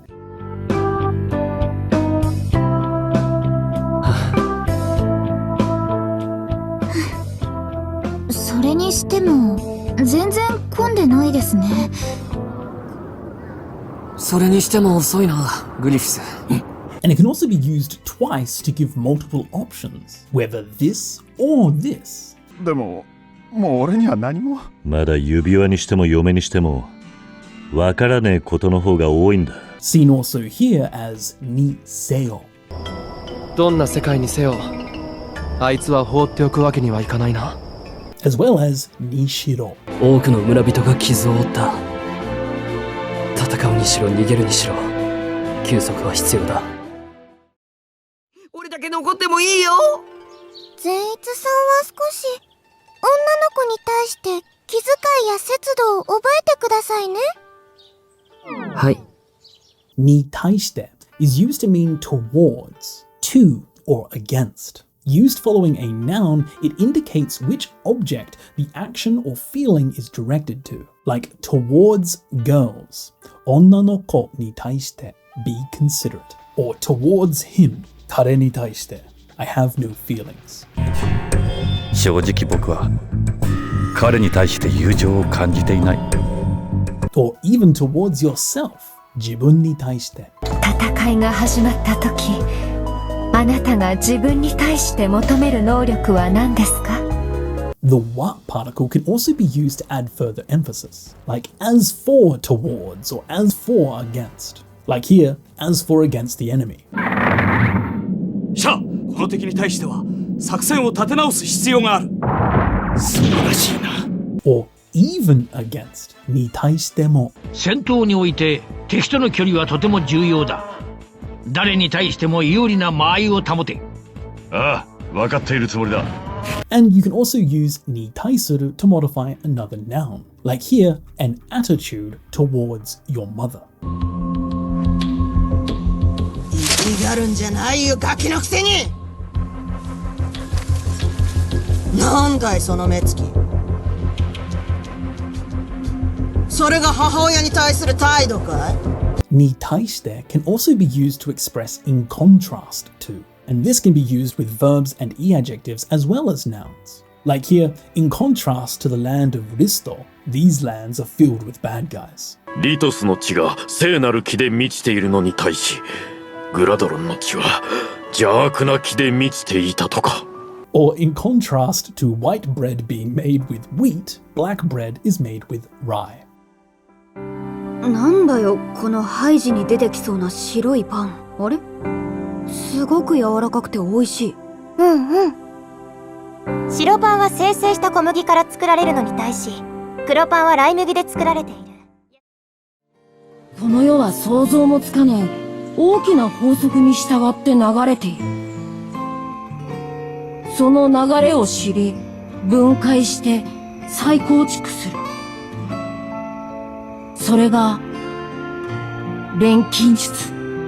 に従って can be used to express as, in accordance with, or to follow. Like here in Fullmetal Alchemist, the world flows in accordance with the great laws. It can be used with verbs, like as that action is done, in accordance with that action. Like here, as the group becomes more recognized, they're allowed to invade.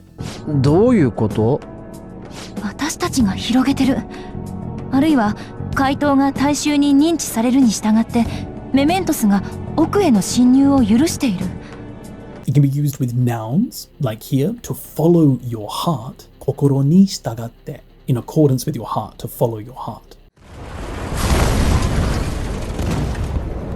ごめん。私もやっぱり上行く。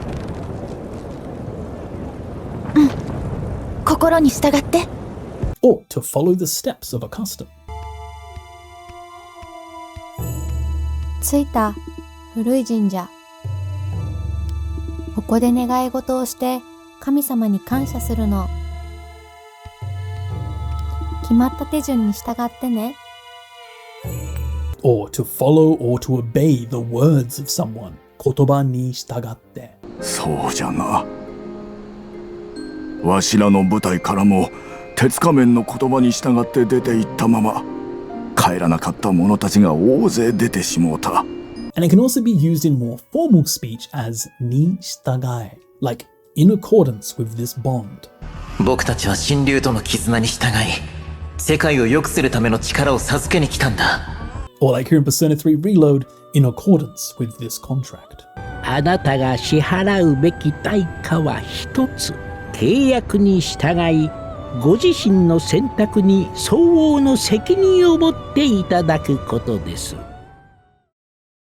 貴様がもしこの男にとって真の友と言える存在ならば心しておくがいい。にとって is used following a noun to express that something is from that noun's standpoint, often translated as to, for, or concerning, or simply from their standpoint. Like we saw here in Berserk, この男にとって真の友, a true friend to this man. Or in this next clip, to me, 俺にとって she is family. 俺にとって彼女は家族だ。Or to me, she is like a daughter. はるかは俺にとって娘も同然だ。To or for カイネにとって they must be really important. カイネさんにとって本当に大切な人なんですね。You can also see the wa particle attached at the end for added emphasis, making it にとっては. Like here, as for the military, 軍にとっては優れた戦士に抜けられるのは軍にとっては損失だな。Or as for us, it's very important. 我々にとっては極めて重要なものだ。だがミュールにとっては全く無意味なデータだ。And it can also be used with the mo particle, making it even for にとっても. Like here, 人にとっても even for people. 人にとってもシルフ族にとってもおそらくはラムーにとってもこれ以上この森を乱したくない思いは同じはず。Or みんなにとっても even for everyone. でもね、私にとっては十分だった。多分みんなにとっても。And it can also modify nouns with ni totte no, like here, jinrui ni totte no kibou, the hope for humanity. 私はエレンが人類にとっての希望であると確信している。Or 私たちにとっての本当の始まり, the real beginning for us. 私たちにとっての本当の始まり. And にとっては can also be seen as contracted as にとっちゃ, like here, お前にとっちゃ, as far as you're concerned. 俺は何なんだ？データか？お前にとっちゃ全て0か1なのか？ああ？お前にとっちゃ人間はその程度か？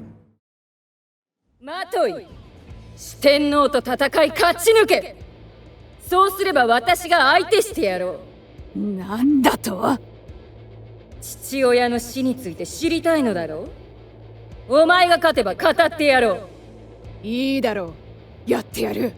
について. Here we have the standard way of saying regarding or concerning, and it's used as a way of setting what you're going to be discussing. Simply follow a noun with について. Like here, wanting to know more about your father's death. 死について知りたい. Or about Metal Gear. Metal Gear について I want to know. メタルギアについて知りたい。Or about Johnny. Johnny について I want to ask some questions. ジョニーについて聞きたいことがあってね。And you can also add the what particle at the end for added emphasis, or even for changing the topic. Like here, how about regarding the other son? もう一人の息子さんについては？もう一人息子さんが？初めて聞いたわ。Or as for regarding that, それについては the Japan branch will take care of it. この事実はどう説明する？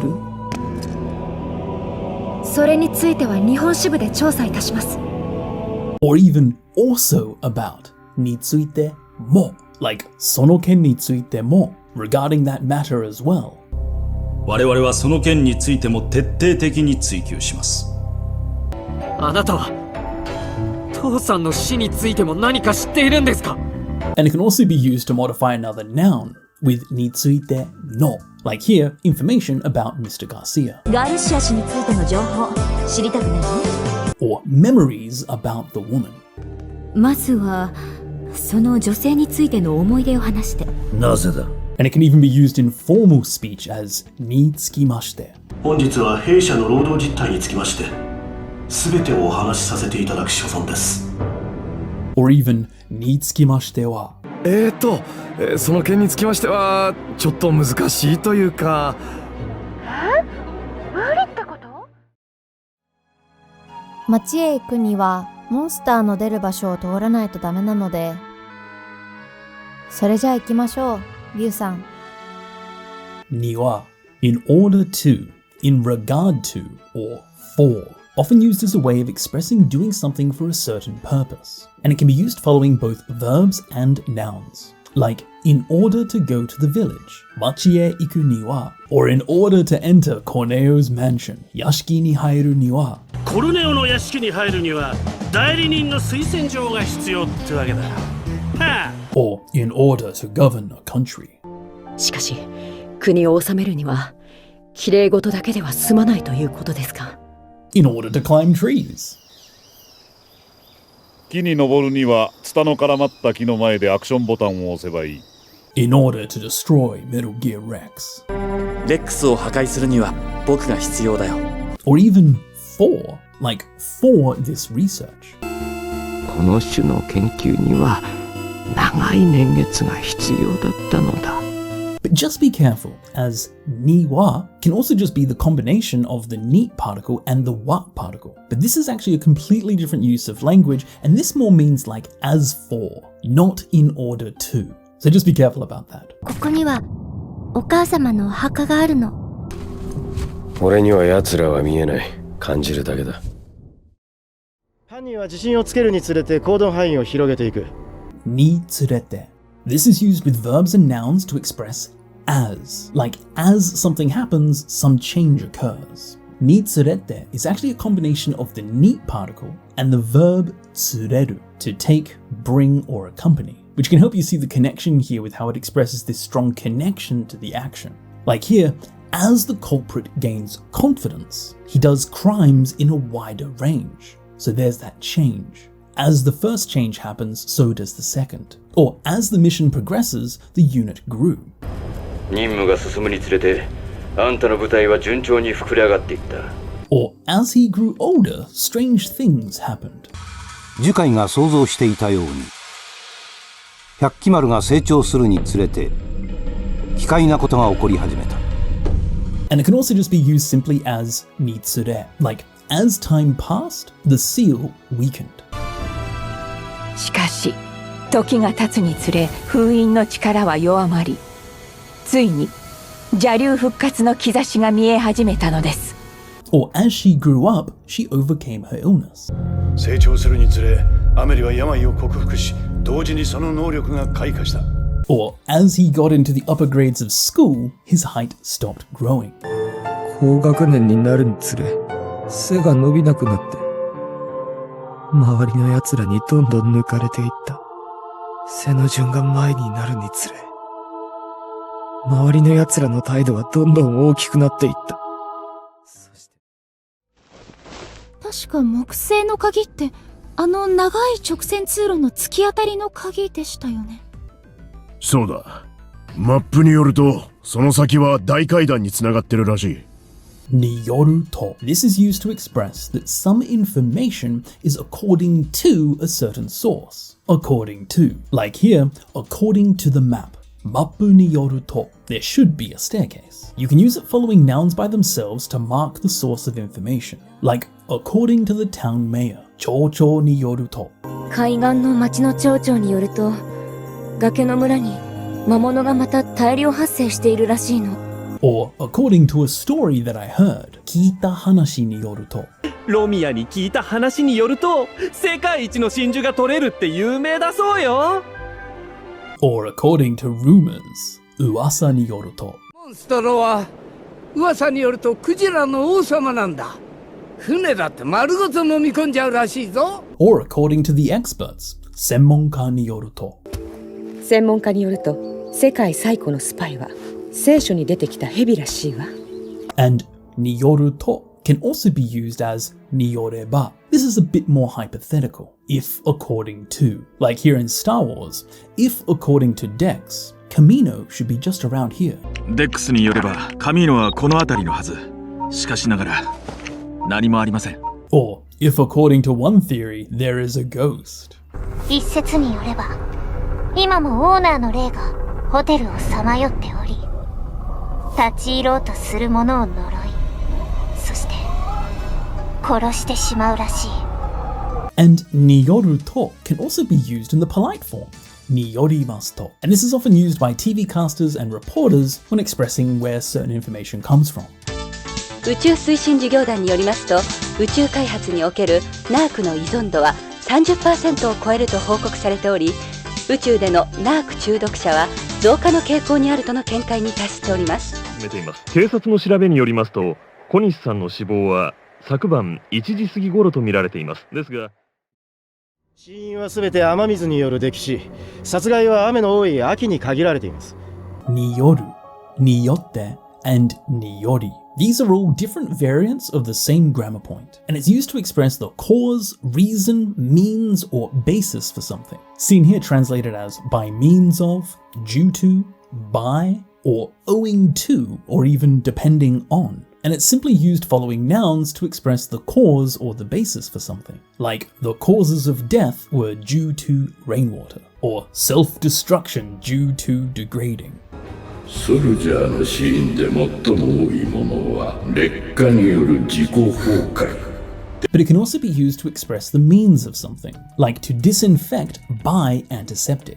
窃盗に対する処置は消毒薬による傷口の消毒、縫合セットによる縫合。Or to annihilate them by the black box reaction. 新生ブラックボックス反応による敵大型兵器の殲滅。Or voiced communication by wired and wireless. 今できるのは無線と有線による音声通話とわずかなデータ通信という程度だ。And it can also be used to express the basis of something, often translated as depending on, like depending on the person. いや、まあそれは人によるかな。And all of the same meanings can be expressed with niyotte, like by the colossal titan. 100年の平和は突如出現した超大型巨人によって壁とともに破壊された。Or awakened by intense anger. 激しい怒りによって目覚めた伝説の戦士。スーパーサイヤ人、孫悟空だ! As well as depending on or due to, like here depending on the person. 本日より皆さんに朱雀からの作戦や指示を伝えるミリタリーオペレーションオーガニゼーションガイダンスロジスティックスエキスパート、略してモーグリクポ。人によってはミリタリーオペレーションガイダンスでモグと呼ぶクポ。Or depending on the time. マコーラは建造された時期によって構造が違う。And niyotte can also be used as niyotte wa to just add a little bit of emphasis. Like here, depending on the circumstances. 状況によっては彼女が暴挙に出る可能性がある。 Or even niyotte mo, also depending on. 牛は食べる餌の出来によっても牛乳の味や量が変わるものなんだ。As well as niyori. This is more formal, like depending on their condition. 生まれつきの病状により人並みの人生を歩めない子供たちもたくさん。Or due to the impact of the rain. 終日降り続いた雨の影響により各地とも気持ちのいい晴れ間とはいかないようです。It's locked down due to dragons. 止まれ！町はドラゴンどもの接近により閉鎖中だ。Or the suspect was arrested by the police. 先月、稲葉市在住の7歳になる女子児童誘拐に及んだ際、容疑者は警察により逮捕。お父さんは私を嫌いになったのでしょうか。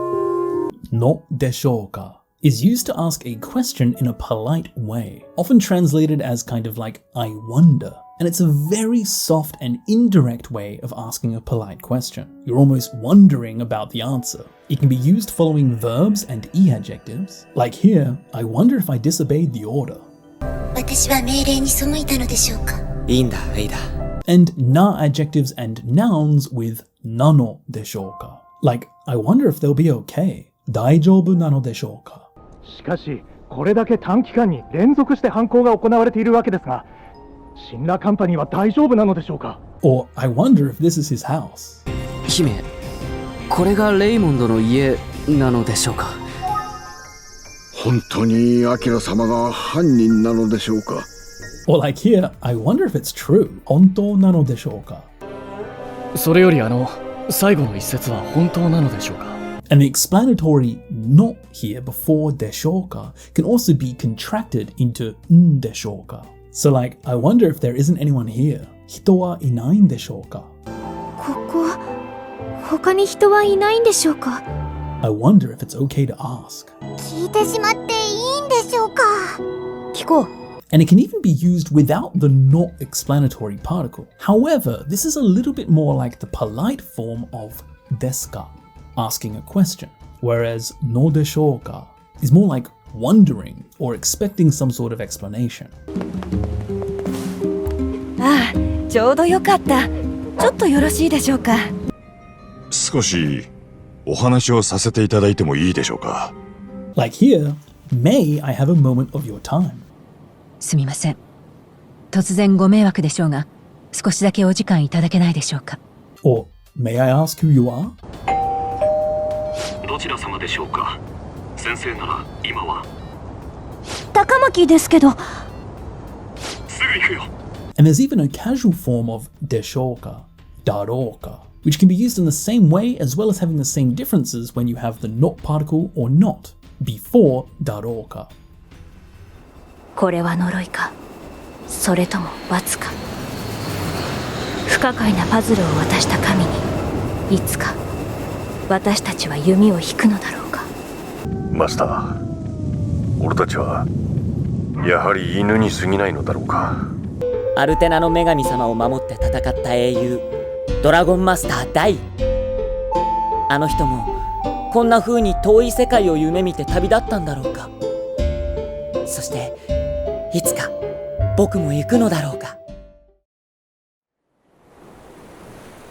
見渡す限りの白、天空にそびえ立つ世界中を中心に広がる雲の海、それが俺たちの暮らす世界アルストだ。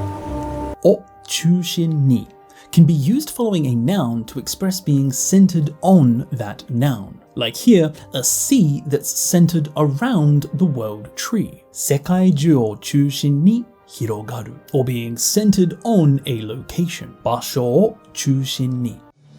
命中した場所を中心に煙幕が張られます。Or focusing on something. Like here, focusing on an investigation. わかった。私は内部を中心に調べてみる。Or even used as mainly, like mainly being active in Shibuya. 彼らは渋谷を中心に活動している。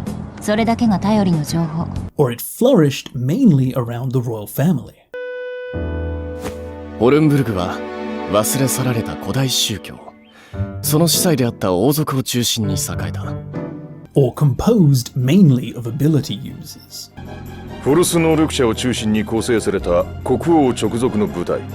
それが王の盾だ。And it can also be used as を中心として or を中心にして to connect two clauses, like to increase forces focused on the empire. 彼らは帝を中心として倒幕勢力を増やそうとしているんだ。And it can also be used to modify another noun. Like here, we see a group of singularities centering on zero. ゼロを中心とする特異点群から変異が強く観測されている。And it can also modify another noun with the past tense form, を中心とした or にした. Like here, centered on the Chiyoda ward. 18年前、千代田区を中心とした23区内全土が突如魔界化し、現世から消滅した。Like here, all regions centered in the Tokai area. 東海地方を中心とした関東中部全域に特別非常事態宣言が発令されました。ライデン、まだ大統領をはじめ多くの人質がいる。彼らの命が未だ危険にさらされているのを忘れるな。おはじめ can be used in Japanese to express a starting point. And it has a feeling of not only that, but also. So starting with the first thing, there is also. To use it, just follow a noun with おはじめ, which marks the start. And then the additional examples follow. Like we see here in Metal Gear Solid 2, starting with the president. There are also many other hostages. So the first example is the president, but there are also many others. Or perhaps in more natural English you would see this as including the president, there are many hostages. Or again here in Metal Gear Solid, I've been entrusted with many weapons, including the Hind. So not only the Hind, but many other weapons he's been entrusted. ですが、大佐からはハインドをはじめ、多くのロシア製重火器を預かっています。Or not only the champion Humphrey, but many others want to fight. 元チャンピオンのハンフリーをはじめ何人かの闘士がブギーを倒しに向かったけど、その後誰一人戻ってきやしない。Or he lost a lot of family members, including his eldest son. リーガン公は事故死した嫡男一家をはじめ多くの家族を失って後継がいなかった。And this can also be used as をはじめとして to connect two clauses. Like, starting with genetic engineering, the digitalization of life was successful. その結果、地球生命の48億年にわたる我々人類の進化過程が明らかになった。遺伝子操作をはじめとして生命のデジタル化に成功したのよ。Or including the SATs, I could get perfect scores. 中学生の頃には SAT をはじめとしてペーパーテストなら大体満点を取れた。And this can also be used as をはじめとする or をはじめとした to again modify the following noun. So like here, he sees this town, including the Dojima clan, as a feeding ground for the Tojokai. 私はね、桐生さん。この町は堂島組をはじめとする登場界の餌場であると見ています。なるほど、そういうことか。彼らとブリガンテス城ですでに会っているんだな。私はディダーロ家をはじめとする穏健派と行動を共にし、ガルガスタン国内の改革を目指していたのだ。Or here referring to many mass extinction events, including the Big Five. ビッグ5をはじめとする大量絶滅期にはビーチが毎度出現していた可能性がある。Or like here with O Hajime Toshita, he made his fortune in the entertainment industry, including pachinko management. パチンコ経営をはじめとした娯楽産業で成り上がった億万長者です。Or the new recruits, including him. 彼をはじめとした新兵たちには知る由もなかった。Or the feudal lords, including the Robe family. 王領に続いて、ローベ家をはじめとした王国西部の領主は、帝国への侵入を表明。こんなに嬉しいことはありません。花嫁衣装も心を込めて作らせていただきます。O komete is used in Japanese after a noun to express something being filled with or full of that noun. It's often used with feelings or emotions. Like here, filled with your heart. Kokoro o komete. みんなのために踊るわ。心を込めて。Or filled with power. Chikara o komete. ロー、ありったけの力を込めて空にグランドクロスを打ち上げるんだ。Or filled with your everything. Subete o komete. 私のすべてを込めて。Or filled with feeling. Kimochi o komete.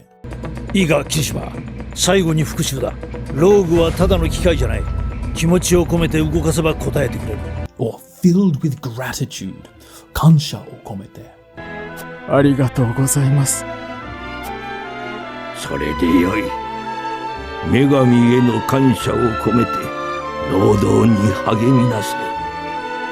And you can also use o kometa with a noun to modify that following noun. Like here, a present filled with love. Kokoro o kometa presento. そうだ。俺たちからの心を込めたプレゼントだ。見ろ! And there's even no komotta. This is the intransitive form filled with something. But this is definitely not an N3 piece of grammar. And here it actually uses a completely different kanji. But just be aware, you may see this sometimes. お前、王族かと。深い土器のこもった声。これなら料理初めてのルナちゃんでも思いのこもった美味しいものが作れるはず。さあ、頑張っていこう。場所など詳しいことは近いうちに知らせてやる。テレビ放送を通してでもな。待て、セル。お通して or お通じて is used to express that something is done via or through some means or mediation, and it follows a noun to mark what or who something is done through. This piece of grammar is often used to express through what information comes through, like as a medium, like we see here in Dragon Ball Z, through television broadcasts. Terebi hoso toshite. Or it seems that we can communicate through gestures. 声が出ぬか。そのおかげと言ってはなんだが、この娘なら身振りを通して我らと話せそうだぞ。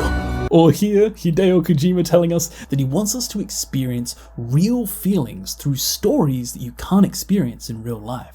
僕はリアルを感じてもらいたいんだ。もちろん、現実には体験できない物語を通してね。Or to get information through the security team. 警護班を通して父親に情報が筒抜けになるのを恐れてるの。And it can also be used as o tsujite. Like here, some information that was conveyed to him through the dragon's eye. この竜の目を通じて俺に伝わる暗い感情は、もはや狂気と呼ばれるほどのものだ。Or to exchange words through their heart. わしとお主とはこうして心を通じて言葉を交わせる。To be connected through the ocean. この水は世界の海を回って全てを見てきてるんですね。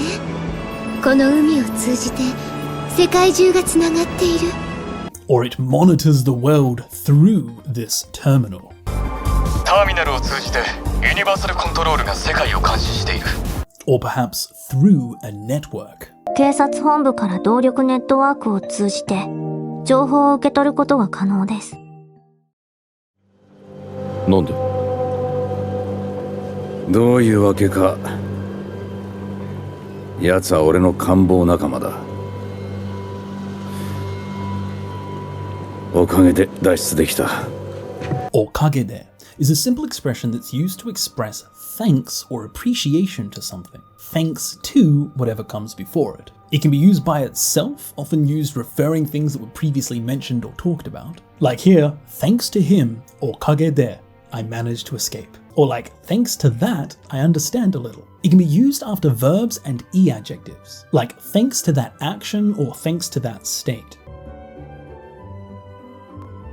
おかげでお前たちのことがまた少し分かったぞ。Like here, thanks to you defeating my men, I'll have to fight you myself. なるほど。貴様もあいつの仲間か。会ったことはない。知っているだけだ。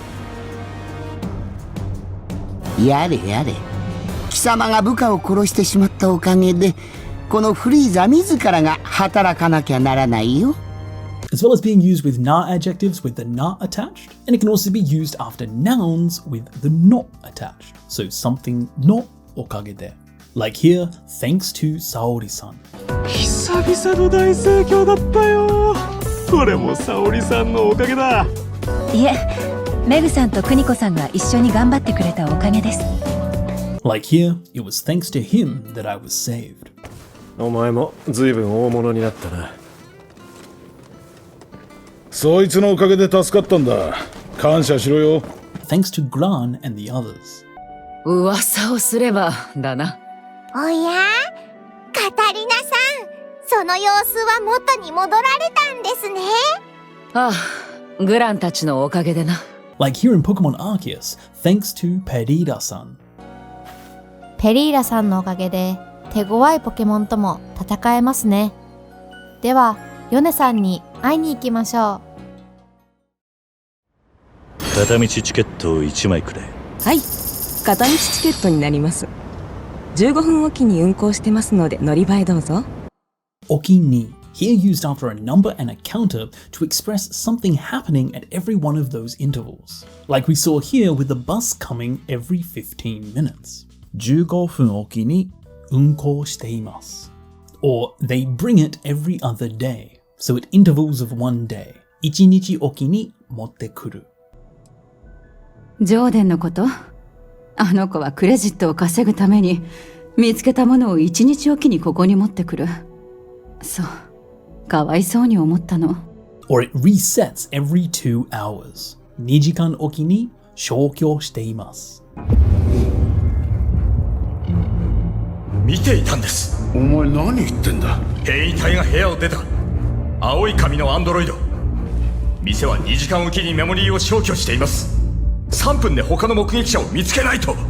Or a person will call you every 5 minutes. 5分おきに電話してくる。よし、じゃあな相棒、また後でな。分かったよバリー。きっと5分おきに電話してくるわよ。その時は電源を切ればいいさ。言葉に気をつけろとし。信行様だ。何度も言わせんじゃねえ。幼い頃からの付き合いだからな。私のことは呼び捨てで構わないさ。Not double particles. Here we have a unique one.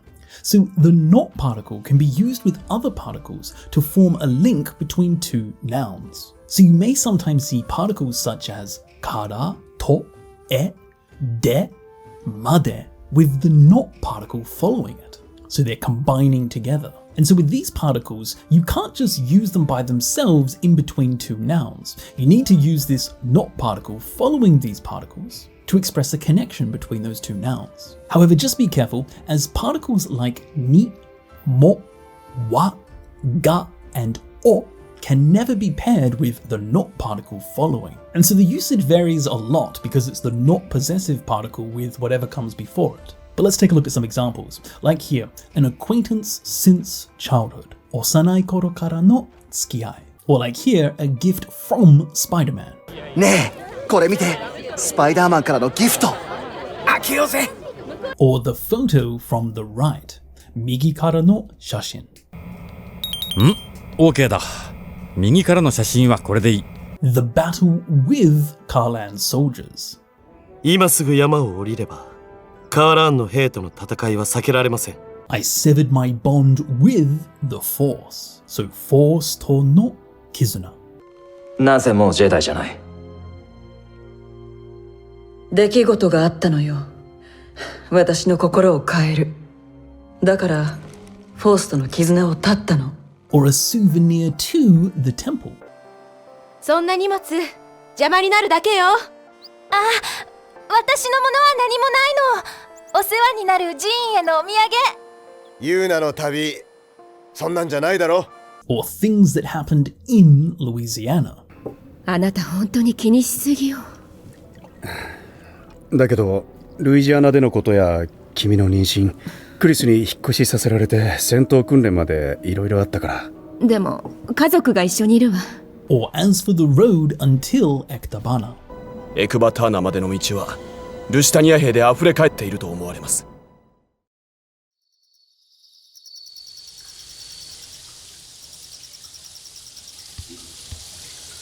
また流しっぱなしだ。静かになった。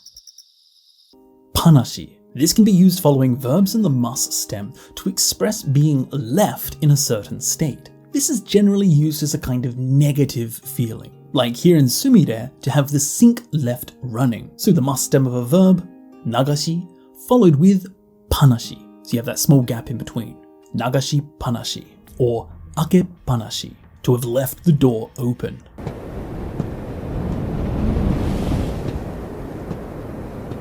ようバージル、扉を開けっぱなしだぜ。ヤマトをよこせ。欲しければ力ずくで来い。 Or to leave the lights on, denki tsuke panashi. 電気つけっぱなしだ。 Or cheese that's been left on the table, oki panashi. このチーズはかなり前から置きっぱなしのようだ。なんなのこの生き物は。アイルっぽいけどなんか違う。俺のカリスマ的オーラは隠しきれないようだな。その通り。 Poi. This can be used following verbs, adjectives, and nouns to express that something is acting, looking, or like that particular state or appearance. It expresses that it has the characteristics of the thing that comes before it. Kind of like a ish. It's not quite that way. It's kind of that way. Ish. And it also turns that combined piece of language into an e-adjective, so it can be conjugated in the exactly same ways. So like we see here, it seems like an airu, or this translation of paliko, airu poi. So to use this, just follow verbs in the mus stem with poi, with that gap again, like seen here in the negative form, pokunai, so not shrine-like clothes. え、神社っぽくない服装だって？まあ確かに。夏だし暑いし、烏帽子や袴はほとんどつけないな。 So to use this with verbs, simply follow the verb in the mus stem with poi, with that small gap. Like here, it looks like they didn't come to school. だから元気なかったのかな。今日学校来てないっぽいし。With e-adjectives, you need that last e replaced with poi. Like here, kuroppoi, blackish. 背の高い黒っぽい髪の男を連れていたか。ああ、喋りっぱなしのやつだろ。ああ、ダンディリオンだ。Or netsuppoi. It seems like they have a fever. 何？具合が悪いんじゃない？そんなことないけど。ちょっと見せて。ほら、少し熱っぽいよ。自分がわからないくらいだもの。大したことないよ。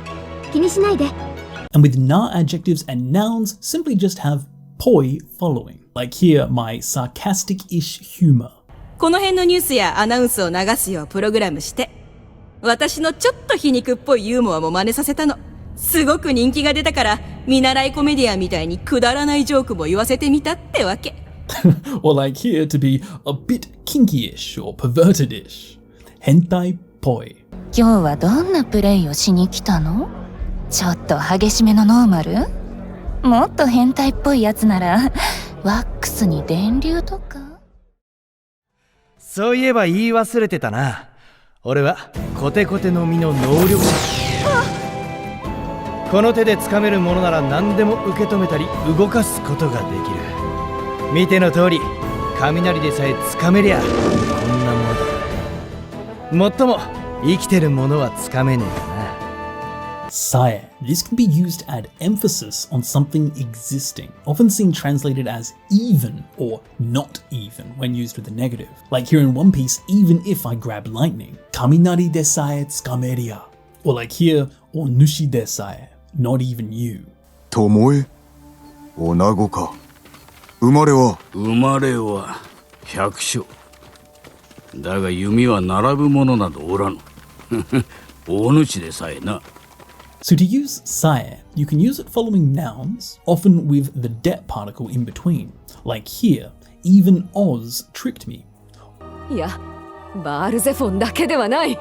あなたの投獄に関わっていたものすべて、おそらくオズでさえも私を偽っていたんだな。Or like here, ima de sae. Even now he's exceeding his limits. その眠っている力を起こして差し上げましょう。まさかそんな力なんて残ってませんよ。今でさえもう限界を超えてるくらいなんすよ。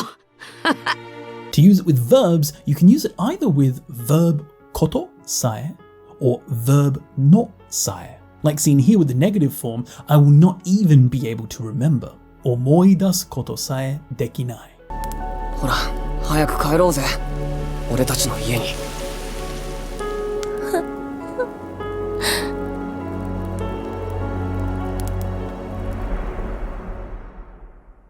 死んでしまったらもうあなたを思い出すことさえできない。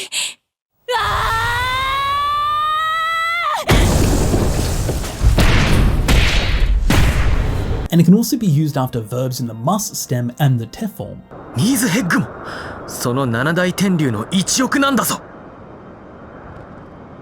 イシュガルドの守りを固め、全戦力を投じて迎撃してさえ勝てるかどうか。Or to not even understand what had happened. 何が起きたかさえわからない。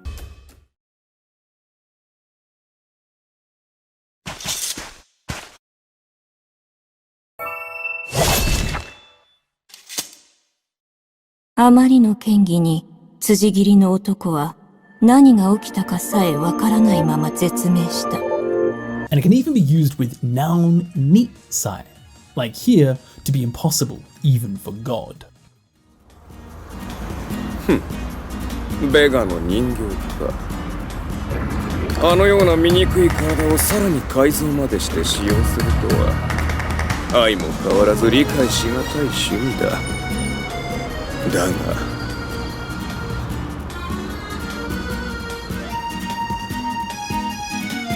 肉体を作り出すというシステム自体は悪くない。私のこの美しさと強さを完璧に再現することなど神にさえ不可能だとしてもな。目覚めろ、風間神。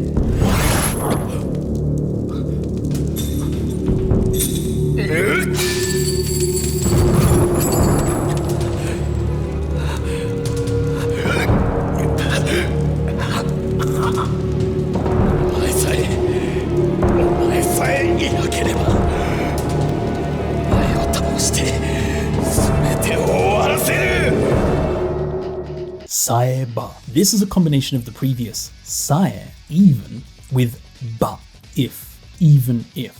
And this kind of creates a meaning like as long as, or the only thing that's needed is dun dun dun. Sae ba can be used with any piece of language. However, when you use it with verbs, it needs to follow the mus stem, or the te form followed with sae and then ba following. We can see there's a lot of conjugation rules. Please don't be overwhelmed. Let's just go through some examples and see it being used. So like here, if only you weren't here, omae sae inakereba, or if only you behave yourself, anta sae otonashiku shitereba. ちょっとした呪いのアイテムをプレゼントしただけよ。あんたさえおとなしくしてれば何も起こらないわ。Or, as long as we have this ability, この能力さえあれば。ご覧ください。11へのコピー能力実装が完了いたしました。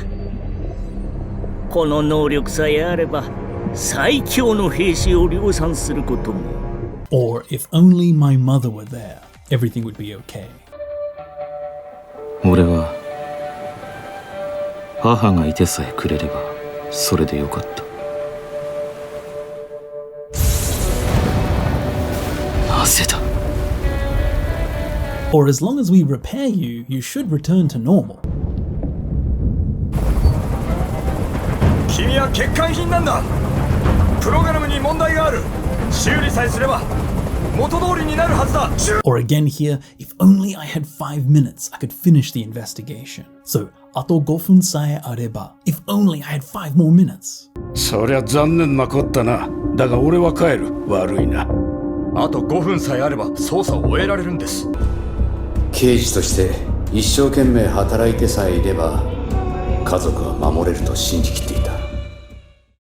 特に稲橋方面では今夜半から明日にかけて濃い霧の発生が予想されています。お出かけの際には十分ご注意ください。では時間帯ごとの天気を見てみましょう。 Sai ni. This is a formal piece of language that means when, but perhaps in a more formal way, on the occasion of, or at the time of. Like we see here on the news, on the occasion when you leave your house. Be careful. So, odekake no sai ni wa, on the occasion of when you leave your home. You can use sai ni following a verb in the dictionary form, like here at the time of riding the elevator. Elevator ni noru sai ni wa. エレベーターに乗る際にはカメラによるチェックがある。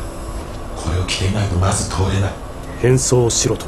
Or with the past tense form, like here, upon hearing it, or kiki ni natta sai ni. Again, we can see they're speaking in formal Japanese. 父上、シモン様、これは一体。王都襲撃の法をお聞きになった際にお倒れになり、そのまま意識が戻らず。Or like here, on the occasion when Zodiac was sealed. いいぜ。俺たちを出し抜いた褒美にその質問にだけ答えてやるよ。太古の昔、光たるハイデリンが力を増しすぎた闇、ゾディアークを封じる際に共存の世界が生じたって話は知ってるか？ And it can also be used with nouns with the not particle in between. Like here, you should have investigated about it at the time of the torture. もう一度起爆コードを入力すれば無効になるはず。心配はいらん。ダーパ局長もアームズテックの社長も死んだ。スネークが解除方法を拷問の際に調べたはずだ。奴は持っていませんでした。そういえば戦いの最中にもあの女を気にしていたよな。まさか知り合いか？ Saichu ni. This is used after verbs and nouns to express that something is in the process of happening, as in right in the middle of that action or thing. Literally, sai is the most and chu is the middle. So right in the middle. So like we just saw, even right in the middle of battle, even in the midst of battle. It can be used with verbs in the progressive form, the teiru form, like here, while drifting around. So here we're in some sort of progress and right in the middle of that progress, while.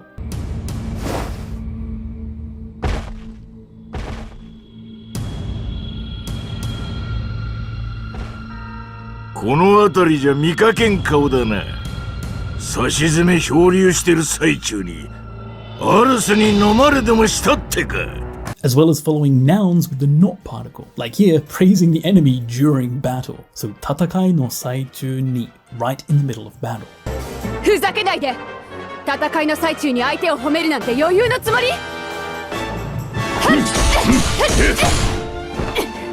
And you can also see 最中 here used at the end of the sentence. 最中だ. So this needs to follow either a verb in the progressive continuous form, teiru, or a noun with the not particle. So like here in Final Fantasy 16, currently heading towards Rosaria. Rosaria へ向かってる最中だ。で、収穫は？クライブ、例のクソ野郎の行き先が分かったぜ。ガブ、あれは？奴は今、ロザリアへ向かってる最中だ。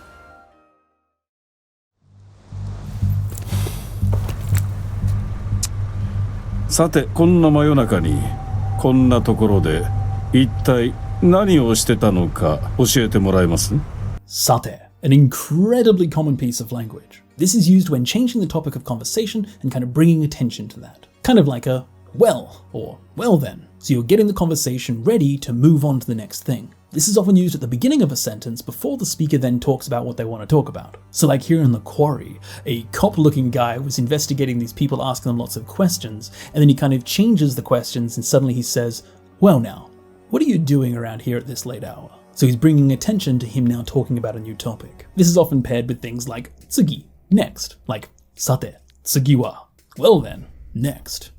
さて次はよく撮れてるね。マリーンズのマーキングの写真はこれで行くことにする。 Or, well then, shall we go? さて、行くか。さて行くか。相手はジェラルト傭兵団だ。 Or, well, now that my condition has returned. さて、体調も戻ったことだし、これまで以上に働かねばならんな。Or, well then, what should we do? さて、どうする？ちょっとやそっとじゃ壊れそうにないぞ。そしてこれがさらにそれを超えた。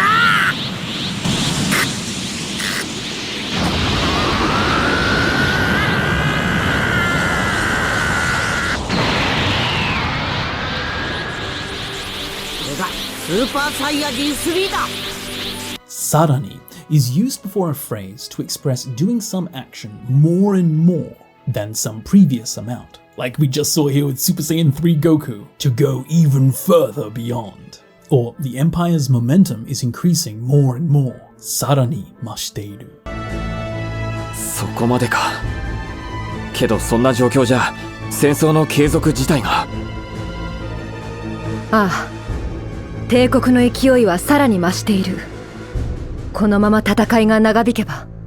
Or we can become even stronger. さらに強くなる。ご覧ください。吸い取ったエネルギーで我々はさらに強くなることができる。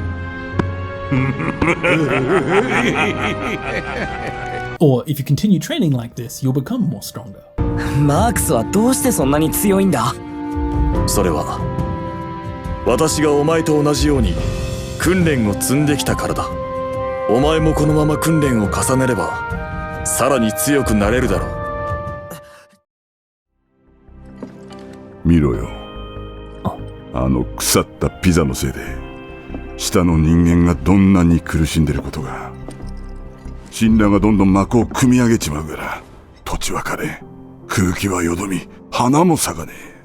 せいで。This is used to express the negative reason for something, the fault. It's used to mark who is to blame for a certain situation, and it's a combination of the word se for fault and the det marking particle, and it's used in between two clauses in a sentence. So because of dun dun dun, something is a certain negative way. Like here in Final Fantasy VII, because of that rotten pizza, the people are suffering. So ano kusatta pizza no sei de. It can be used after verbs and e-adjectives by themselves, like here, because something is happening to me. Nanika ga okiteiru sei de. 俺に何かが起きてるせいで、プの心から俺がいなくなってたんだ。俺、絶対に心のつながりを失いたくない。It can be used after na adjectives with the na attached, like here, because of his fame. 有名なせいで。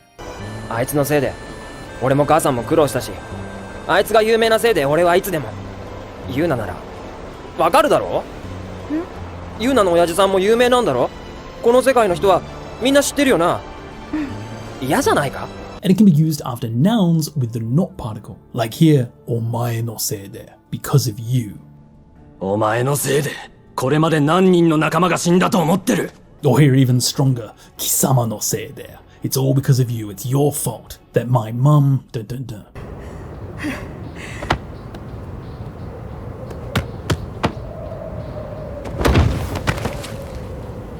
貴様のせいで母さんは。 Or like here, it's because my heart was weak. 心が弱かったせいで。ダメよ。どうしてダリウスが死ななくちゃいけないの。俺の心が弱かったせいだ。あなたは弱くなんかない。今も戦ってるじゃないの。Or it's 100% your fault. なんだよ。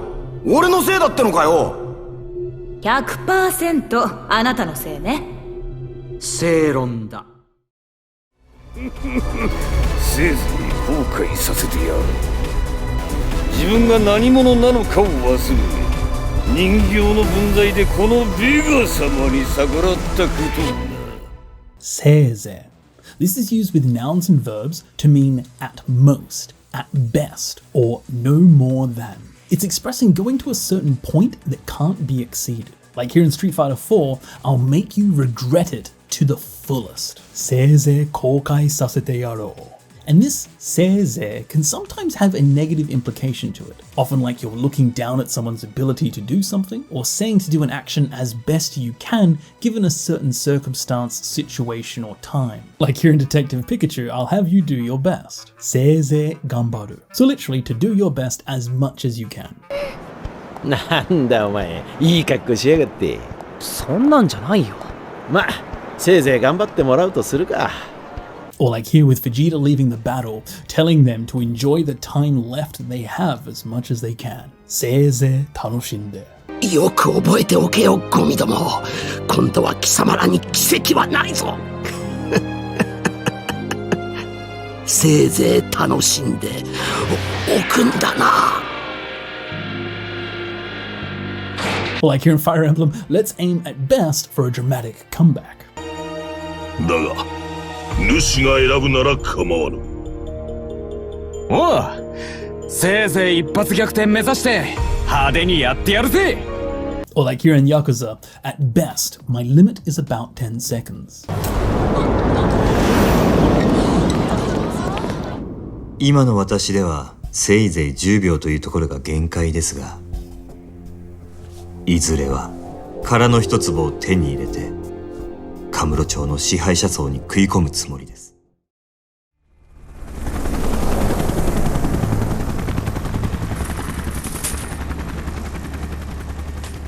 しばらく家にいてくれ。それ苦手なの。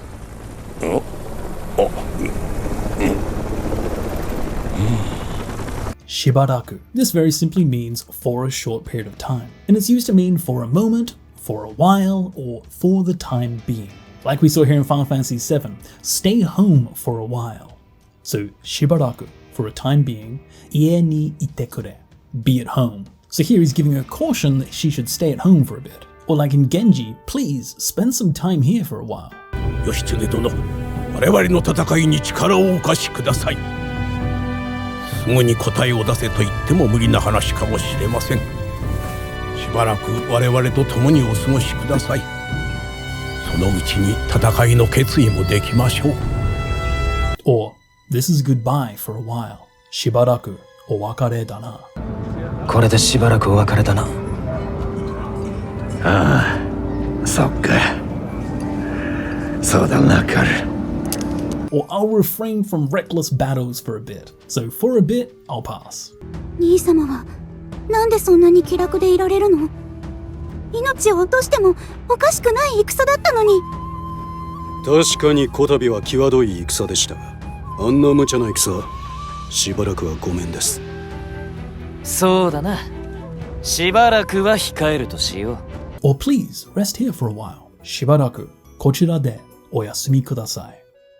王女だって。しばらくこちらでお休みください。また後ほどお話ししましょう。And you may also see shibashi. This is a similar piece of language that's used in media or more literary situations, especially when there's some sort of old feel to it, like often seen in fantasy games, like here in Final Fantasy XIV. 君とはまた近いうちに会いそうな気がするよ。それまでしばしのお別れだ。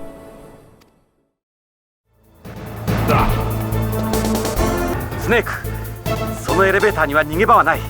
戦うしかないよ。Shikanai. So at the N3 level, we have shikanai, following a verb in the dictionary form to express no choice but to do that action. So like we saw in this opening clip from Metal Gear Solid, you have no choice but to fight. Tatakao shikanai. And so you may have seen the previous N4 piece of grammar, shika, and then the verb in the nai form, which means only or just do that action. Like here in this next clip, to be only be able to be used by this girl. 残念だけどダメみたいね。この機械はあなたにしか使えない。あなた以外の人が操作しようとしても動かないの。はあ、これ私にしか使えないんだ。However, this piece of N3 grammar, shikanai, is instead used at the end of a verb in the dictionary form to express having no choice but to do that action. And this is an even stronger way of saying only, like dake, where dake has a feeling of kind of there are many selections and you only do this. Shikanai expresses an even stronger this is the only option, nothing else but this. Like here, I have no choice but to make you forget. 忘れてもらうしかない。秘密を知られてしまった以上、フレームカーンのように忘れてもらうしかないわね。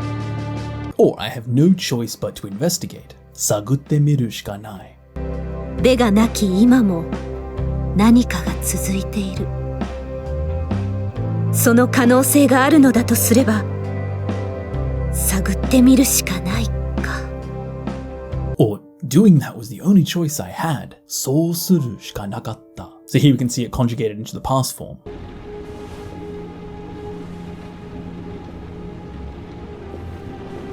イーさん、大丈夫？人を殺した。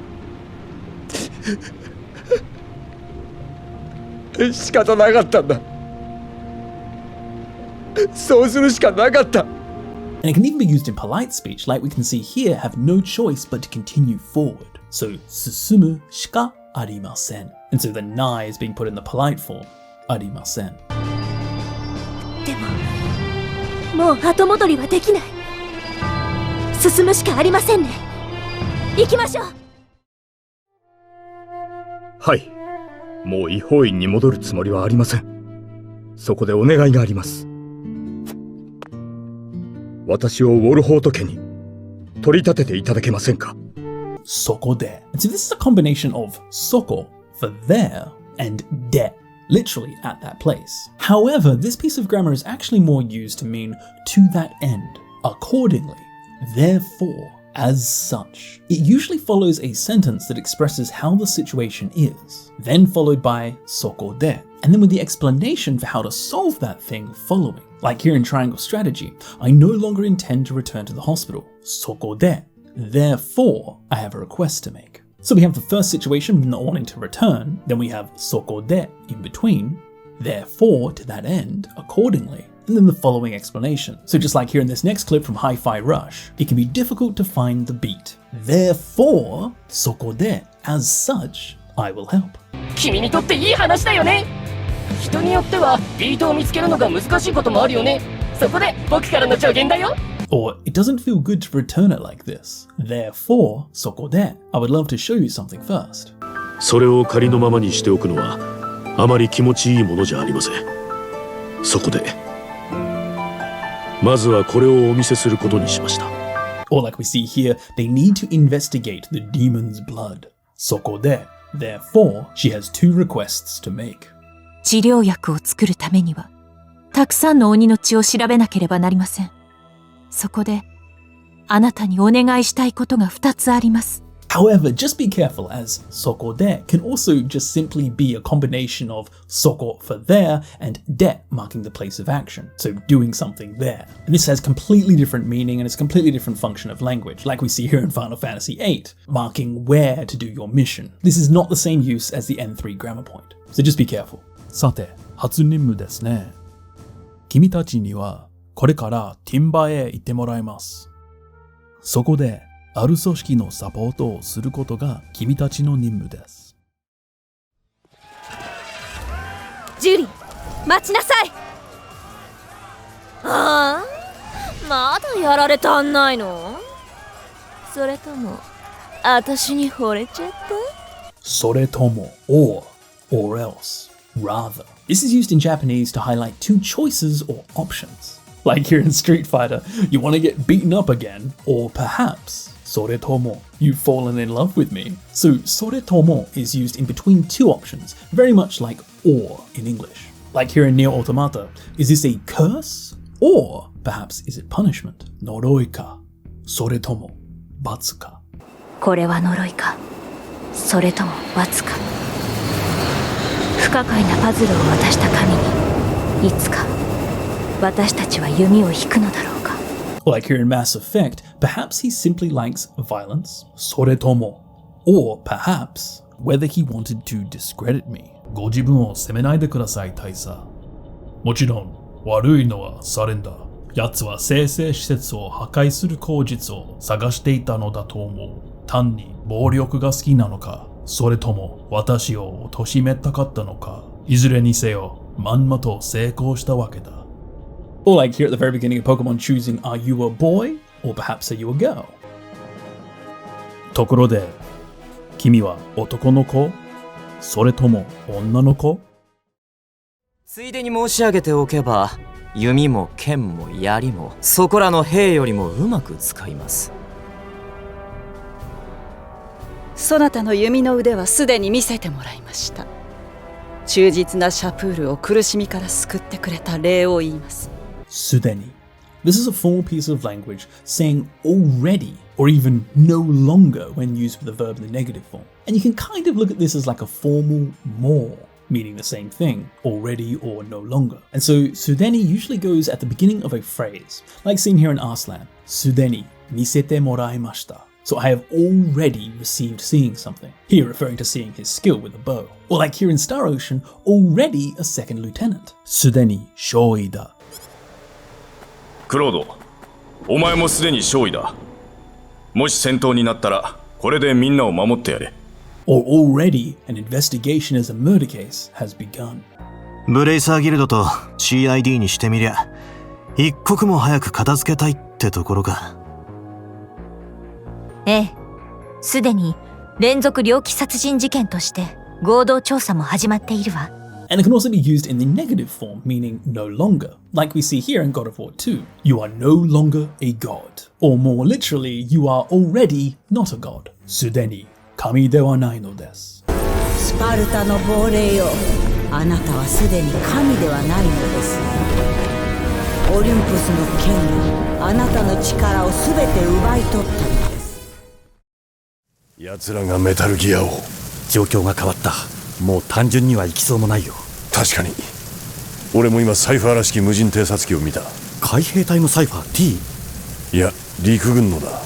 そうもない。This is used after the must stem of a verb to express that that action doesn't seem to occur, or that it's unlikely to happen. Literally, it means it does not appear. It does not seem. Like we see here, 単純に行きそうもない。It doesn't seem that we can simply go. Or like here in Zero Escape, it doesn't seem like we're able to escape. ヤシロとサンタはもう戻ってるかもしれないし。わかりました。了解です。さてと、鉄格子か。ここは抜けられそうもないな。ですね。逆側はどうだ？ And also you can use this piece of language as so ni nai. And this is a little bit weaker without having the mo as emphasis. Like here in Final Fantasy 16, it doesn't seem that we can go through here.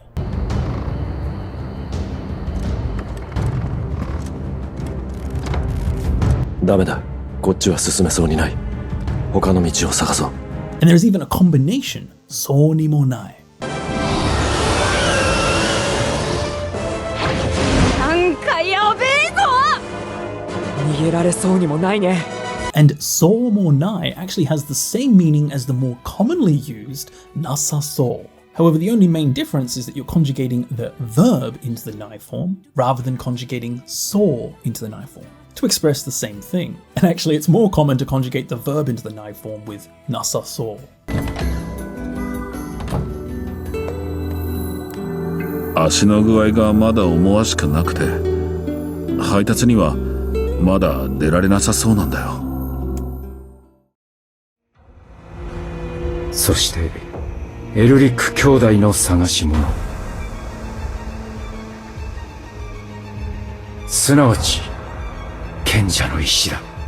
Sunawachi, in other words. This is often put at the beginning of a sentence in between two clauses or two sentences, and it links the two sentences together, often rephrasing the first thing into something more precise. Literally, in other words, to rephrase something. Like here, the thing that the Elric brothers are searching for. In other words, Sunawachi, the Philosopher's Stone. So they're rephrasing the thing they're looking for. What it actually is, in other words, it's this, the Philosopher's Stone. So Sunawachi here functions to kind of rephrase something that was said before into something a little bit more concise. Like here in Metal Gear Solid 5, David O.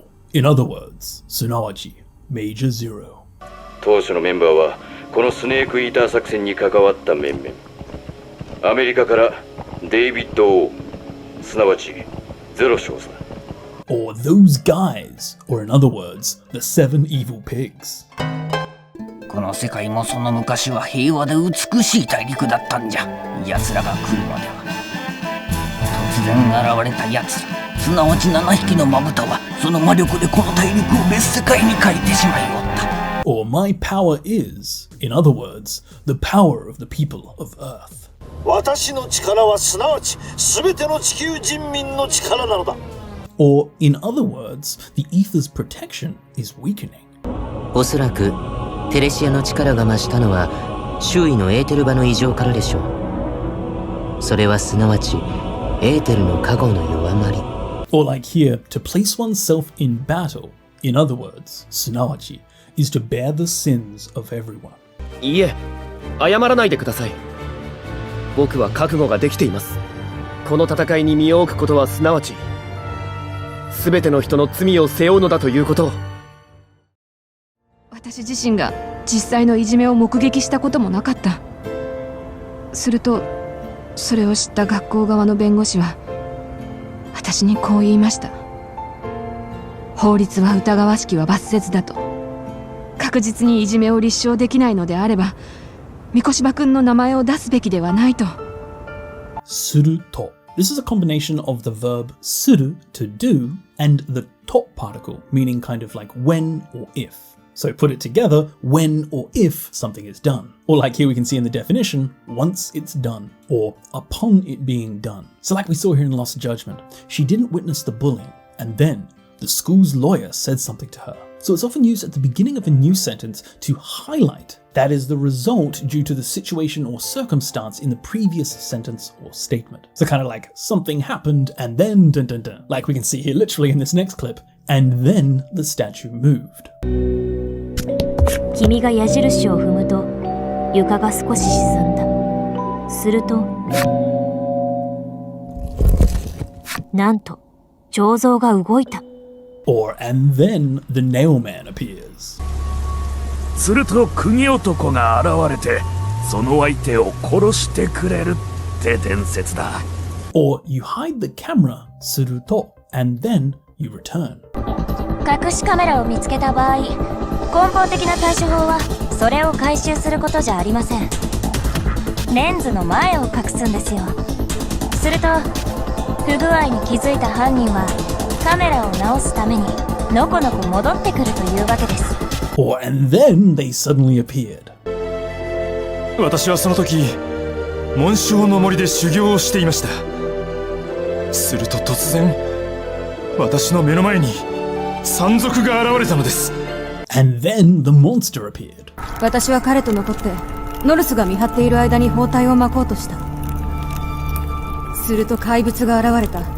ノルスは私を出口に追いやると怪物に向かっていった。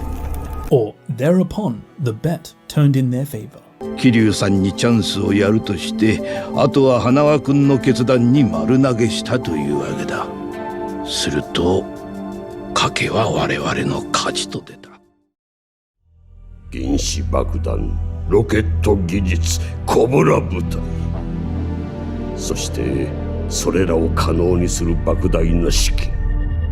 あの対戦をあと5回は繰り返せるほどのな。それが賢者の遺産だ。A quantity or an amount of something followed with the what particle. at least. So when you have a quantity, a volume, or an amount of something followed with the wa particle, it can often be used to express at least. Like we see here, to repeat the wa at least 5 times. 5回は繰り返せる. So as we can see, it's used after a number and a counter.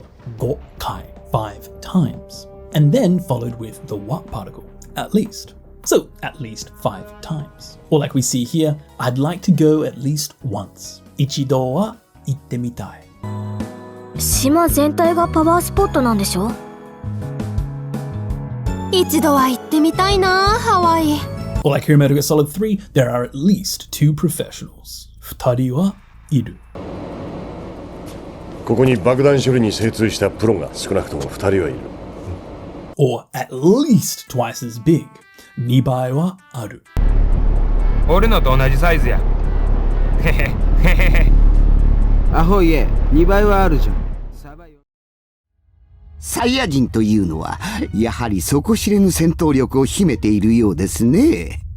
戦闘を重ねるたびに大きく向上する。たびに whenever, each time, every time. And so this is used with verbs and nouns to express something happening or being a certain way every time whatever is put before tabi ni. Like we see here talking about the Saiyans improving each time they battle. And with this piece of grammar, you can't use tabi ni with things that have obvious outcomes or habitual events. So it's not obvious that someone would improve so much after each battle. But the Saiyans have this innate thing that when they lose a battle, they get really, really strong, if they survive. So like for example, every time I go to school, I study. You wouldn't be able to use this because it's kind of the obvious outcome. Of course you study when you go to school. Instead, it needs to be used when the outcome is not an obvious outcome. And so it can be used with verbs in the dictionary form. Like we see here in Persona 3, each time it turns midnight, the shadow time comes. So that's definitely not a normal outcome. 平然と眠ったままか。毎晩0時になるたび訪れるこの掛け時間はいわば隠された時間だ。普通の人間は棺のような姿に象徴化してこの時間があることすら感じない。Or whenever rumors of him circulate, he reappears on the battle. でもゾットが恐れられているのは強いからだけじゃないんだ。奴は死んだという噂が流れるたびに必ずまたどこかの戦場で姿を現す。そして信じられないことに奴の武勇伝は知られているものだけでもここ100年近くにも及ぶんだ。And it can also be used following nouns with the not particle. Like here, 演習のたびに。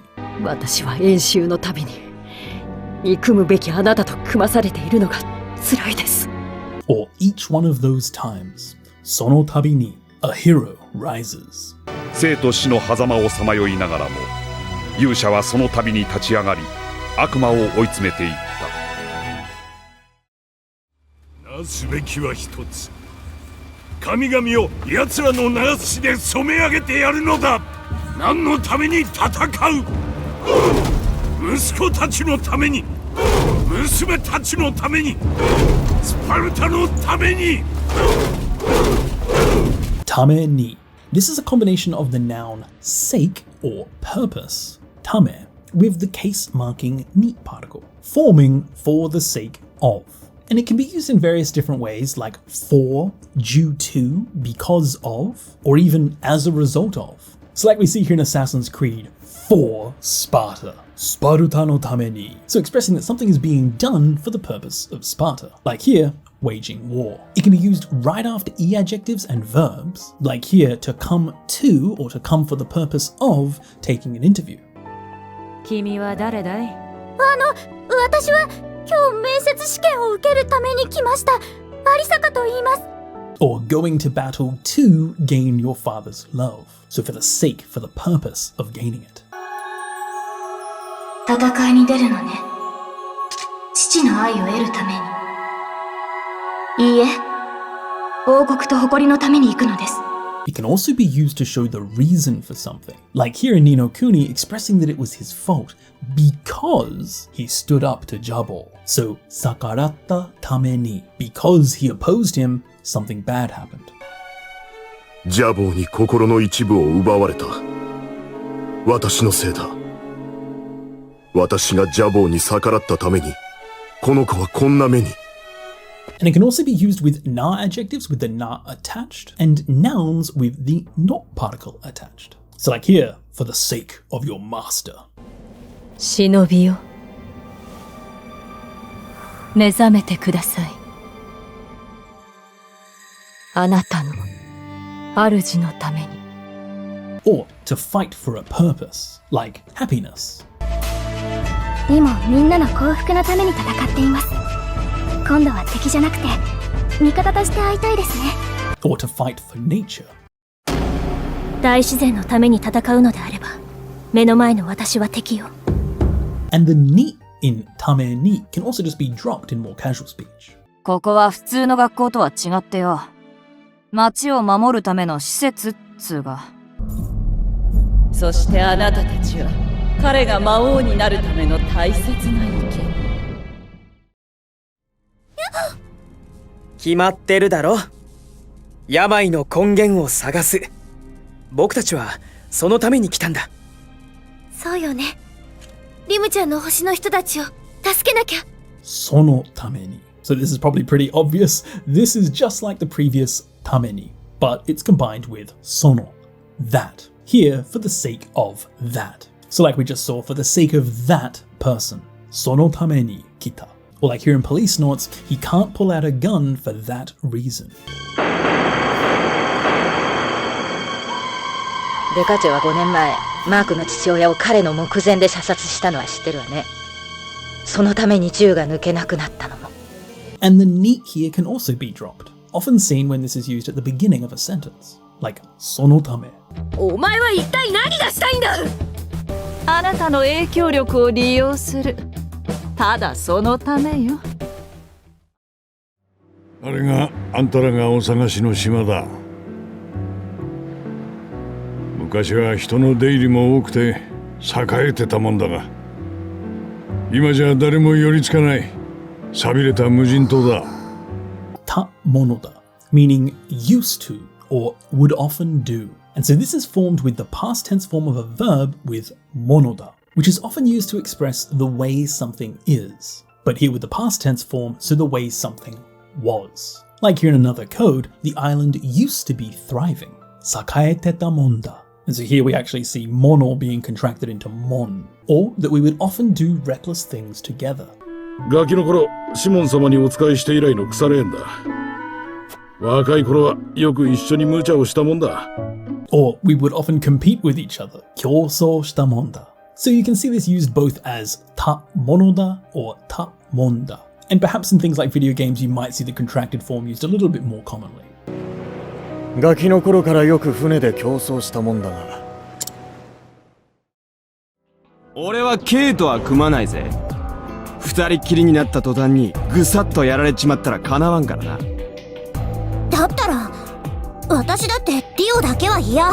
Ta totan. This is used to express that as soon as something is done, something else happens. And it's a combination of a verb in the past tense form and the noun totan for just or just as or as soon as. So literally as soon as the action is done. And this piece of grammar is often followed with a remark that expresses unexpectedness or surprise. So as soon as that first action is done, some sort of unexpected outcome occurs. And you can see this being used both in hiragana or in kanji. So like we just saw in Zero Escape, as soon as it's just the two of us, I won't stand a chance. Or like here in Famicom Detective, as soon as he opened the book, hirogeta totan, he fell asleep.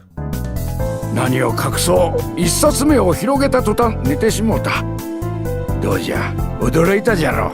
Or, once the protection is gone, people lose sight of themselves. まあ喜んでばかりはいられねえ。ソップの保護がなくなった途端、自分を見失った連中も多いからな。Or the moment he touched the black crystal, fureta totan, he lost his sanity.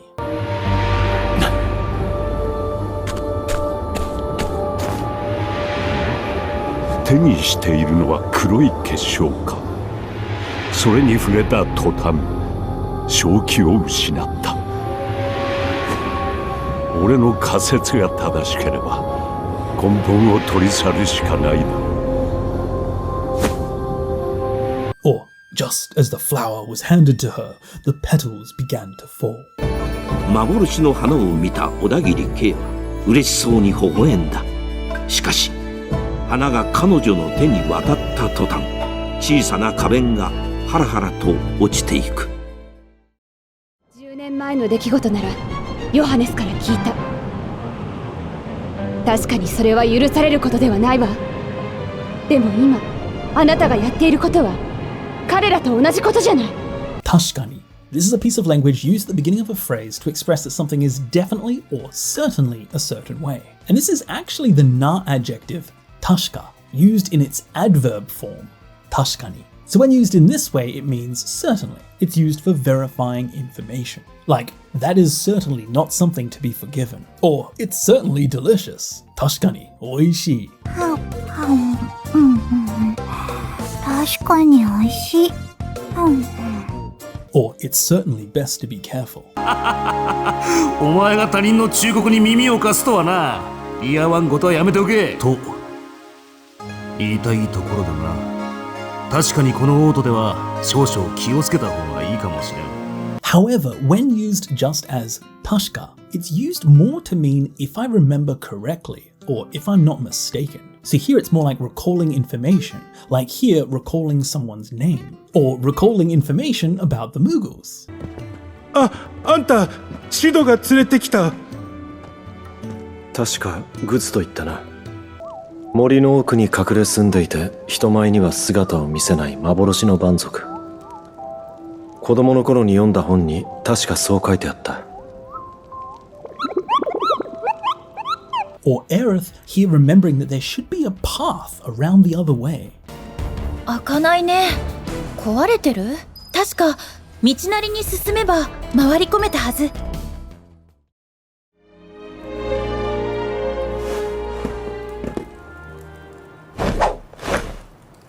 さあさあ皆様お立ち会い。私めが手にしているのは硬くて鋭い鋼鉄の槍。はっ、それだ。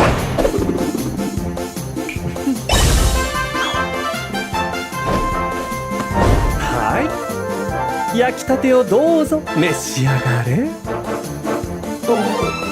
Tate. This is a piece of language used after a verb in the must stem to emphasize the newness or the freshness of that action being done. It's just been done. And this is often used with positive meanings. Like, for example, something being freshly baked. Yakitate. So, tate can be used after the must stem of a verb to express something being freshly made. さて、運んでほしい料理は3皿だ。どれも出来たてで熱いから気をつけろよ。And as tate turns the verb into a noun, it can also now be followed with the possessive not particle, and this is used to connect to another noun. So like here, freshly made bread, yakitate no pan. あ、お兄さん、ちょうどいいところに。焼きたてのパンはいかがですか？今日はコーンブレッドを作ってみました。確かに。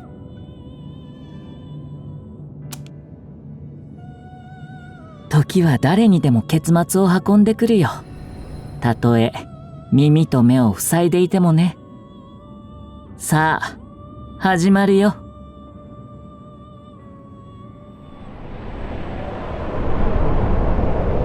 Tatoe temo. This is a combination of the verb tatoeru, to speak figuratively, and temo, or demo, even if. So meaning, even if the first part were true, the following thing may not necessarily happen. Like even if you cover your eyes and your ears, time brings the conclusion to everyone. Or even if the information is minimal, tatoe, wazuka da to shitemo, it's never a waste. 巨人の正体を突き止める努力は継続されなければならない。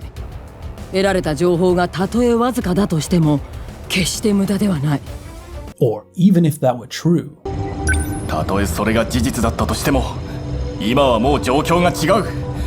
本気で怒る前にほどけ。Or even if you are as awful as you are, I don't want to kill you. 殺したくないんだよ。たとえお前みたいにひどいやつでも。Or like here in Skyrim, even if I'm barehanded, I won't lose to anyone. もちろんよ。たとえ素手でも、この町の誰にだって負けないわ。私の奇跡の技を錬金術と一緒にされては困るね。賢者の石使ってんだろ。例えばその指輪がそうだったりして。Tatoeba is very simply used at the beginning of a sentence or a statement to present an example. For example. And you can see this piece of grammar covered in resources all the way from the N5 level all the way to the N3, as there is no official list. This is a very common piece of language to give an example. So like here, tatoeba, that ring, or for example, even against real opponents. 例えば俺たちみたいな本物相手でもやり合えるのか? As well as seen here in its kanji form. For example, talking about this island. じゃあ、あの人が戻ってくるまで少し話でもして待つとするか。いいけど、話って言われてもな。例えば、この島のこととかな。Or, for example, if I were to attack. けど、どうするんだ？例えば、もし俺が表現して襲いかかってきたら。無論、何としてでも止めるさ。いいです。僕のこと。忘れたって構いません。でも、僕は忘れませんから。何があったって忘れない。シロさんがシロさんであることは僕が覚えてます。Tatte. This is a casual piece of language that's very similar to temo or demo, even if. But here it's more just used in casual speech. Like we see here in Near Replicant, even if you forget, wasuretatte, no matter what happens, nani ga attatte. So to use tatte, simply just follow a verb in the past tense form with te. Like here, no matter how much he resembles him. あの子がチャップに似ているのは認める。私も最初見たとき驚いたわ。でも、どれだけ似てたって、チャップの代わりにはならない。Or even if we save the bearers. ベアラーを救うにしたって、その一方で彼らを苦しめてる。戦争に勝ったってのに、皆さん浮かない顔でどうしたんです？ And when used with the negative form of verbs, like even if you don't, you need to turn the nai into nakutatte. So like we see here used twice, even if you don't have parents, even if you don't have money. お前に俺の何がわかる？いい加減にしろ！もしも金があったら、もしもあの時マーマが殺されてなかったら、親がいなくたって、やるべきことあるだろうが。金がなくたって大事なもんはある。自分の強さを信じてんだろ。And for nouns and na adjectives, you need to follow them with datte, or for the negative form, janaku tatte. Like here in Shadow Hearts, even you, anta datte. You understand, right? ここらに安全なところなんかねえよ。そんなことはあんただって分かってるだろ。And with e adjectives, you need to replace that final i with kutatte or nakutatte. So like here in Persona 4, even if it's a little far away, tokutatte, it's okay. ジュネスに行きたいんだったか？近所じゃなくても少しくらい遠くたっていいぞ。本当？旅行？ああ、まあ、たまには旅行もいいかもな。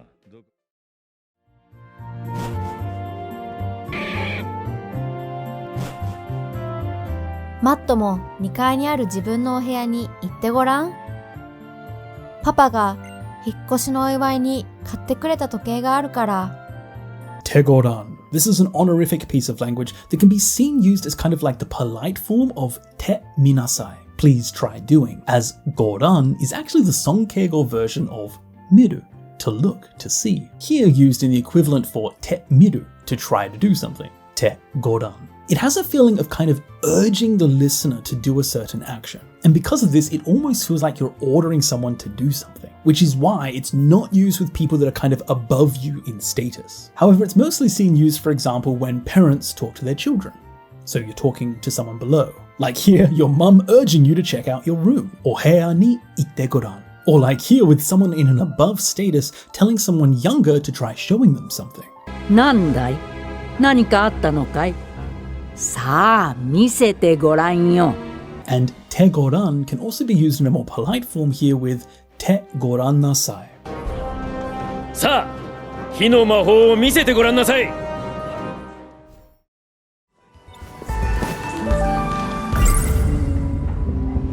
寝てばかりいるし、ちょっと変わった子だ。でも彼女は僕の夢によく現れる。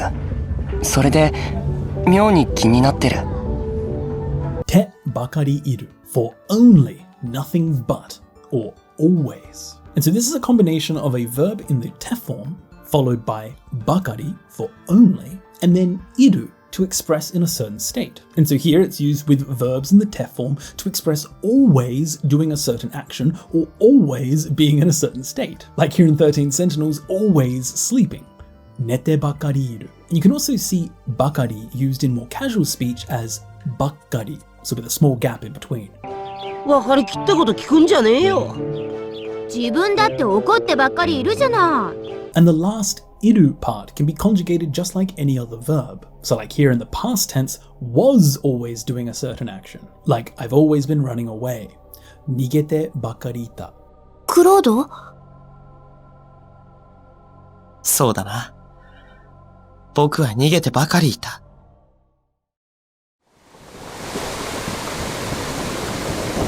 私ね、生まれて初めて雨に濡れたわ。まあ、空を見たのもついこの間なんだけどね。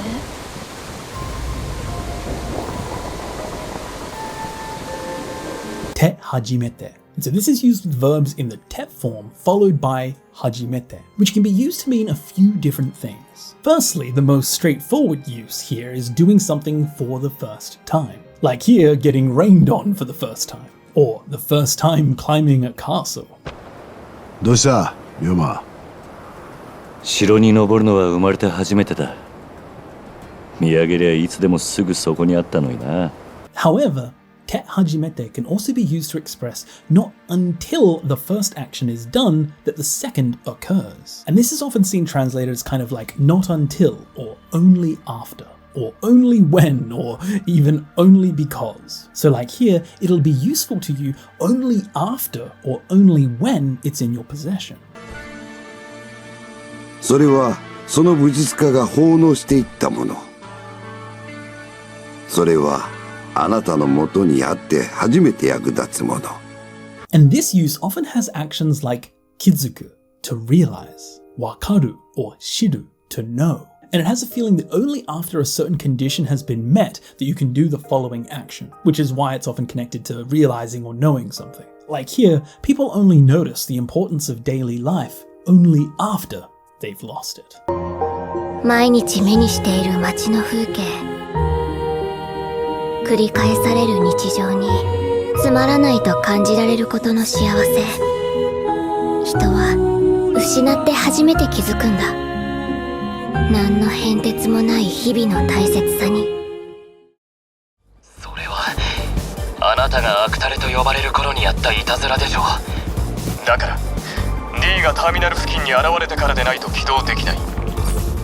Te kara de naito. So this is a combination of te kara, after doing, and de naito, or even de nakereba, without doing. So putting it together without first doing. And it's used with verbs in the te form to express that the first action must be done before the second can be. Unless A happens, B won't or cannot. And because of this, the following action always needs to be in the negative form, because it's because of this that it can't. So like here in 13 Sentinels, it won't activate until it appears. Or until you experience defeat, you cannot submit. 実際に戦って派手に命を散らせて、そしてようやく敗北を理解する。敗北してからでないと負けを認めて従うこともできないの。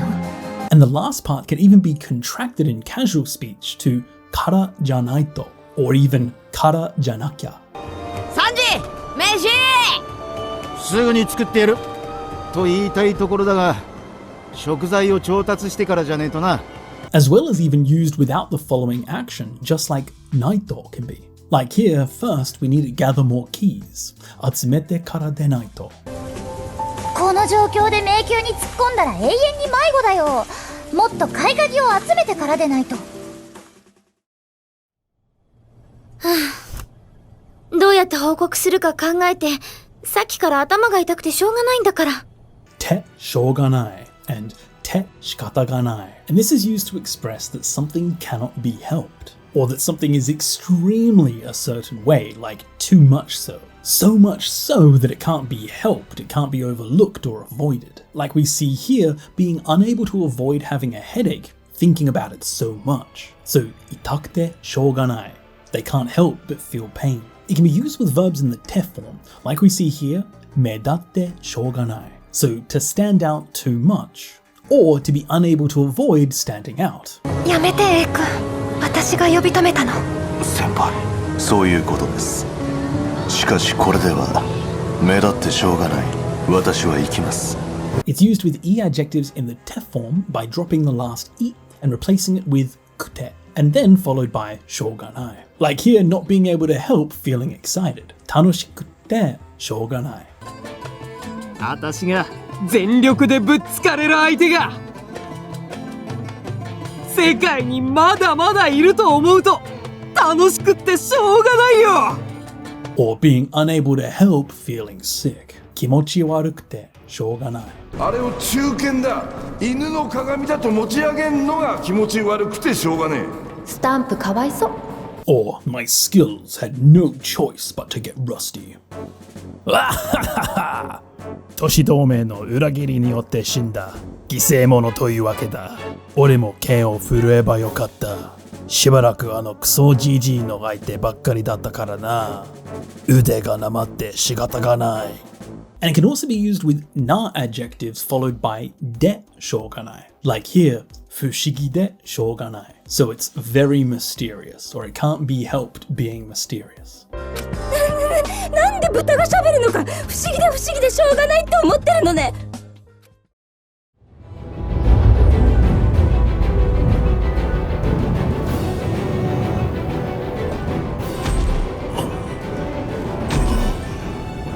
セルドが奴隷から逃げるのか。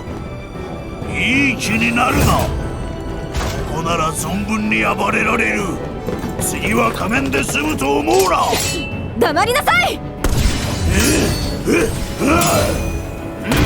Te sumu. So this is used with verbs in the te form followed by sumu, to finish or to end. And putting these together creates a meaning of something being sufficient just by doing that action. So like here, to get away with something ending just with his mask getting damaged. So he got away safely just with his mask getting damaged, but next time he won't. Or like we can see here being expressed to solve something without needing to fight. So here, tetsumu is almost like something has some sort of conclusion to it, some sort of end to it by doing the action. But here, to get solved without fighting. 学園長さえ倒せば結界は消える。他の契約者とはもう戦わなくて済む。ベストエンドだと思わないか。Or to resolve a problem with this much money. おいおい、冗談だろ。属州税は全収入の5分の1という決まりだぜ。これっぽっちで済むはずがねえだろうが。私も一緒についてっていい？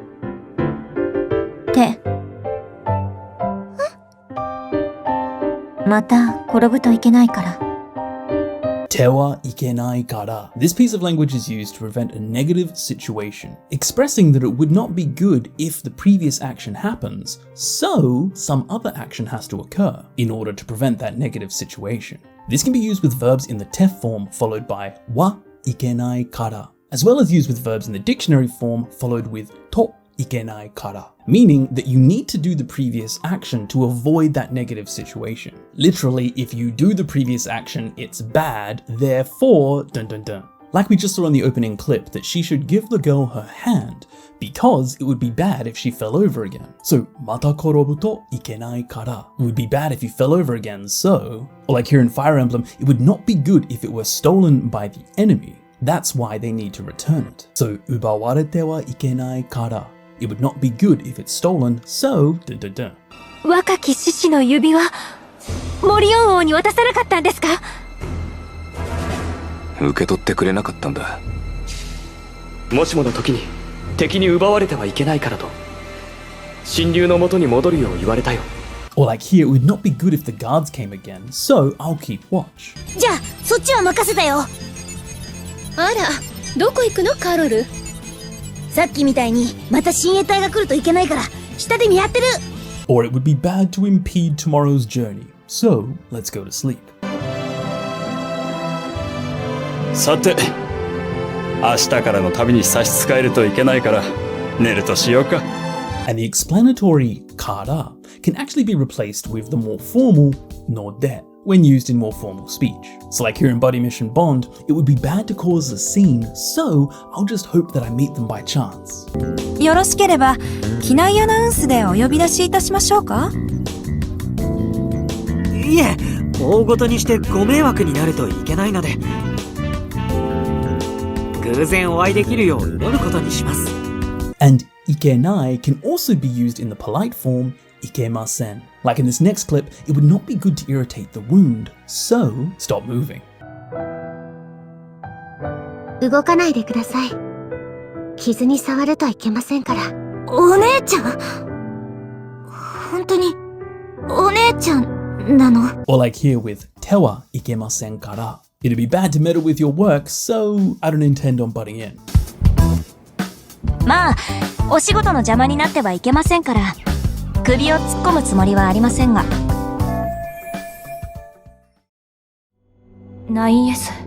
司令官からの命令で 2B さんのメンテナンスを担当することになったんです。これから定期的にチェックしますね。Teki can be used to turn nouns into na adjectives and adverbs, often seen translated with endings like ish, like, or li, like personally, kojin teki, or here regularly, teki teki. And it can also be used before verbs, and that turns the noun into an adverb. So like here, to think normally, joshiki teki ni kangaete. So it turns the noun joshiki for normal or common sense now into an adverb because it's used before a verb. Joshiki teki ni. できねえのか？こんな大きいもの、常識的に考えて無理でしょう。 And so it can be used to turn a noun into a na adjective, which can then go before other nouns. Like here, a personal interest, kojin teki na kyomi. So it turns the noun kojin into the na adjective, kojin teki na. ところで、これは議長としてではなく、ごく個人的な興味なのだが、君はこれからどうするつもりだ？ And it can also be used to have this meaning like here, a producer-like impression. やってやりました！なかなかええ曲やな。こら売れるで。お前だけはプロデューサー的な感想だな。Or is this a punishment game-like thing? これは罰ゲーム的なやつか。飲まされ。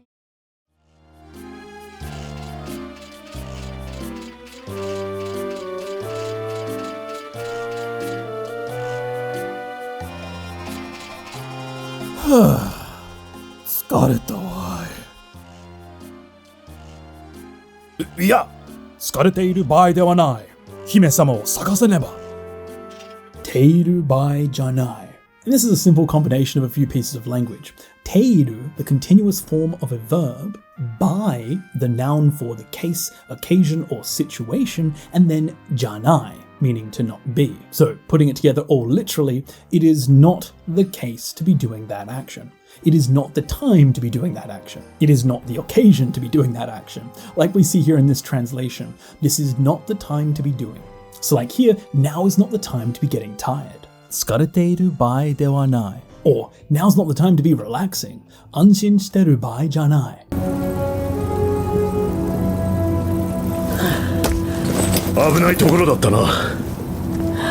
お父さん、感心してる場合じゃないよ。Or this is no time to be hesitating. ぐずぐずしてる場合じゃない。これ何かしら。住所、ショーンがいる場所に違いないわ。急いで、ぐずぐずしてる場合じゃないわ。And the janai part can actually be replaced with other levels of politeness, as well as different conjugations. So, like for example, the more formal dewanai, ochitsuiteru bai dewanai. This is no time to be calm. 落ち着いている場合ではない。魔物に規律が考えたことはなかったか。だが事実は事実だ。目の前にあるものを否定しても始まらない。さて話は以上だ。Temo hajimaranai. Even if you do a certain action, it's no use. And this is used to express that there is no meaning doing the connected action, as it will have no effect on the outcome. It will not change the situation. Like we just saw, even if you deny what's in front of you, it's no use. Or even if you complain, it won't change anything. So there's no use complaining. Monku o itte mo hajimaranai. てめえ、それ鉄巨人の槍じゃねえか。いくらなんでもズリーだろう。文句を言っても始まらない。覚悟を決めろ、ユニ。Or there's no point in saying something, like here grumbling about a problem. どう見てもあれは呪われている。まともな頭をしていないだろうし、会話ができるとも思えない。ブツブツ言ってても始まらないわ。たかが呪いでしょ。女魔術師とウィッチャーの手に負えないものなんてないわよ。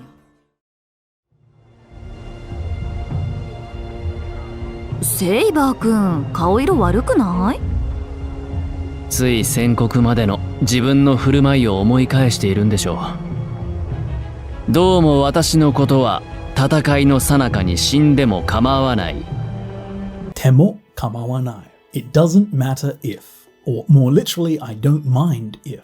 So this is another very straightforward piece of grammar, combining a verb, adjective, or noun in the te form, and then followed by mo, so even if you do that action or even if you were a certain way, kamawanai, the verb to not mind, to not care. So putting it together, even if you did something or even if it was a certain way, I don't mind. So like we just saw, she wouldn't mind even if I died. Shindemo kamawanai. Or I don't mind even if you call me mother. Ka-san to yondemo kamawanai. お話できて嬉しいわ、ベイル。あなたはあの子の妹なのだそうね。それなら私の子のようなものだわ。母さんと呼んでも構わないのよ。Or I don't mind even if you throw it away. 捨てても構わない。ではこれは私個人の気持ちだ。持っていてくれ。不要であれば捨てても構わない。それでは失礼する。Or I don't care what happens. どうなっても構わねえ。こいつを守るためだったら、本当俺、自分なんかどうなっても構わねえなって。そうか。However, if you want to use this expression in real life, you're probably off better using it in the polite form. So in that situation, you can turn kamawanai into kamaimasen. Like here, you don't mind if we continue the conversation, right? そもそも俺から言い出した約束だ。分かっているなら結構です。では、仕事の話を続けても構いませんね。いらっしゃいませ。お一人様ですか？ああ。すんません。ただいま満席でして、少々待っていただいても構いませんでしょうか？構へん、待つ。何から教えてあげようかしら。まずは仲間を編成する必要があるんだけど、あれこれ説明してもしょうがないわね。実際にやってみましょう。Temo shouganai or temo shikataganai. This is another piece of language that's used to express that there's no point doing something, or that there's no use even if you did. And it can be used with verbs and adjectives in the temo form, followed by shouganai or shikataganai. Like we see here, there's no point explaining. 説明してもしょうがない or it's pointless to stay here. ここにいてもしょうがない。どうします？ずっとここにいてもしょうがないけど。そうですわね。Or it's useless to stay like this. So こうしててもしょうがねえ。おや、どこへ行こうというのじゃ、嵐丸。こうしててもしょうがねえから周りを探しに行くんだよ。 Or it's not worth worrying about. 悩んでもしょうがない。双葉の部屋にいつ乗り込むんだ？悩んでもしょうがねえと思うぞ。まあ予告状は持ってきてあるから腹決まったら言ってくれよ。 Or it's pointless to wait here. 待っていても仕方がない。だが鑑定の結果が出るまでにはしばらく時間がかかる。ここで待っていても仕方がない。別の場所に行ってみよう。わかった。そうだな。君は？僕も皆さんと同じで世界探偵機構の超探偵みたいです。と同じで。So this is used following nouns to express being just like or similar to that noun. So like we see here, being the same as everyone else. 皆さんと同じで。Or like being the same as the other guys. 他の奴らと同じで。They are an orphan. さっきの女の子はお孫さんですか？見ず知らずのガキだ。まあ他の奴らと同じでただの孤児だろうさ。Or like seen here in Yakuza, collecting money is just like Dragon Quest. ドラクエと同じだ. And here we can actually see it's being used as と同じだ. And that's because this is used at the end of a sentence. If you put it in the middle of two clauses, it's used with と同じで. But if used at the end of a sentence like this, it's と同じだ. じゃあさっさとハローワークに行くぞ、勇者よ。今の勇者様のパーティーには薬草を買う金すらねえんだからな。そうだな。まずは金だな。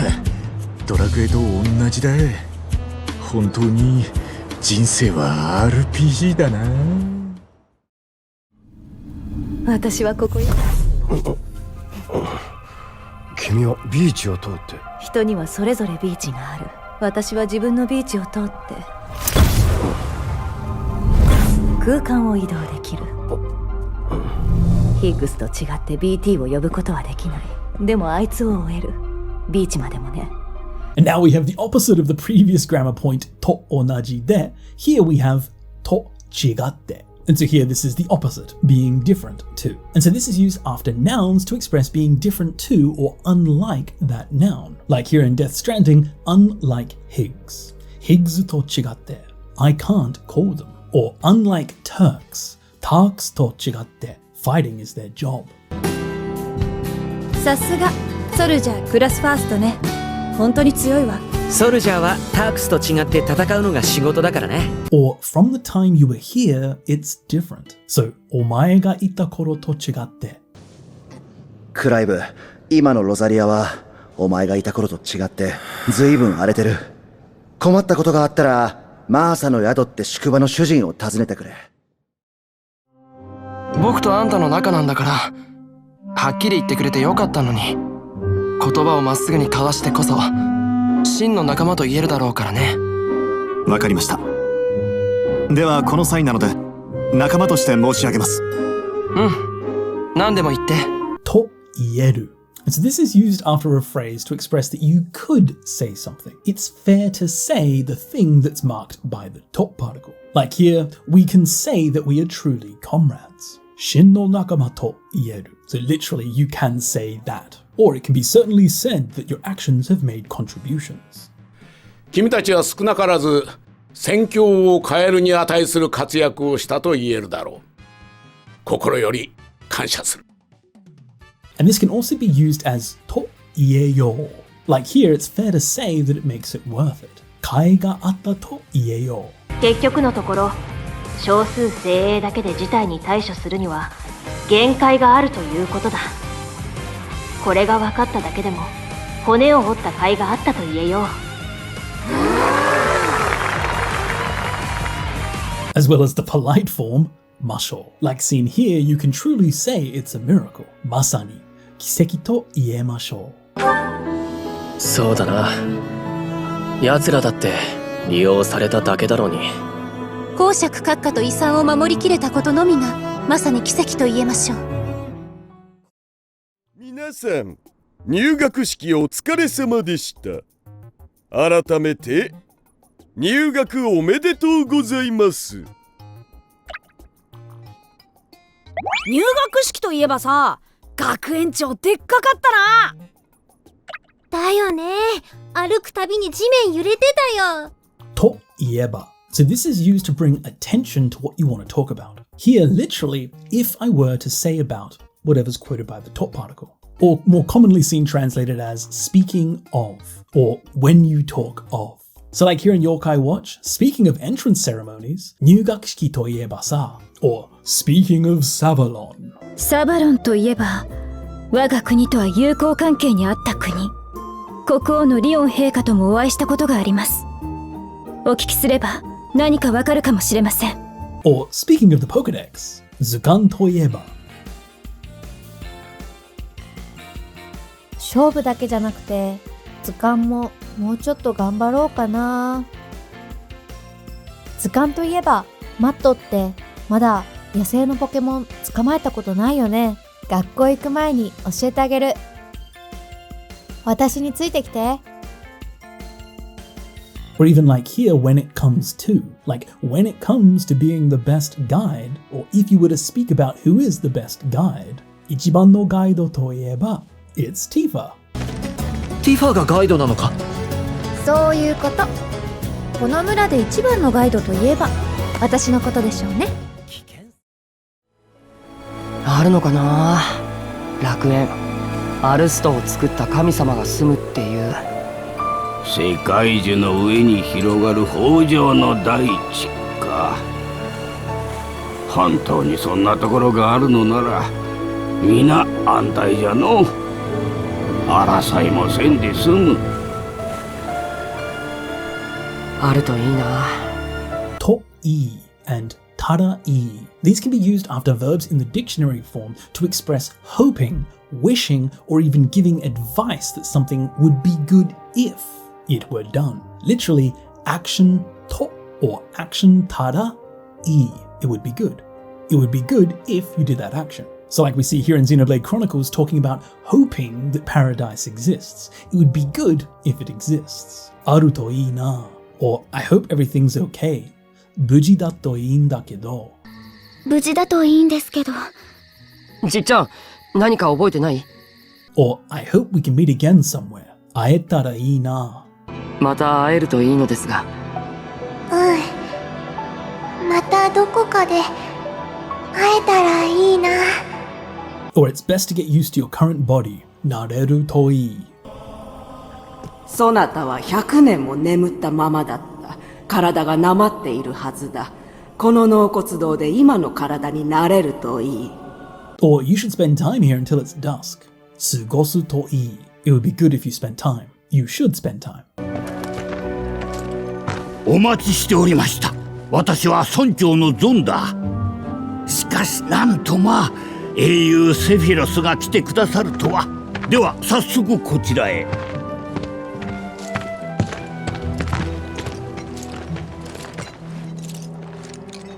日暮れまで好きに過ごすといい。Or what should I do? Literally, what would it be good if I did it? もうどうしたらいい？おい、嘘だろ？俺の言ったことは何から何までまずかったのか？最悪だ。俺はもうどうしたらいいんだ？個人的な相談？ああ、個人的といっても仕事の範疇ではあるんですけど、すみません。いきなりこんな連絡をして。いや、ちょうど昼時で休憩してたから構わないよ。と言っても even if you said. And so this is a combination of the to quoting particle and you to say. But here in the temo form, even if you said. Or although you might say. So like, even if you said it's personal, 個人的と言っても or even if I ask you to stop, it's no good? 孫悟空はこの世で一番強いんだろ？人間では。そんなことはやめてくれ！って言っても無駄か。無駄だ。俺たちは孫悟空を殺すために作られた。Or even though it's called a neighborhood association, 町内会といっても it's just a bunch of old folks. ここは町内会の建物だよ。町内会といっても暇な老人がのんびりしているだけだがね。Or even if you say no, いやと言っても you have no choice but to obey me. ざけんじゃねえ。なんで俺があんたの捜査に付き合わなきゃなんねえんだ。いやと言ってもお前は俺に従うしかないんだよ。あと少し行きゃ神奈川県、つまり俺の管轄だ。いいからおとなしくついてこい。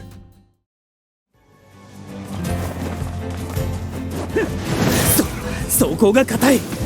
奴ら身を守る術を編み出したらしい。我らが進化するのと同じように奴らも進化するということだ。それならそれ以上の力でねじ伏せてやるだけだ。ということだ。It is said that. It means that. Or even I hear that. And so this is a bit trickier piece of language to give a really clear English translation for, as its main function is defining information about something. Kind of like it is that it's a certain way. To, the quoting particle with you to say, and then koto for a thing or a way, and then da, stating that it is a certain way. So literally it is the way that, or it is the thing that. It's stating how something is. So let's look at a few examples to get a better feel for how this piece of language is used. So like we see here, explaining the way it is that they also evolve too. So here defining how it is, how the situation is, it is that they also evolve. Or here asking why would humans do such terrible things? And answering that it is that, the case, the situation is that there are foolish humans everywhere. どうやらこの船は人身売買を行う商船だったらしい。非道なこと。人を売り物にしてたってことか。そうだ。かなりの儲けを出していたようだな。同じ人間なのにどうしてそんなことを。わかりたくもない。愚かな人間はどこにでもいるということだ。And ということだ can also be just shortened to とのことだ. Like here explaining details about what the mission entails. 最初の任務はとても簡単だ。マストに行き、イージスでエージェントプラトンに合流してくれ。近くに荷物が放置されているから、UC 警備隊に対処してほしいとのことだ。Or explaining the fact that their father doesn't care. 正直に言う。父上は喜んでくれなかった。どうでもいいとのことだ。しかし、そんなことで俺の情熱はなくならない。心の炎が消えることはない。俺は決してくじけない。それでお願いって何？お願いというのはちょっと訳があって、彼を何日か止めてあげてほしいの。というのは And so this is used to define exactly what something is. It's used to give further concise detail about something. So like we saw in 13 Sentinels, explaining what the request or what the favor is. So お願いというのは So as for what the favor is, they want to let the guy stay there for a couple of days. So they used というのは following a phrase to then define more concise information about that thing. So next here we see seeking definition. 記録というのはなんだ? What is this record? 逃げるというのはこの世界からの脱出のことか。さあな。記録というのはなんだ? すっかり忘れて面倒なやつだな。Or like here next, defining the thing of hurting someone. 誰かを傷つけるというのは is a painful thing. 何かのために誰かを傷つけるというのはとても辛くて悲しいことですね。And というのは can also just be used as contracted as とは. So like here with Sasuke really seeking definition, what exactly is a village? What is a ninja? So 里とはなんだ? 忍とはなんだ? 初代火影、あんたに聞く。里とはなんだ？忍とはそもそも何なんだ? Like here asking for a definition for what exactly is the Genova project. セフィロス。お前はジェノバプロジェクトが生み出した最高のモンスターだ。ジェネシス、やっぱり生きていたのか。この状態を生きているというならばな。ジェノバプロジェクトとは何だ。5年後のこの日にまたみんなで大修道院に集まらないか。それって同窓会ってやつだよな。5年後というとガルグマクの1000年祭の年ですね。というと。This is used after a noun to bring up that topic. Very similar to the previous toieba. The only real main difference is the difference between the hypothetical ba and the conditional to. Here, to creates a much stronger connection between the two parts. So like here, 5年後というと. So speaking of 5 years later. And literally this would more be like when you speak of 5 years later, rather than, for example, if you speak of 5 years later, which would be toieba. But here it's more like when. So like here in this next clip from Metal Gear Solid 3, speaking of Sokolov, he's that famous rocket developer, right? So when speaking of Sokolov, he's that famous guy, right? 東側の兵器開発における第一人者だ。ソコロフというと、ロケット開発で有名な？そう、そのソコロフだ。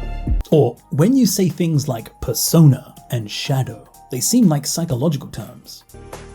僕も後少し調べてみたんです。一般にペルソナやシャドウというと心理学用語のようですね。コーヒーでもどうです？ここのは格別ですよ。ついつい長居しちゃうくらいね。ラスティはもう人間っていうより中身はブラックコーヒーって感じよね。というより. This is a combination of the to quoting particle, iu to say, and then yori, more than. So putting it together, creating more than saying, or rather than saying. So like we saw in this example, rather than being human, ningen teiyu yori, it's more like he's made out of coffee. And so it can be used with verbs, adjectives, and nouns followed by toiyu yori. Like here, rather than wanting to become strong, 強くなりたいというよりは。なぜ強くなりたいと思ったんだ？強くなりたいというよりは、強くならなければいけなかったんです。As well as with na adjectives and nouns, with da being optional if you want to make it a little bit more stronger emphasis. So like here, rather than being a robot, it's more like it's AI. 戦闘ロボットさ。ロボットというより、そいつの頭、つまり AI だ。Or more than a virus, it's more like a worm cluster. このウイルスを作ったのは本当に君なのか？ウイルスというよりワームクラスターだけど。Or more than a pet, it's more like a bodyguard. フランクは犬をすごく可愛がってますよね。ペットというよりボディーガードだな。血を欲しがるように訓練したんじゃないか。竜門を破壊するためには眷属となっているセピアとグリを倒さないといけないわ。となっている.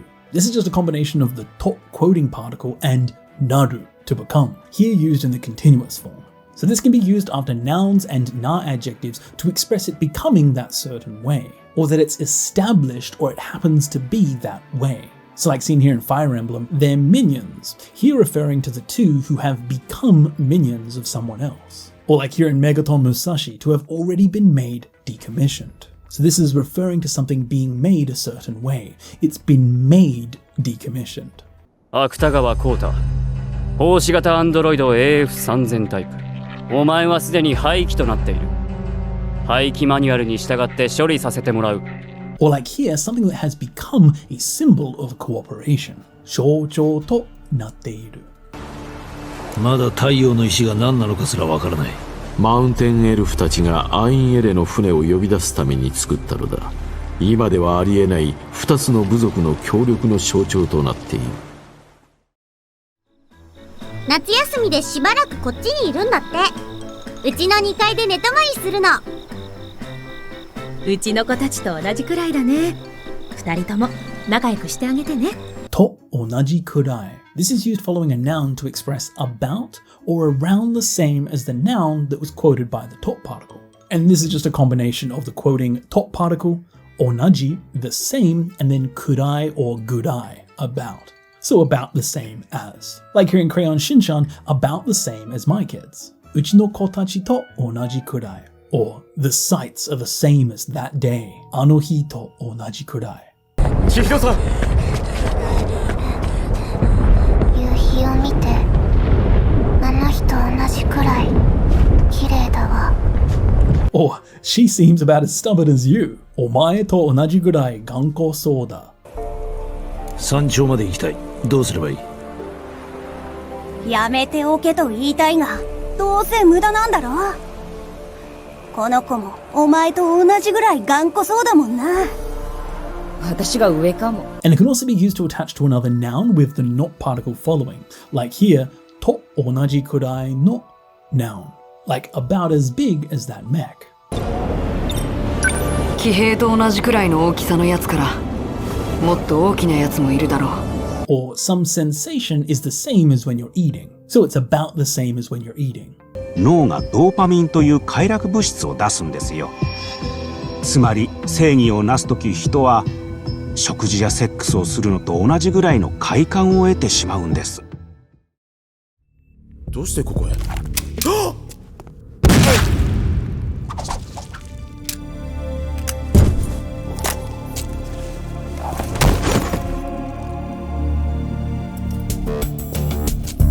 どうしよう。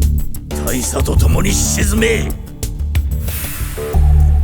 Totomoni, together with. This has three general meanings. The first, most common, is just simply together with, expressing that some action is done together with some people or some things. It can also be used to express some sort of gradual change, together with that change. And it can also be used to express two states existing at the same time. And so it can be used right after e-adjectives, verbs, and nouns, and na-adjectives with dearu following. Like here in Metal Gear Solid 2, to sync together with the kernel. Taisa to tomoni shizume. So like here, to fight together with the princess.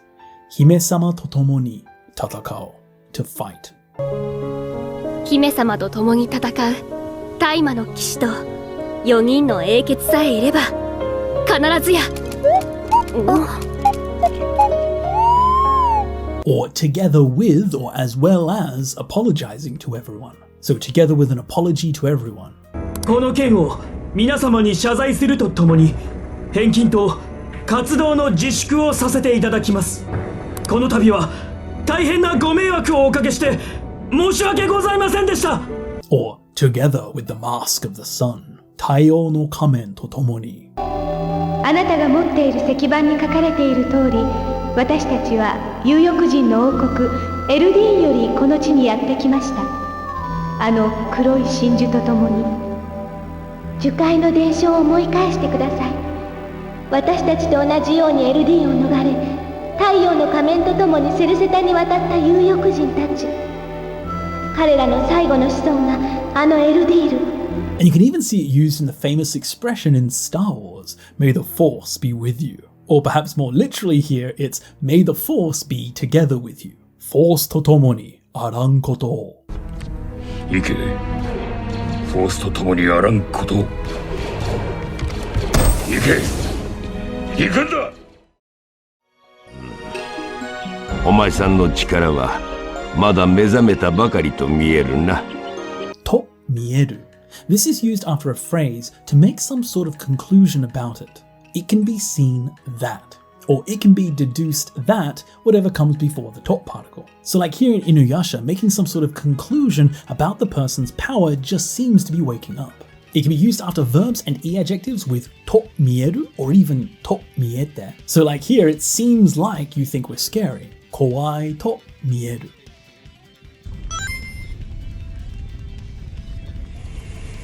ここまで来て足止めか？よほど俺たちが怖いと見えるぜ。この減らず口を叩けるのもここまでじゃ。者ども、かかれ！ And it can be used after nouns and na adjectives with da to mieru, or simply to mieru. Like in this clip from Star Ocean 4, it seems like a bad dream. Hidoi yume da to mieru. So he's not sure that's what's happening, but he's making some sort of conclusion based on what he can see. It seems like a bad dream. だから見ないで、そんな目で見ないでください。レイミ、おい、落ち着いてください、エッジさん。レイミさんは僕たちに謝っているんじゃありません。おそらく夢の中の対象に謝罪しているのだろう。このうなされ具合からするとひどい夢だと見える。しっかりレイミー、私たちがついてるかあちらの女性がアブローラ将軍です。変鉄大戦の名将、腐敗の鉄拳の力と知略を受け継いだ最強の武人との呼び名も高い。今回の武闘大会では宗聖マクスウェル様と並んで優勝候補と目されています。と並んで。So this is a combination of the to quoting particle and narabu, to go alongside, to line up, or to rival something. And so we can see that some of those meanings in this grammar point are similar to totomo ni, together with. Here, however, to narande can also just have the nuance of being alongside. So this use is very different. Like here in Triangle Strategy, the general has a chance to win the tournament, just like the Holy Spear Maxwell. So here she's being compared to him.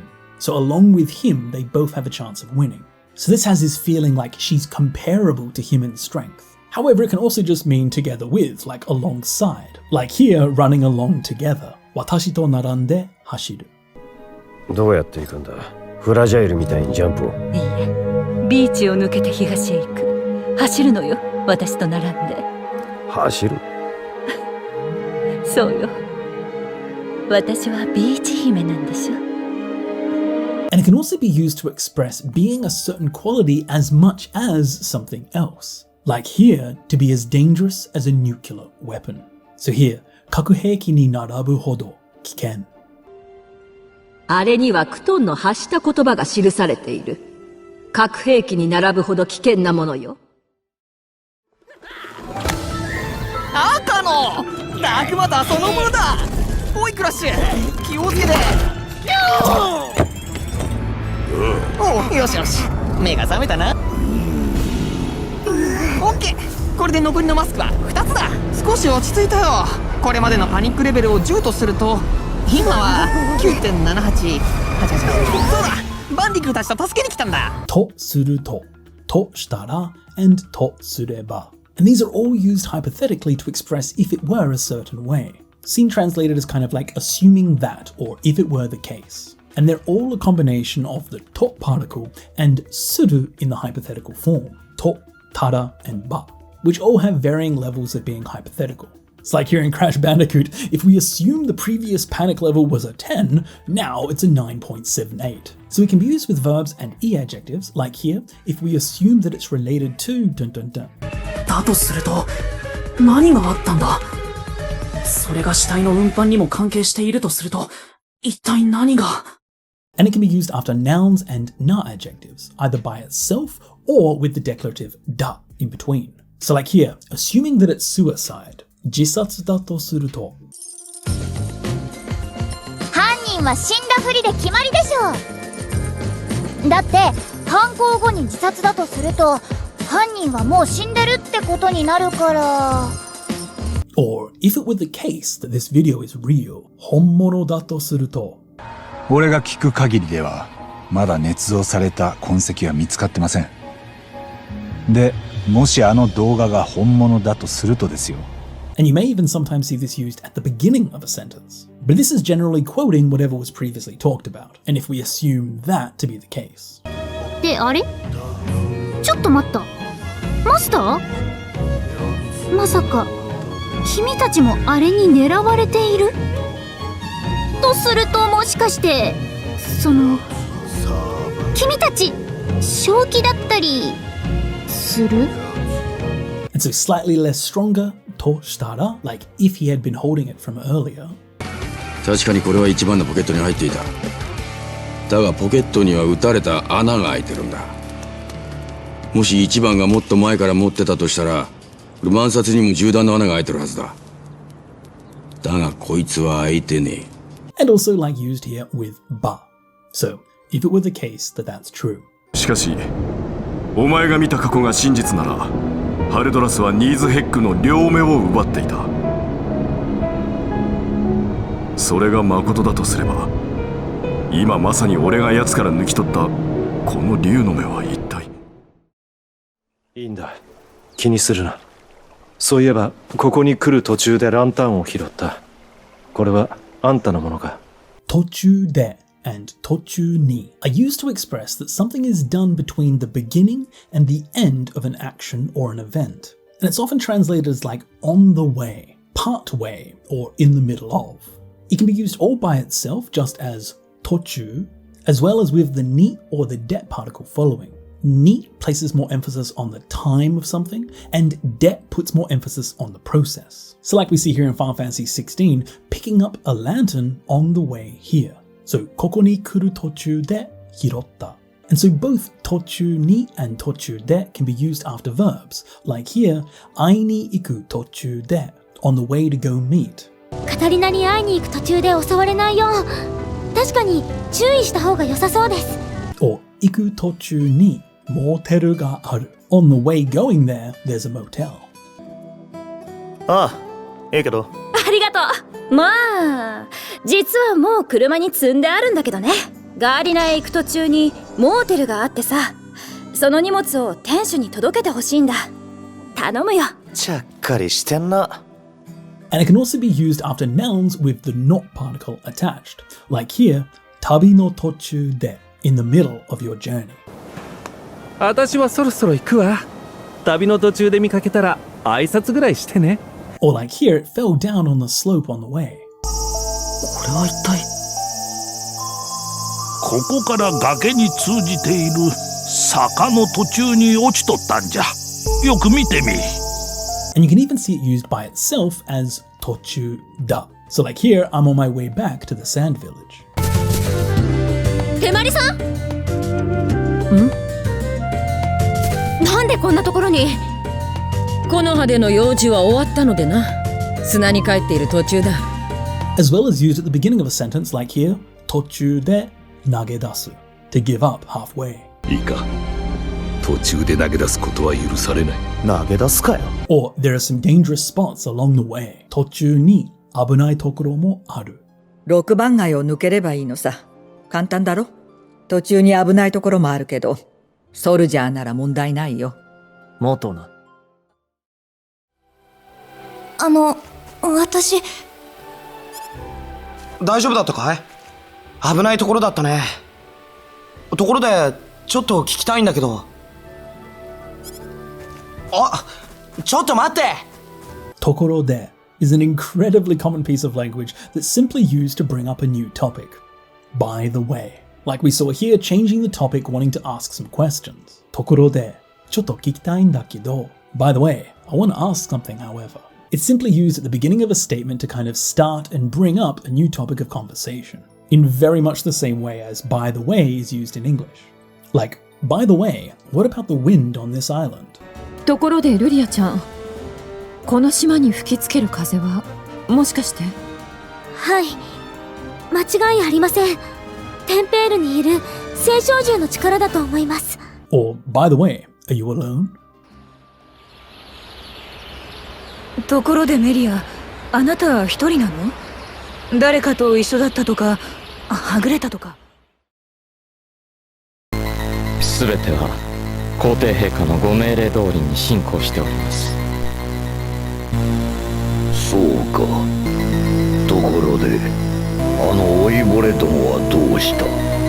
通り or 通り in the same way as. This is another really common piece of language as it expresses that something is just as the thing that came before it. Like here, as commanded, ご命令通りに or it is as you say, おっしゃる通り。ああ、もちろん格式は大切だけど、威圧感が勝って客を遠ざけるのは本当の高級店とは言えないと思うぜ。おっしゃる通りです。早速品書きにも振り仮名を記載したいと思います。正直なご意見ありがとうございます。And so it's read as 通り when used after verbs. Like here, it's just as Shia said. シアの言う通りだ。隠れるのはやめだ。なあ、お前も会ってみないか？俺の友達に。Or it's just as I said. 嘘ででしょ。どうなってるのよこれ。城も町も人も全部凍ってるじゃない。ほらお姉様、やっぱり私の言った通り寒いから凍っちゃったんですよ。 It's just as Riku said. リュックの言った通りだった。ワッカもリュックも嘘をつく必要なんて全然ないんだ。 Your face looks just as I imagined. 俺の顔が見えるか。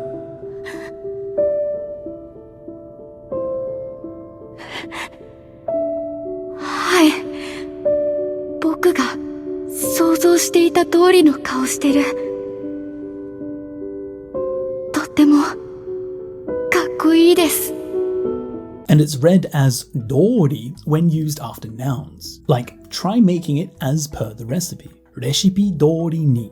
調合レシピをあげるから、レシピ通りに素材を集めて回復薬を作ってみて。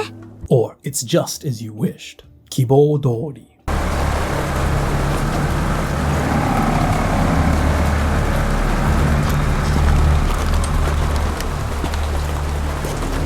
女はすべて話した。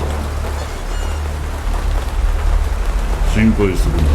お前の希望通り楽にしてやった。ほら、これがご褒美だ。Or it's just as planned. Yote Dori. 元老院大臣の施設用兵団。リアズ、予定通りだな。ああ、早速準備を始めよう。 And it can also be read as Tori when following nouns with the not particle. So like here, Densetsu no Tori, just as the legend says. どうしてファルシの使命を果たした主はクリスタルになって永遠を手に入れる。伝説の通りか。よく頑張ったな。 Or to act just like this. Kono Tori, just like this. 夜の間には様々な事件や出来事が発生する。それらにどう対処するかは自分で決められる。これはあくまで提案だ。この通りに行動する必要はない。むしろ別の行動を取るべき場合もある。And even rarely, you can sometimes see this not particle used after verbs as well, like mite no tori, as you can see. それ、お小遣い。は？おい、あんた何なんだ？見ての通りの一般人。Or ose no tori ni, as you command. 我が手足となりて世界を救え。仰せの通りに。それを実現させるために彼らはスペースパイレーツを模した組織を再現しました。税別星人を中心とした。ところがある存在のその影響でここの生物たちが凶暴化しコントロール不能になってしまいました。Tokoro ga. This is used in between two phrases. The first being the expectation, however, the following is the unexpected result. And this is often seen translated as simply just however or despite that, even so, which is often put at the start of a sentence to express that contrary to what was said before. Like in this next clip, even though a person seems to be betraying them, they still got a letter from them. 今後外部勢力から支援を受けると厄介です。特にビュエルバの反帝国組織は不自然なほど資金が豊富です。やはりオンドール公が背後から言いとオンドールを抑えるべきです。ところが彼から連絡があってな。檻から逃げた犬を捕らえてギースに引き渡したそうだ。Or like here in Final Fantasy X, where the expectation is that if Sin came to the island, he would have attacked. And yet, Tokoro ga, there's no trace of him. この近くにシンが来たのなら島を襲いに来るはずだ。ところが、そんな気配はない。悪いけど、俺には何もわからないよ。熊め、私に一体何の用だ。正体は知っているぞ。全てお見通しだ。貴様は邪悪な者どもを呼び寄せる存在。貴様がデトロイトを崩壊へと導くことになるだろう。Tosu. This can be used after the must stem of a verb to express doing that action until the end, or even doing that action completely through, as tosu actually just means to go through something. This is mainly used with people's actions and a very limited set of verbs, like very commonly seen here with mitosu, to see through something, or like here to see through to the future. 完璧だみゃ。聖女イレーネ様は未来を見通すって絵本に書いてあったみゃ。 Or to do something through to the end. もはや何が勇気なのかわからなくなってきたけど、ここまで来たら最後までやり通しましょう。 And it can also be used to express doing some action completely, like here to have kept something hidden, so have completely hidden something. 刻印のないベアがここまで隠し通してきたのに親友に売られそうになるとは。 And while it's not the exact same piece of grammar, you can see the same thing being expressed here with toru, to go through. Like here, ski totta, transparent, clear, or literally see-through. Like here in Ni no Kuni used to express a clear heart. だからみんなジャブを恐れるんだね。そんなの許せないよ。許せないっちゅうてもやな、どうにもならんのよ。俺らだけの力やったらな。だからお前はここに来たんや。お前やったらジャボを倒せるかもしれん。僕がジャボを。ああ、お前は透き通った心の持ち主や。透き通った心は闇の魔法を打ち消すっちゅう言い伝えがある。あとはお前しかいないんだ。ああ、俺がやらねばな。デビルの力を持つ者としてカズヤは俺が殺す。Toshite. This is used to express as a certain standpoint, viewpoint, qualification, or name of, and as that certain role doing some action.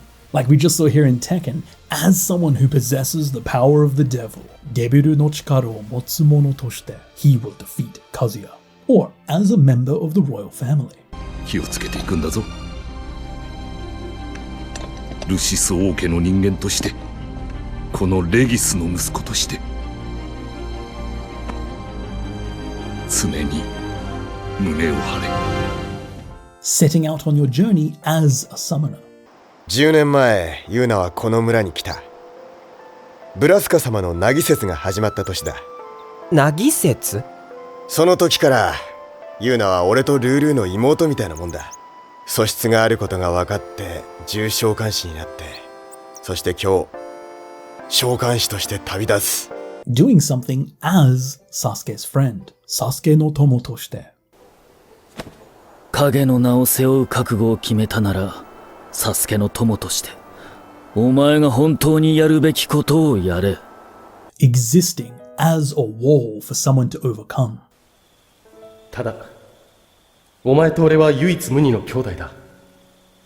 お前の越えるべき壁として、俺はお前と共にあり続けるさ。Or to be created as the apostle of salvation. その中で救済の使徒としてお前を創造した。主神オーディンがお前に使命を与える。すごい剣だな。俺にはとても触れないよ。来てくれないか、一緒に。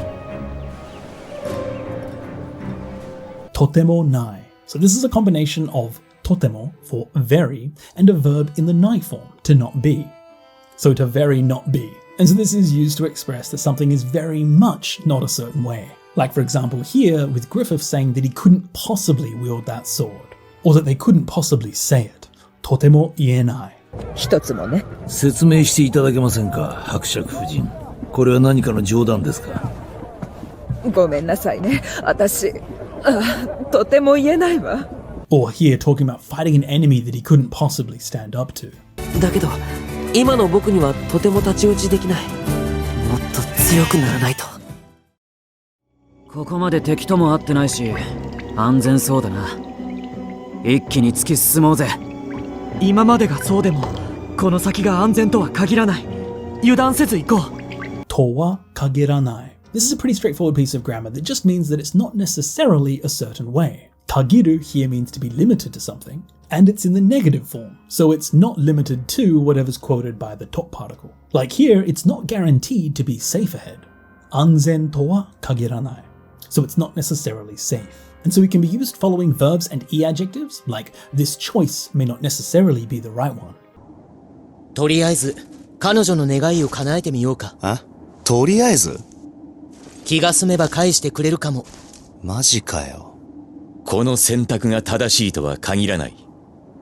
だが進まねば何も得られはしない。Following nouns and na adjectives, like it's not necessarily a man, otoko to wa kagiranai.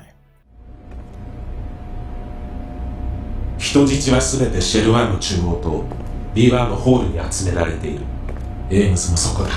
その男の特徴は？男とは限らない。女かもしれない。俺も会ったことはない。As well as being used with the declarative da, to be. So like to not necessarily be violent. 彼らが我々のことを知らなかったからではないのか。それに彼らの全てがあのように凶暴だとは限らないではないか、フラッド。やる気があるのはいいことだけど、ただあそこにいる全員が敵だとは限らないだろ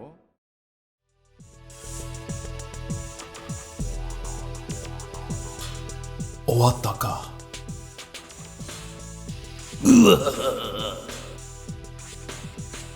ぬるいわ。真の地獄見せてくれよ。あいにくだな。地獄はここ。消えるのは貴様だ。このベーガが必ずお前を。ついにベガをこの私の手で。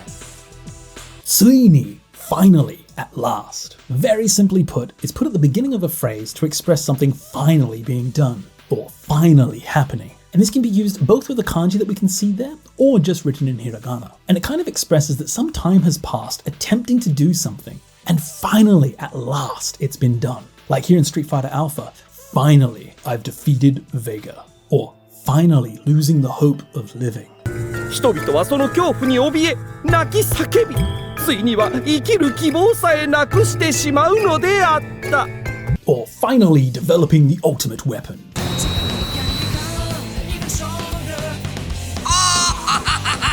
ソニック同様、わしはついに究極の兵器を開発した。3日後世界征服を開始するが、このわしを止められるかな。Or like an Undertale, finally becoming a member of the Royal Guard. そして必ずこのパピルス様が人間を捕まえてやるのだ。そうすればこの偉大なるパピルス様の望みはすべて叶う。人気者になって尊敬されて、ついに憧れのロイヤルガードになって、そしてみんなにお友達になってって言われちゃったりして。Or finally living in the dream dormitory. ついに憧れの宿舎暮らし。上がる。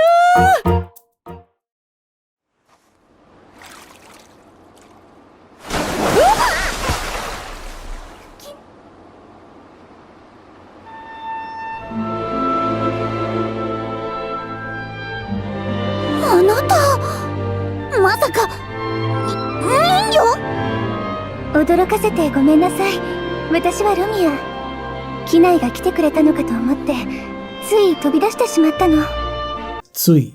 This is put before a phrase to express doing some action unintentionally or without thinking. Such as like we saw, to jump out without thinking. Tsui, tobidashite shimatta. Or like expressing that they had no conscious control over it. Like not being able to help but remember something. Tsui, omoidashite shimatta. あの方を見ていたらついお母様を思い出してしまいましたわ。And sometimes the action that you unintentionally did isn't even directly stated. It can just be used by itself to express that whatever they were doing, they did it unintentionally. なんであんたが来るわけ？私たちじゃ不安だった？いや、つい。ほら、やっぱり怒ったろうが。分かった。急いで行ってくるよ。シルク一人でか？なんなら俺も。大丈夫。ラインたちはここで番をしてて、ついでに飲み水も汲んでくるよ。水筒、そろそろ空だろ？気が利くね。じゃあ頼むわ。ついでに is an adverb here used to express while on the occasion of doing something, you do something else. Seen often translated as like while you're at it or on the occasion of. So while you're doing. So like seen here in Xenoblade Chronicles, while on the way, I'll get some water. It can be used after verbs, like here, while you're praising me, could you tell me about your boss? 噂以上じゃねえか。この人数相手に大したもんだ。褒めてやるよ。どうも。褒められついでにさ、あんたらの雇い主のことを教えてくんない？ As well as after nouns with the not particle attached. Like here in Fire Emblem, shigoto no tsuide, meaning to do something while he's working. So kind of like while he's working, since he's there doing something else. Here, saving the girl. He didn't come here for the purpose of saving her, but he's just doing it on the way while he's there. 私を助けてくれるんですか？当たり前だ。ここは俺と仲間が引き受けるから、その月にあんたは逃げろ。ありがとうございます。私、なんてお礼言ったらいいか。いや、気にしなくていい。どうせ仕事のついでなんだし。It can also be used at the start of phrases, like here, on the way, I retrieved it for you. それからこれ、お前の荷物じゃないか？向こうの部屋に置いてあったから、ついでに取り返しておいたぜ。Or, while you're at it, please destroy the robots. ついでにロボットどもをたくさん壊してきてくださいよ。あいつらを全部ぶっ壊すんだ。Or, while you're at it, could you buy that for me? それからついでに依頼の人から薬草を3個買ってきてもらえる？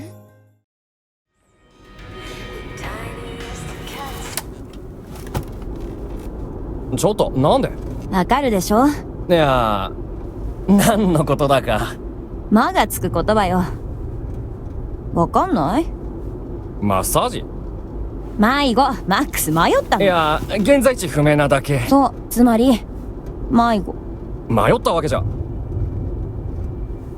つまり This is used to summarize information. It's often used between two statements where the speaker wants to summarize the previous thing they were talking about and kind of get straight to the point. Like here we saw admitting that he was lost. In other words, you're lost. Or to get straight to the point, you're lost. Or for example, explaining all this information about this person, but in short, to summarize, she's the boss. ボスに出会ったのはあのレイブンクランのガンフォーというクズ野郎と戦った時。悔しいけど私一人では奴を倒すことができず死にかけてたの。その時私を助けてくれたのがミカ。つまり今のボスだった。And it can also be used to rephrase things, like here in Witcher 3, in other words. シリは自分の剣をジルエアエル、つまりツバメと名付けていた。あなた以外にそれを知ってる人なんているの？もしかして私とデートするよりなんちゃんや足立さんと過ごしたかった？え？だって一番ってなんちゃんや足立さんの話するときすごく生き生きしてるから。いや、そんなつもりで話したんじゃねえんだよ。ただ共通の話題をと思って。つもりで This is a combination of the noun つもり for intention and で literally with the intention of whatever comes before つもりで and then the action follows. And so this piece of language is used in between two clauses. Like we see here, I didn't mean to talk like that. So そんなつもりで with that intention, I didn't mean to talk. It can be used following verbs, like we see in this next clip, with the intention of saving Sera.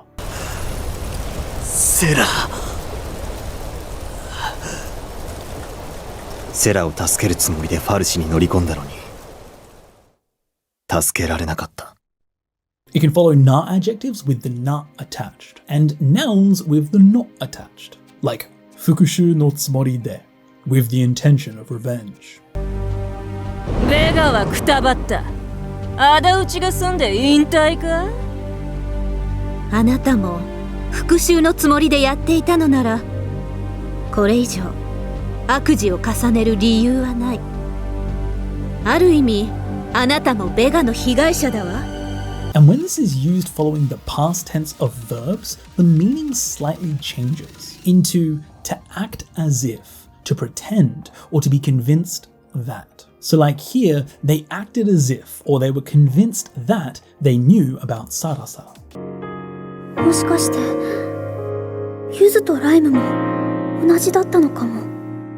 私はサラサのことを分かったつもりで、何も分かっていなかった。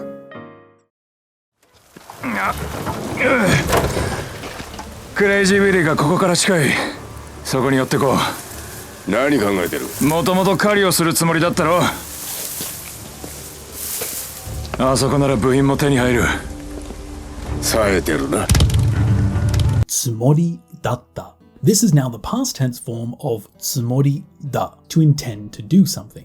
Here, the past tense form, you intended to do something. Here talking about past intentions. Now it's often translated as thought, believed, was planning to, or was intending to do something. Like we see here in Days Gone, was originally planning to hunt. It can be used following verbs, like here, hitori de yaru tsumori datta.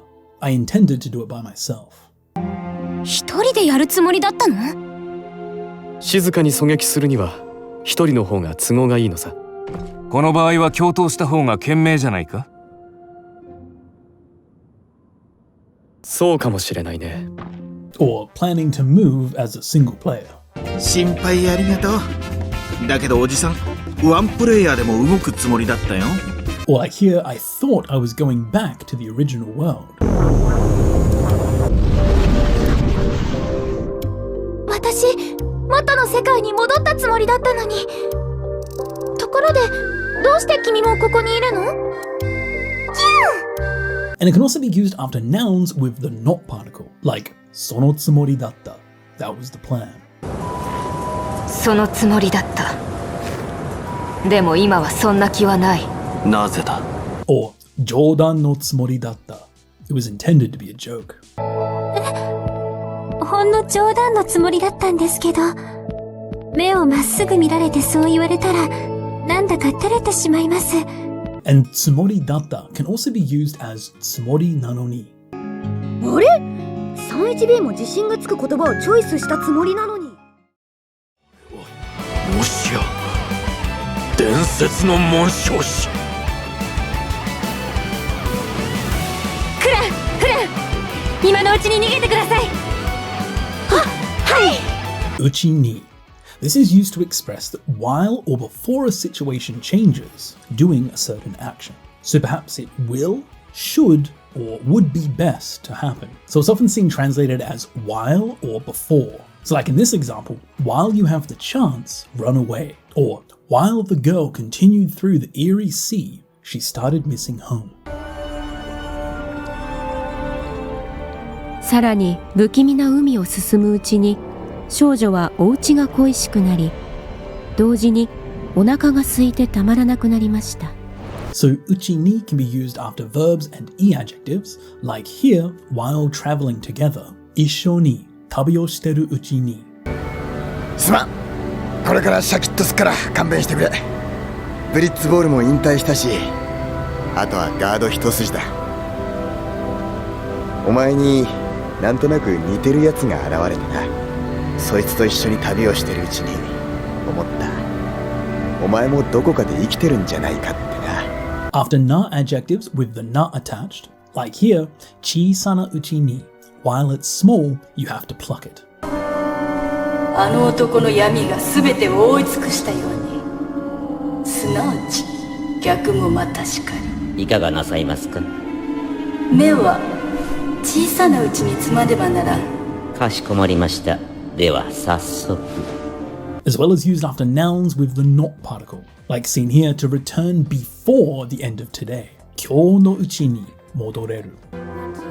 じゃあそろそろ行くね。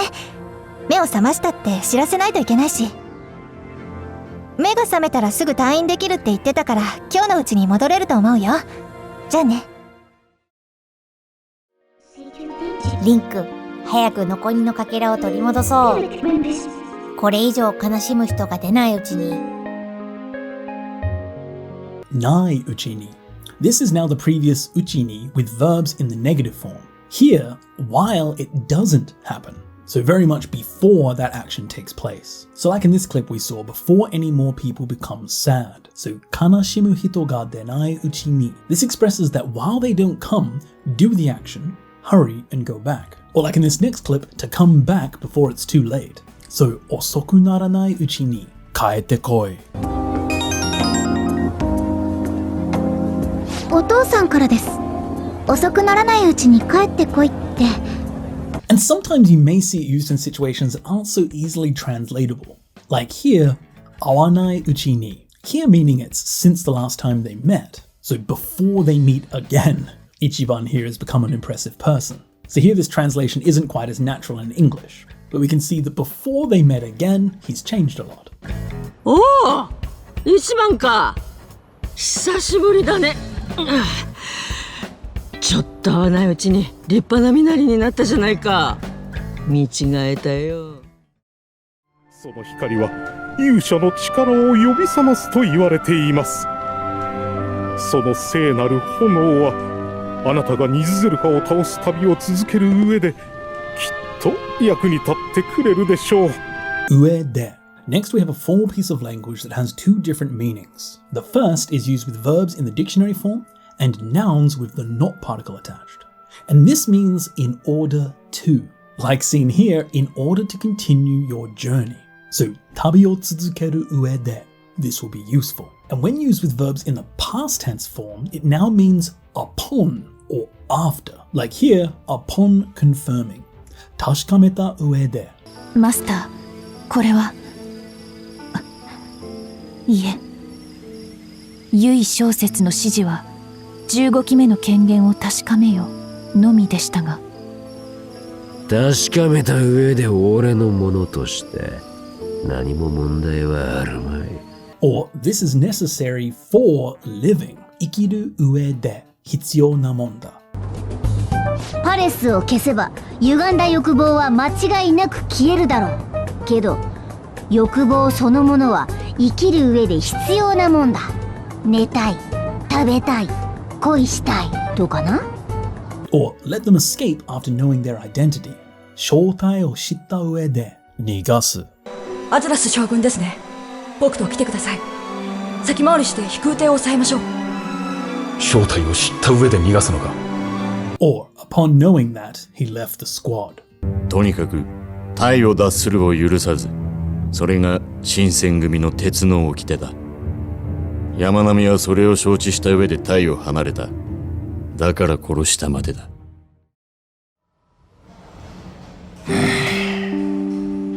お前、家はどこだ？え？なんで？送っていくから家でおとなしくしてろ。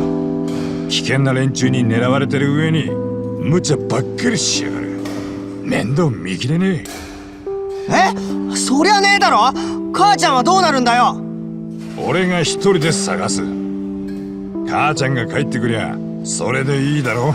上に。This is a slightly formal expression that's used to express and, or more formally, in addition to, as well as, besides. So here he's listing multiple reasons why he needs to stay back. In addition to being targeted by bad people, he keeps getting himself in trouble. So you can see how and in addition to have quite similar meanings, but this is just a little bit more formal. It can be used with verbs and e-adjectives by themselves, like in this next clip, on top of it taking time. 時間がかかる上に. So in addition to it taking time. ああ、もちろん可能だよ。ただし時間がかかる上に記憶が取り戻せる保証もない。それで良ければになるけどね。Or on top of it being cute, it's a perfect bento. 可愛い上に完璧なお弁当。弁当？俺のために？はい、ご覧ください。これが鶏の揚げ物で、隣がお野菜の和え物、あとは卵焼きに軽く焼いたパン。疲労回復効果のある果物もあります。すごいな。色鮮やかな上に体のことまで考えられている。すみません。かわいい上に完璧なお弁当を作れてしまってすみません。お口に合うかどうかわかりませんが、よかったら召し上がってください。 And with na adjectives, you need to use it either with na or dearu. And with nouns, either the not particle or dearu. So like here, on top of being all alone with no relatives, she also lost her boyfriend. 探し物見つかるといいですね。レトシンのご加護がありますように。ロゼもすっかり明るくなったな。ああ、これも教主様のおかげだ。へえ。あの子ね、身寄りもない独り者の上に去年恋人まで事故で亡くしちまってさ。もしこの話を受けたら必ずどこかでしわ寄せが来る。そうね。受ける受けないは別として、これはここだけの話よ。あなたの取り分は 50%。それだけあれば何でも好きなものを買えるわね。は別として apart from, setting aside, whether or not. This is often paired with ka doka, whether or not. And it's used with verbs, adjectives, and nouns to put that aside for the moment and mention something else. So like here, let's put aside whether you accept the deal or not, or whether or not your story is true. それは違うな。お前の語る過去が真実かどうかは別として、確かに以前、ニーズヘックは竜の目を狙っていた。Or setting aside whether your theory is right or not. 俺は反対だ。多数決だ。そりゃ結論は出るだろうよ。正しいかどうかは別としてな。Or setting aside whether I understand or not. It's certain something's happening. 何か分かり次第、また報告を。分かるかどうかは別として、何かが起きるのは確実でしょうね。俺は長い間ずっと一人だった。目的もなく、ただただそう身を隠して。言い訳がない。ジェダイはもちろん、ドロイドにも。シアの言う通りだ。隠れるのはやめだ。Wa mochiron. This is used to express not only but also. So here it expresses that not only is the first thing obvious, but also the following thing as well. It's used with two nouns, so noun A wa mochiron, noun B mo, or noun B sae. So like here, not only Jedi, but also droids. Or not only girls, but also boys. 1年半ぶりの再会でしょ。お互い熱烈に抱きしめ合ってもよろしいのでは。女性同士はもちろん、男性同士でも。Or be careful not only of your enemies, but also those you consider allies. 敵はもちろん、味方だと思ってる奴にも気をつけろ。東側の兵器開発における第一人者だ。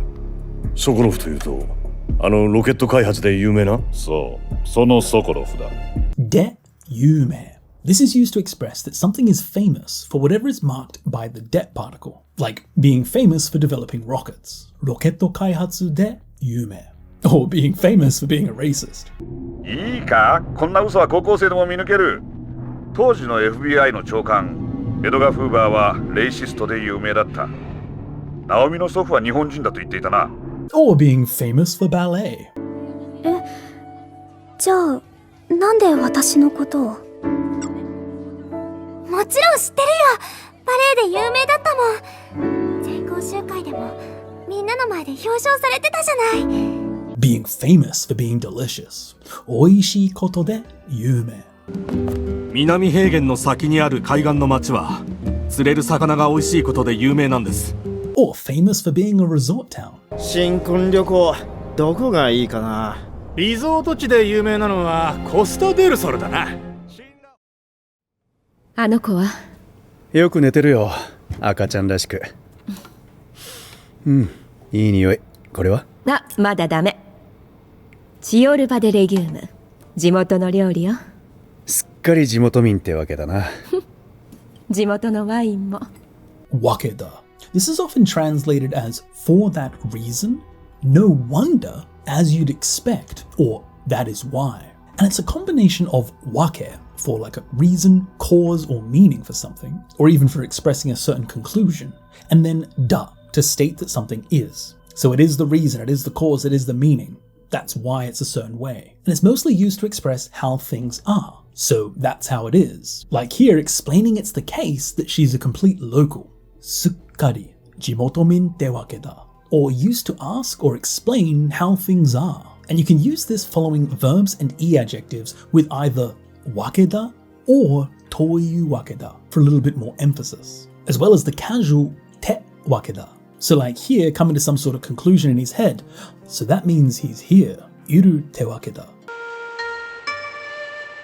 いらっしゃいませ。徳川グループ本社ビルでございます。ただいま徳川製薬新製品発表会を行っていますので、一般の方はご遠慮願っております。ということは、貞興はいるってわけだ。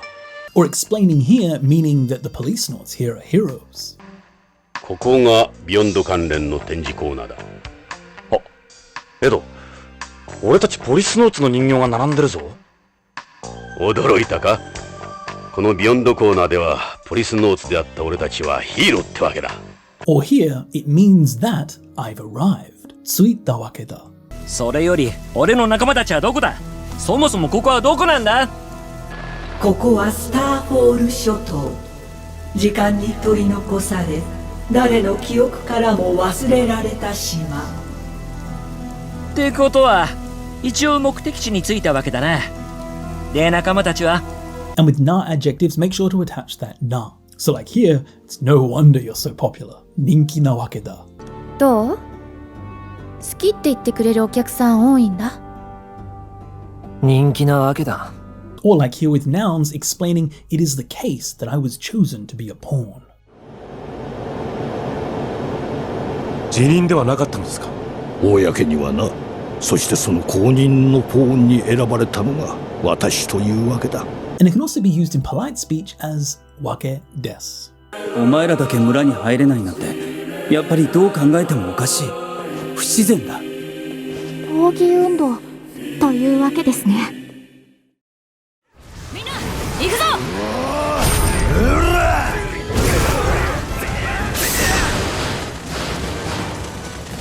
まだ負けたわけではない。Wake de wa nai. This is the same previous wake for a reason or a cause for something, and then de wa nai to not be, meaning literally that it is not the case that. It does not mean that. Explaining that something is not a certain way. Like here, we haven't lost yet. So explaining that it's not the case that they've lost yet. It can be used straight after verbs, like here explaining that it's not the case that. If we search randomly, then we'll find it. 薬をか。むやみに探しても見つかるわけではないな。どうしよう。どんな魚かもわからないし。ひとまず町の住民に話を聞いてみるのがよかろう。It can be used after e-adjectives, like here, it's not that it's all bad. 悪いわけではない。邪竜を。だからといって国全体が悪いわけではない。個人的には複雑だけれど、何を信仰するかは自由だ。Or like here with na adjectives with the na attached. 暇なわけではない。It's not that I'm free. もう一度お願い。我々はそれほど暇なわけではない。やはりお前が失敗作だったというだけのことだ。Or even like here with nouns, it's not the case that I'm your enemy. 敵というわけではない。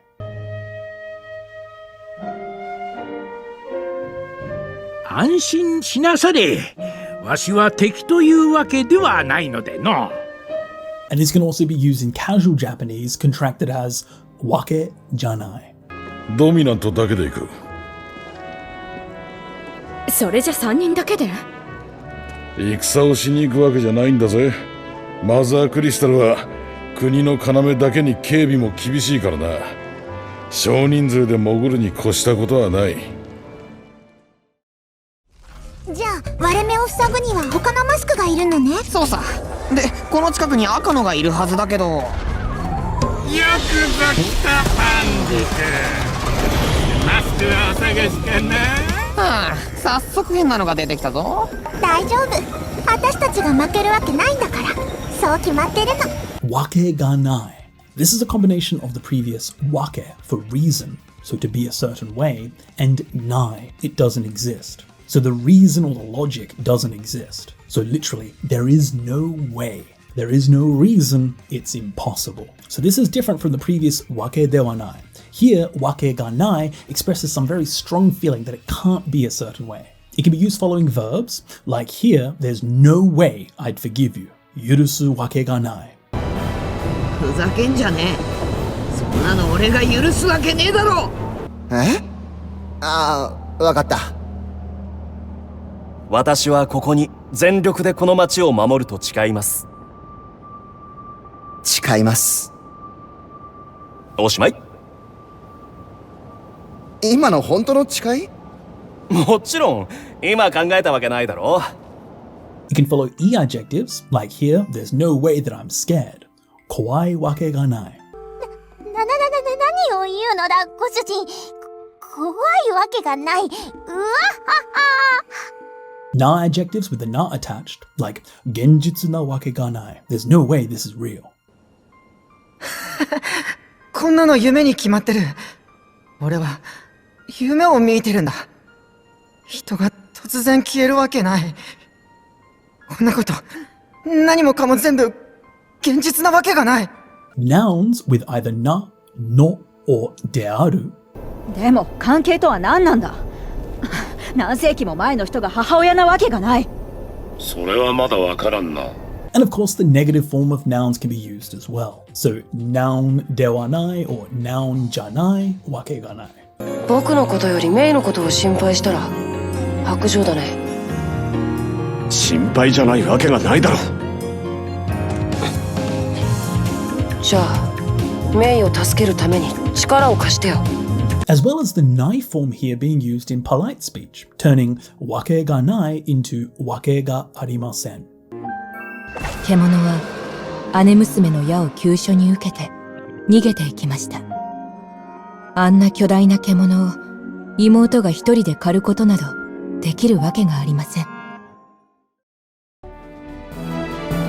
今よ、仕掛けて。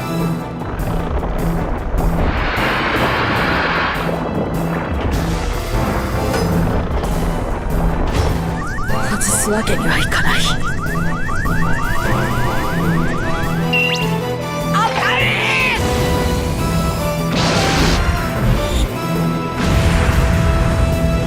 And now we have wake ni wa ikanai. This is the final grammar point using wake here at the N3 level. And this is wake for reasoning and logic, and then combined with ni wa ikanai. Means it must not. It's not good if. So it's not good if it's that certain way. And so we can see here that it's used to express that there's no way that we can allow that action to happen. You cannot afford to do such a thing. So like here in Super Robot Wars, Shinji saying that he cannot afford to miss. Or like here in Fate Samurai Remnant saying he cannot let himself die in a place like this. 俺はまだ死ぬわけにはいかない。 Or I can't afford to get you involved. Makikomu wake ni wa ikanai. 私にも手伝わせてください。ダメだ。あなたを巻き込むわけにはいかない。And you can also see the nai in ikanai used in the polite form. わかりました。ケンシロウさん、あなたもすぐ避難してください。この町とは無関係のあなたを巻き込むわけにはいきません。Or even used here in a bit more older Japanese, because it's kind of ninjas and stuff here in Tenshu, wake ni wa ikan. 悪行の数々、見逃すわけにはいかん。くせ者じゃ。出会え出会え。くせ者め。我が剣の切れ味、身をもって知るがいい。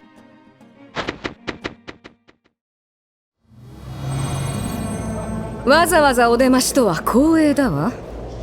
お前がどこの犬かはどうでもよいが、その装備は興味深い。Waza waza. This is used before an action to express doing that action with an express intent. It's often seen translated as to go out of one's way to expressly dun dun dun, to take the trouble to dun dun dun. Like in Street Fighter 4, M. Bison going out of his way to appear for Sea Viper. Or like here in Bleach, for the girl Rukia here to take the trouble to come meet Ichigo at his own house. 何を何高校生の分際でデートだとしかもこんな見目麗しい女性がわざわざ迎えに来たとあっては So like here in Natsumon, the boy went out of his way. He took the trouble to come all the way to the museum, and yet he's decided not to enter. ねえ君、今日は博物館の展示を見ていく？小学生は入場無料、大サービス中！あれ？わざわざここまで来たのに中を見ていかないの？もったいないな。Or like here in Arslan Senki, to expressly come all this way from a faraway land just to make their own graves. それに引き換え、ルシタニア軍は地形に詳しくはありません。わざわざ遠い異国に墓を作りに来たようなものです。いろいろと言い忘れてな。大事な友人たちに迷惑をかけないように。こんなことわざわざ。知っての通り頼りない息子だが、どうかよろしく頼む。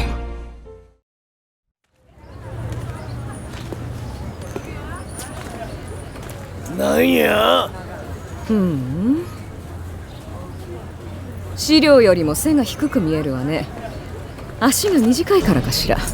Yorimo. This is a very simple piece of grammar that's used after verbs and nouns to express that the following information is even more than the thing that comes before yorimo. Like we see here in Street Fighter 4, you look shorter than the documents. Shiryo yorimo sei ga hikui. Or like here in God of War, you are far more superior than us. Ore tachi yorimo haruka ni sugurete iru. ここにお前の求めるものはない。立ち去るんだな。お前らは俺たちよりもはるかに優れてるんじゃなかったのか。実にご立派で頭もいいんだろ。なのにこんな森の奥で隠れてやがる。腰抜けのようにな。So like here in Natsumon with the pregnant lady walking around, and she says more than staying still, it's better for her health to move her body. ねえ、お腹が大きいのに歩き回って大丈夫なの？大丈夫よ。じっとしているよりもこの方が体にいいんだって。Or like here again in Arslan Senki, more than using bows, arrows and swords, use words to open the gate. もしも私がルシタニア軍の指揮者であれば、弓や矢や剣よりも言葉を持って門を開けてご覧に入れましょう。言葉で？ Or like here in Witcher 3, more than in conversation, victory will be in the race. おしゃべりよりもレースで勝負だ。どっちがドブネズミだい？貴族って割には随分と汚い面じゃないか。Wari ni can be used following verbs, e-adjectives, and na-adjectives with the na attached, as well as nouns with the not attached. And it can even sometimes be used at the start of a sentence to express considering, as in you thought something was a certain level, but actually it's something else. Perhaps better or perhaps worse. Whatever it is, it's more of a quality than you expected. Like we saw in Final Fantasy XIV, for a noble, or despite being a noble, you've got quite a dirty look on your face. Or like in this next clip, despite being lowly amateurs, you've done something interesting, huh? 教えてくれないか。程度の低い割に面白いことをするじゃないか。あの方を侮辱するやつは許さん。 Or considering it's an old reformed apartment, it's pretty nice, huh? どう？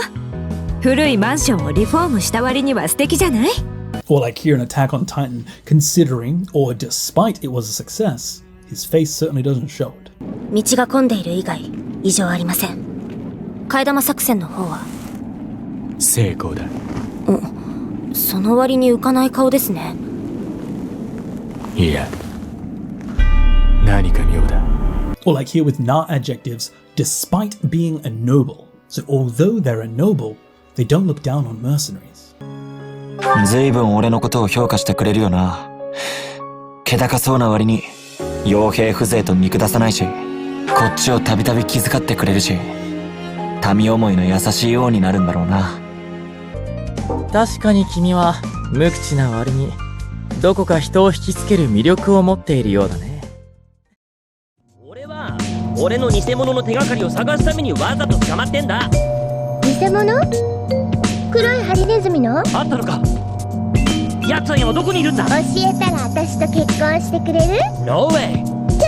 Wazato. This is simply put before an action to express doing that action on purpose, intentionally. Like here in Sonic Adventure, Sonic says that he was captured on purpose because he wants to find the fake Sonic. Or like here in Tactics Ogre, Hector chose on purpose to be defeated by Denim.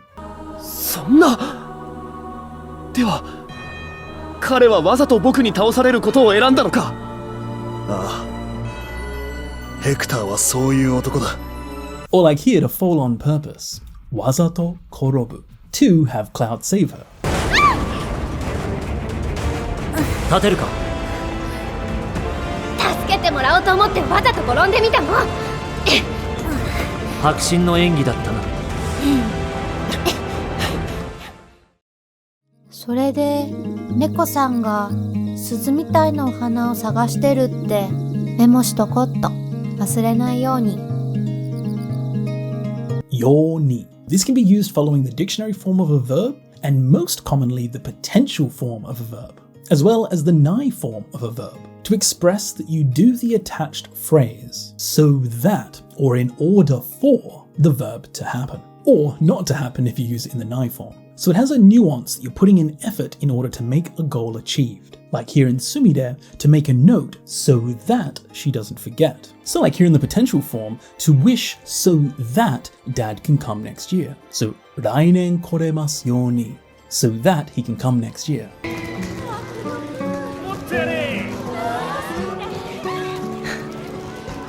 ホープはお願いしないの？願いを叶える伝説の花火？ありがちな迷信なのに母さん乙女だよね。乙女でウイカ？何願ったの？来年は父さんも来れますようにって。 Or like here in the negative form, sneaking around and making sure that you aren't discovered. So mitsukaranai yoni, so that you're not found. 7分がタイムリミットか。スネーク、写真だけだよ。わかった。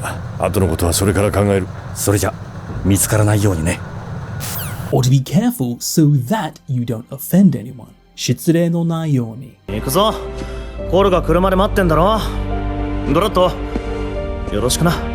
くれぐれも未来の奥方へ失礼のないようにな。どうぞそちらもニフルハイム帝国様に失礼のないようにな。心配などいるものか。お互い様。Or to be careful so that you don't step on the spikes. トゲトゲの地面は踏まないように注意と。いきなり死んじゃったりはしないけど痛いのは嫌だからね。どうやってアジトに戻ってきたか誰も聞いてこないといいけど説明しようがないし。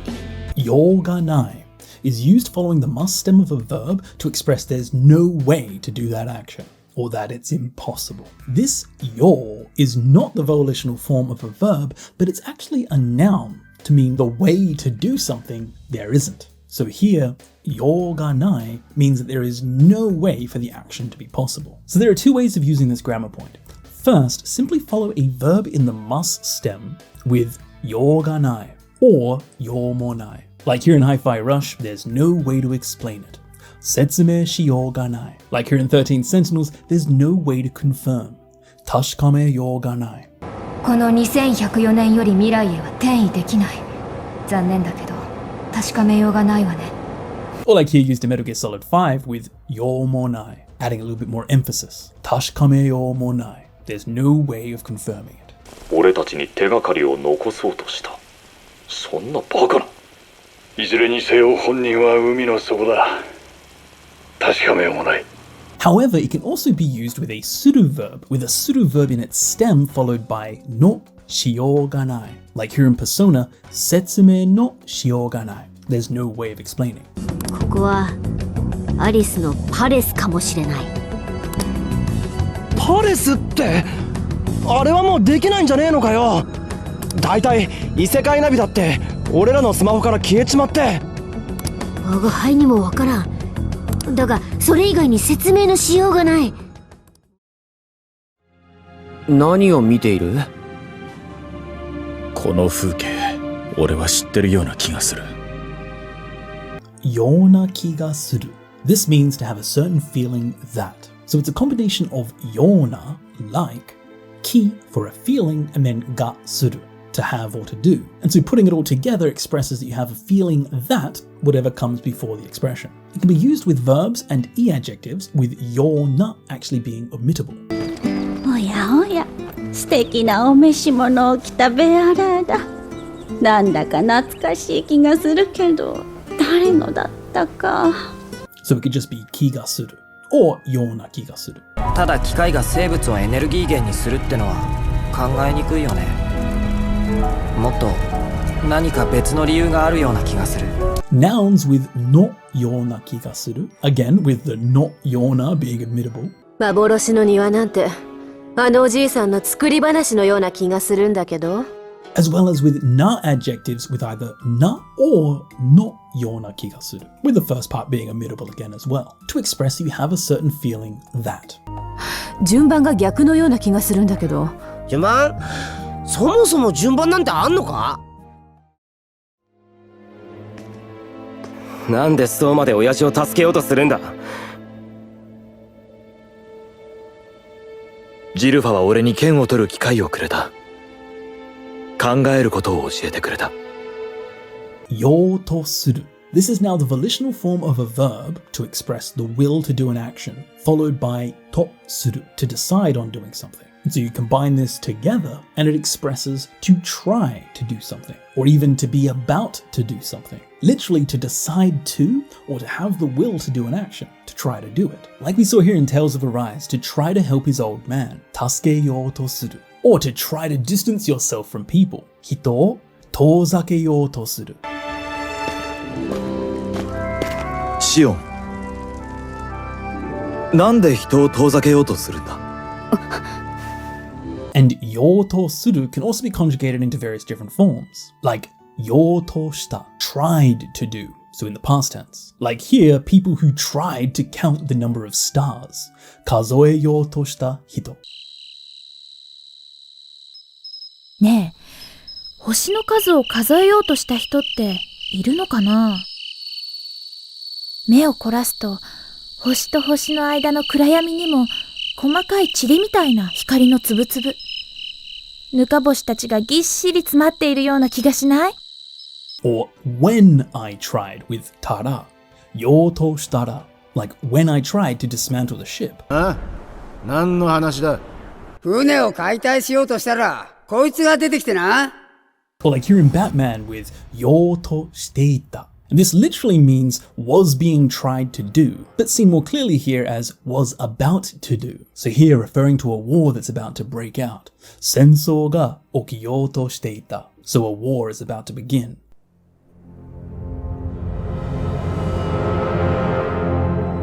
ジョーカーを仮装したのは9ヶ月前。この手でボタンを押してあの悪魔を燃やした。そして俺たちは待った。ゴッサムで奴の跡目を継ぐための権力争いを。それは起きなかった。犯罪はむしろ減った。だが戦争が起きようとしていた。Well, like seen here in Halo, was trying to make you do. So here, trying to make someone do something. させようとしていた。こいつは味方だ。まあ、それは気がつかなかったわ。親友かしら？それとも仲間？そいつがあなたに何をさせようとしていたか分かっているの？ああ、ヘイローの防御システムを起動し、プ And it can even be used with temo, even if, like here, yo to shitemo, even if you try. So no matter how hard he tries, the shadow of being a hitokiri batosai follows him.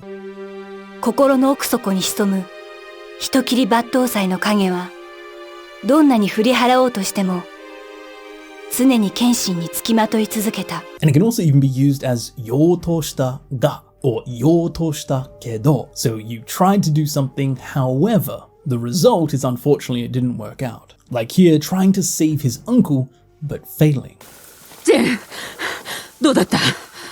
志村殿を見つけ、お助けしようとしたが、あえなくハーンに。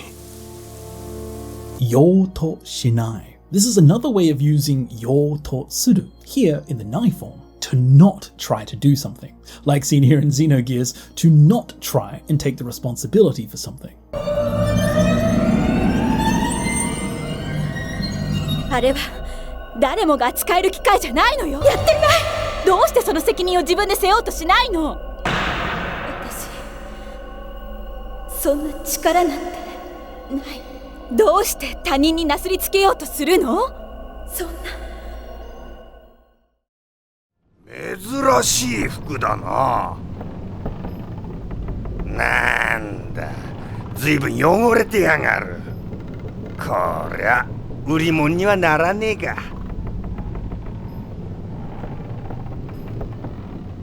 金持ってるようにも見えねえし。もういいぞ、あっち行け。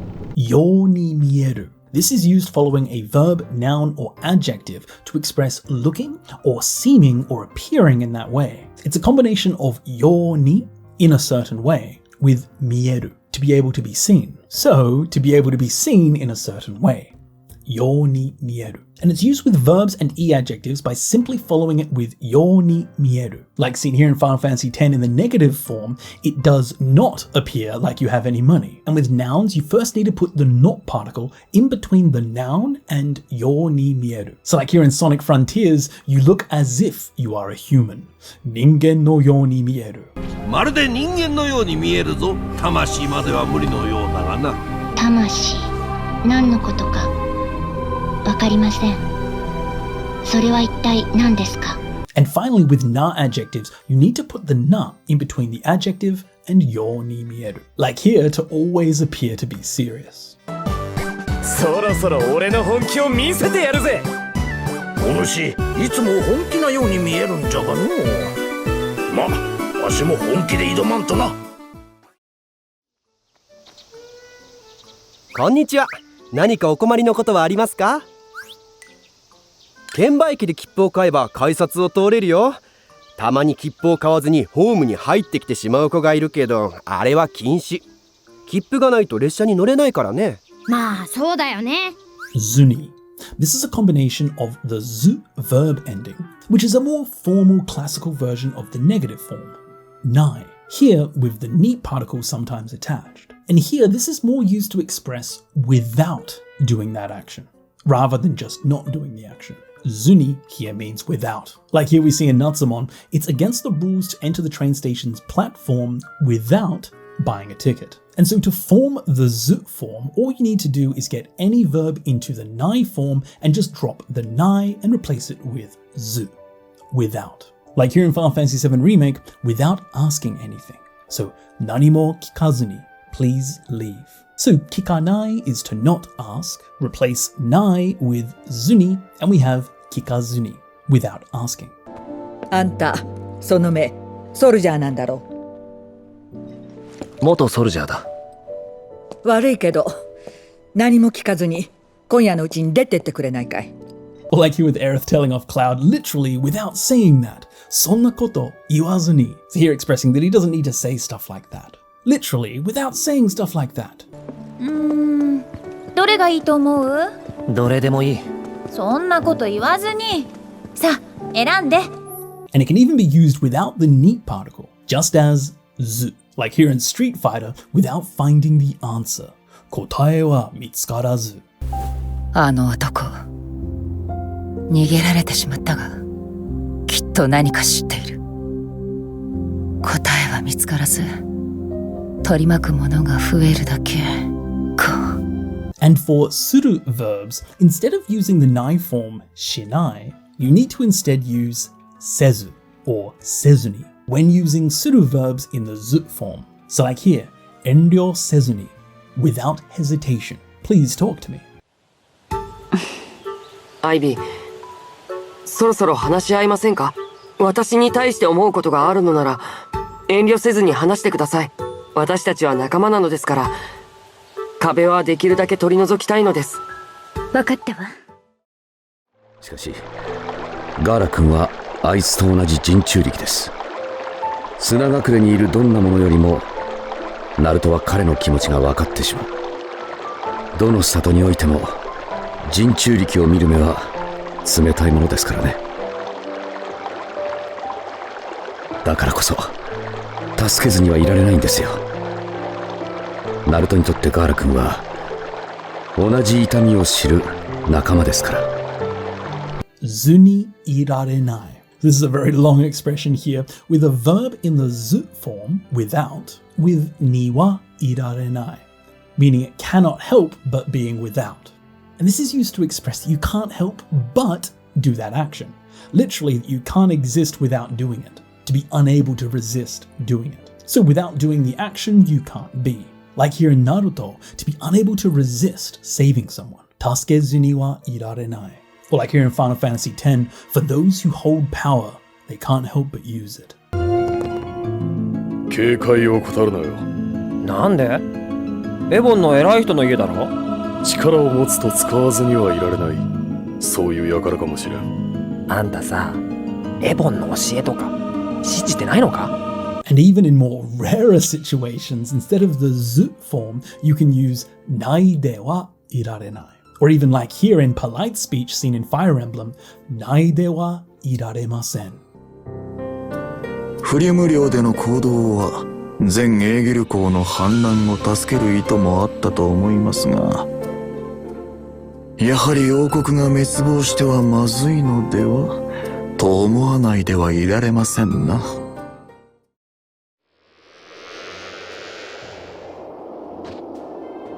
大地を、海を、そして生きているすべてのみんな、このオラにほんのちょっとずつだけ元気分けてくれ。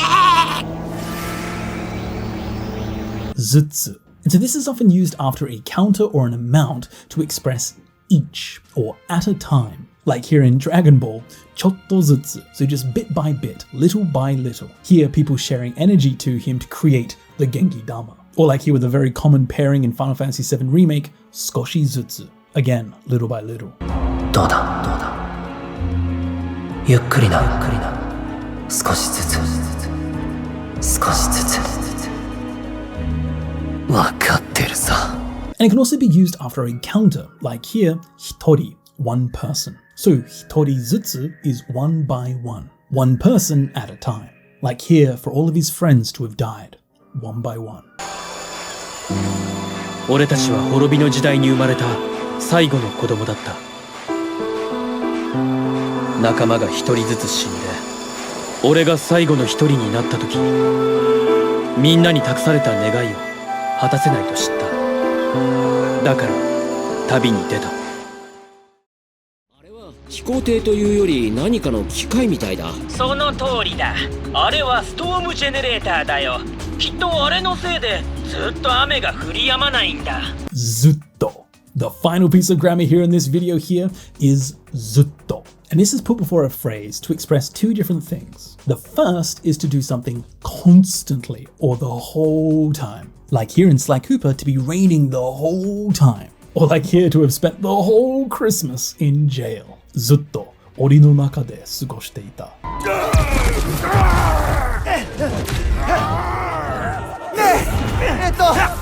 クリスマス台無しにするつもり？この6年クリスマスはずっと鉄の檻の中で過ごしてた。 Or like here in this next clip, he was all alone. So like he used twice for emphasis. Zutto, zutto, hitori dattan da. でも俺にはイルカ先生や仲間がいてくれた。だから助かった。だけどあいつは。 And it can also be used after a counter or an amount to express each or at a time. Like here in Dragon Ball, chotto zutsu. So just bit by bit, little by little. Here people sharing energy to him to create the Genki Dama. Or like here with a very common pairing in Final Fantasy VII Remake, Skoshi Zutsu. Again, little by little. あいつはずっと一人だったんだ。たった一人で戦ってたんだ。And the second use here is for something to express being far more a certain quality, like to earn far more money than this shop. じゃあ早速働く？ JS フィルターの交換に行きたいんだ。ジェシーが作った汎用毒性物質除去フィルター。水の嫌な匂いが取れるって評判で、この店よりずっとお金になるんだよね。Or to be much faster than imagined. So 想像よりずっと早い。本当にスレイさんは素晴らしい才能をお持ちですのね。どんどん力が馴染んでいっている。私の想像よりずっと早いですわ。Or far stronger. ずっと強い。ダメ。ティファが最優先。ティファはそのあたりの男よりずっと強い。So it has this feeling of ずっと the whole time or far more. Like here in this very last example, much more than I. 俺よりずっと。その力でお前はもっと強くなれるはずだ。今の俺よりもずっと。俺はそれにかけるぜ。Yay! Congratulations! You've now gone through every single piece of N3 grammar. Congratulations! So that was an enormous video. That took 3 months of my work every single day. It was crazy, wasn't it, Polo? So much work it took me to finish that video, so I hope you guys enjoyed that video. Bye, Polo! So hopefully that helped you learn some Japanese, and hopefully, most importantly, you just had fun being immersed in all of the language and seeing it used in all these different contexts. It was a very big video. It has taken me an absolute enormous amount of work, seriously.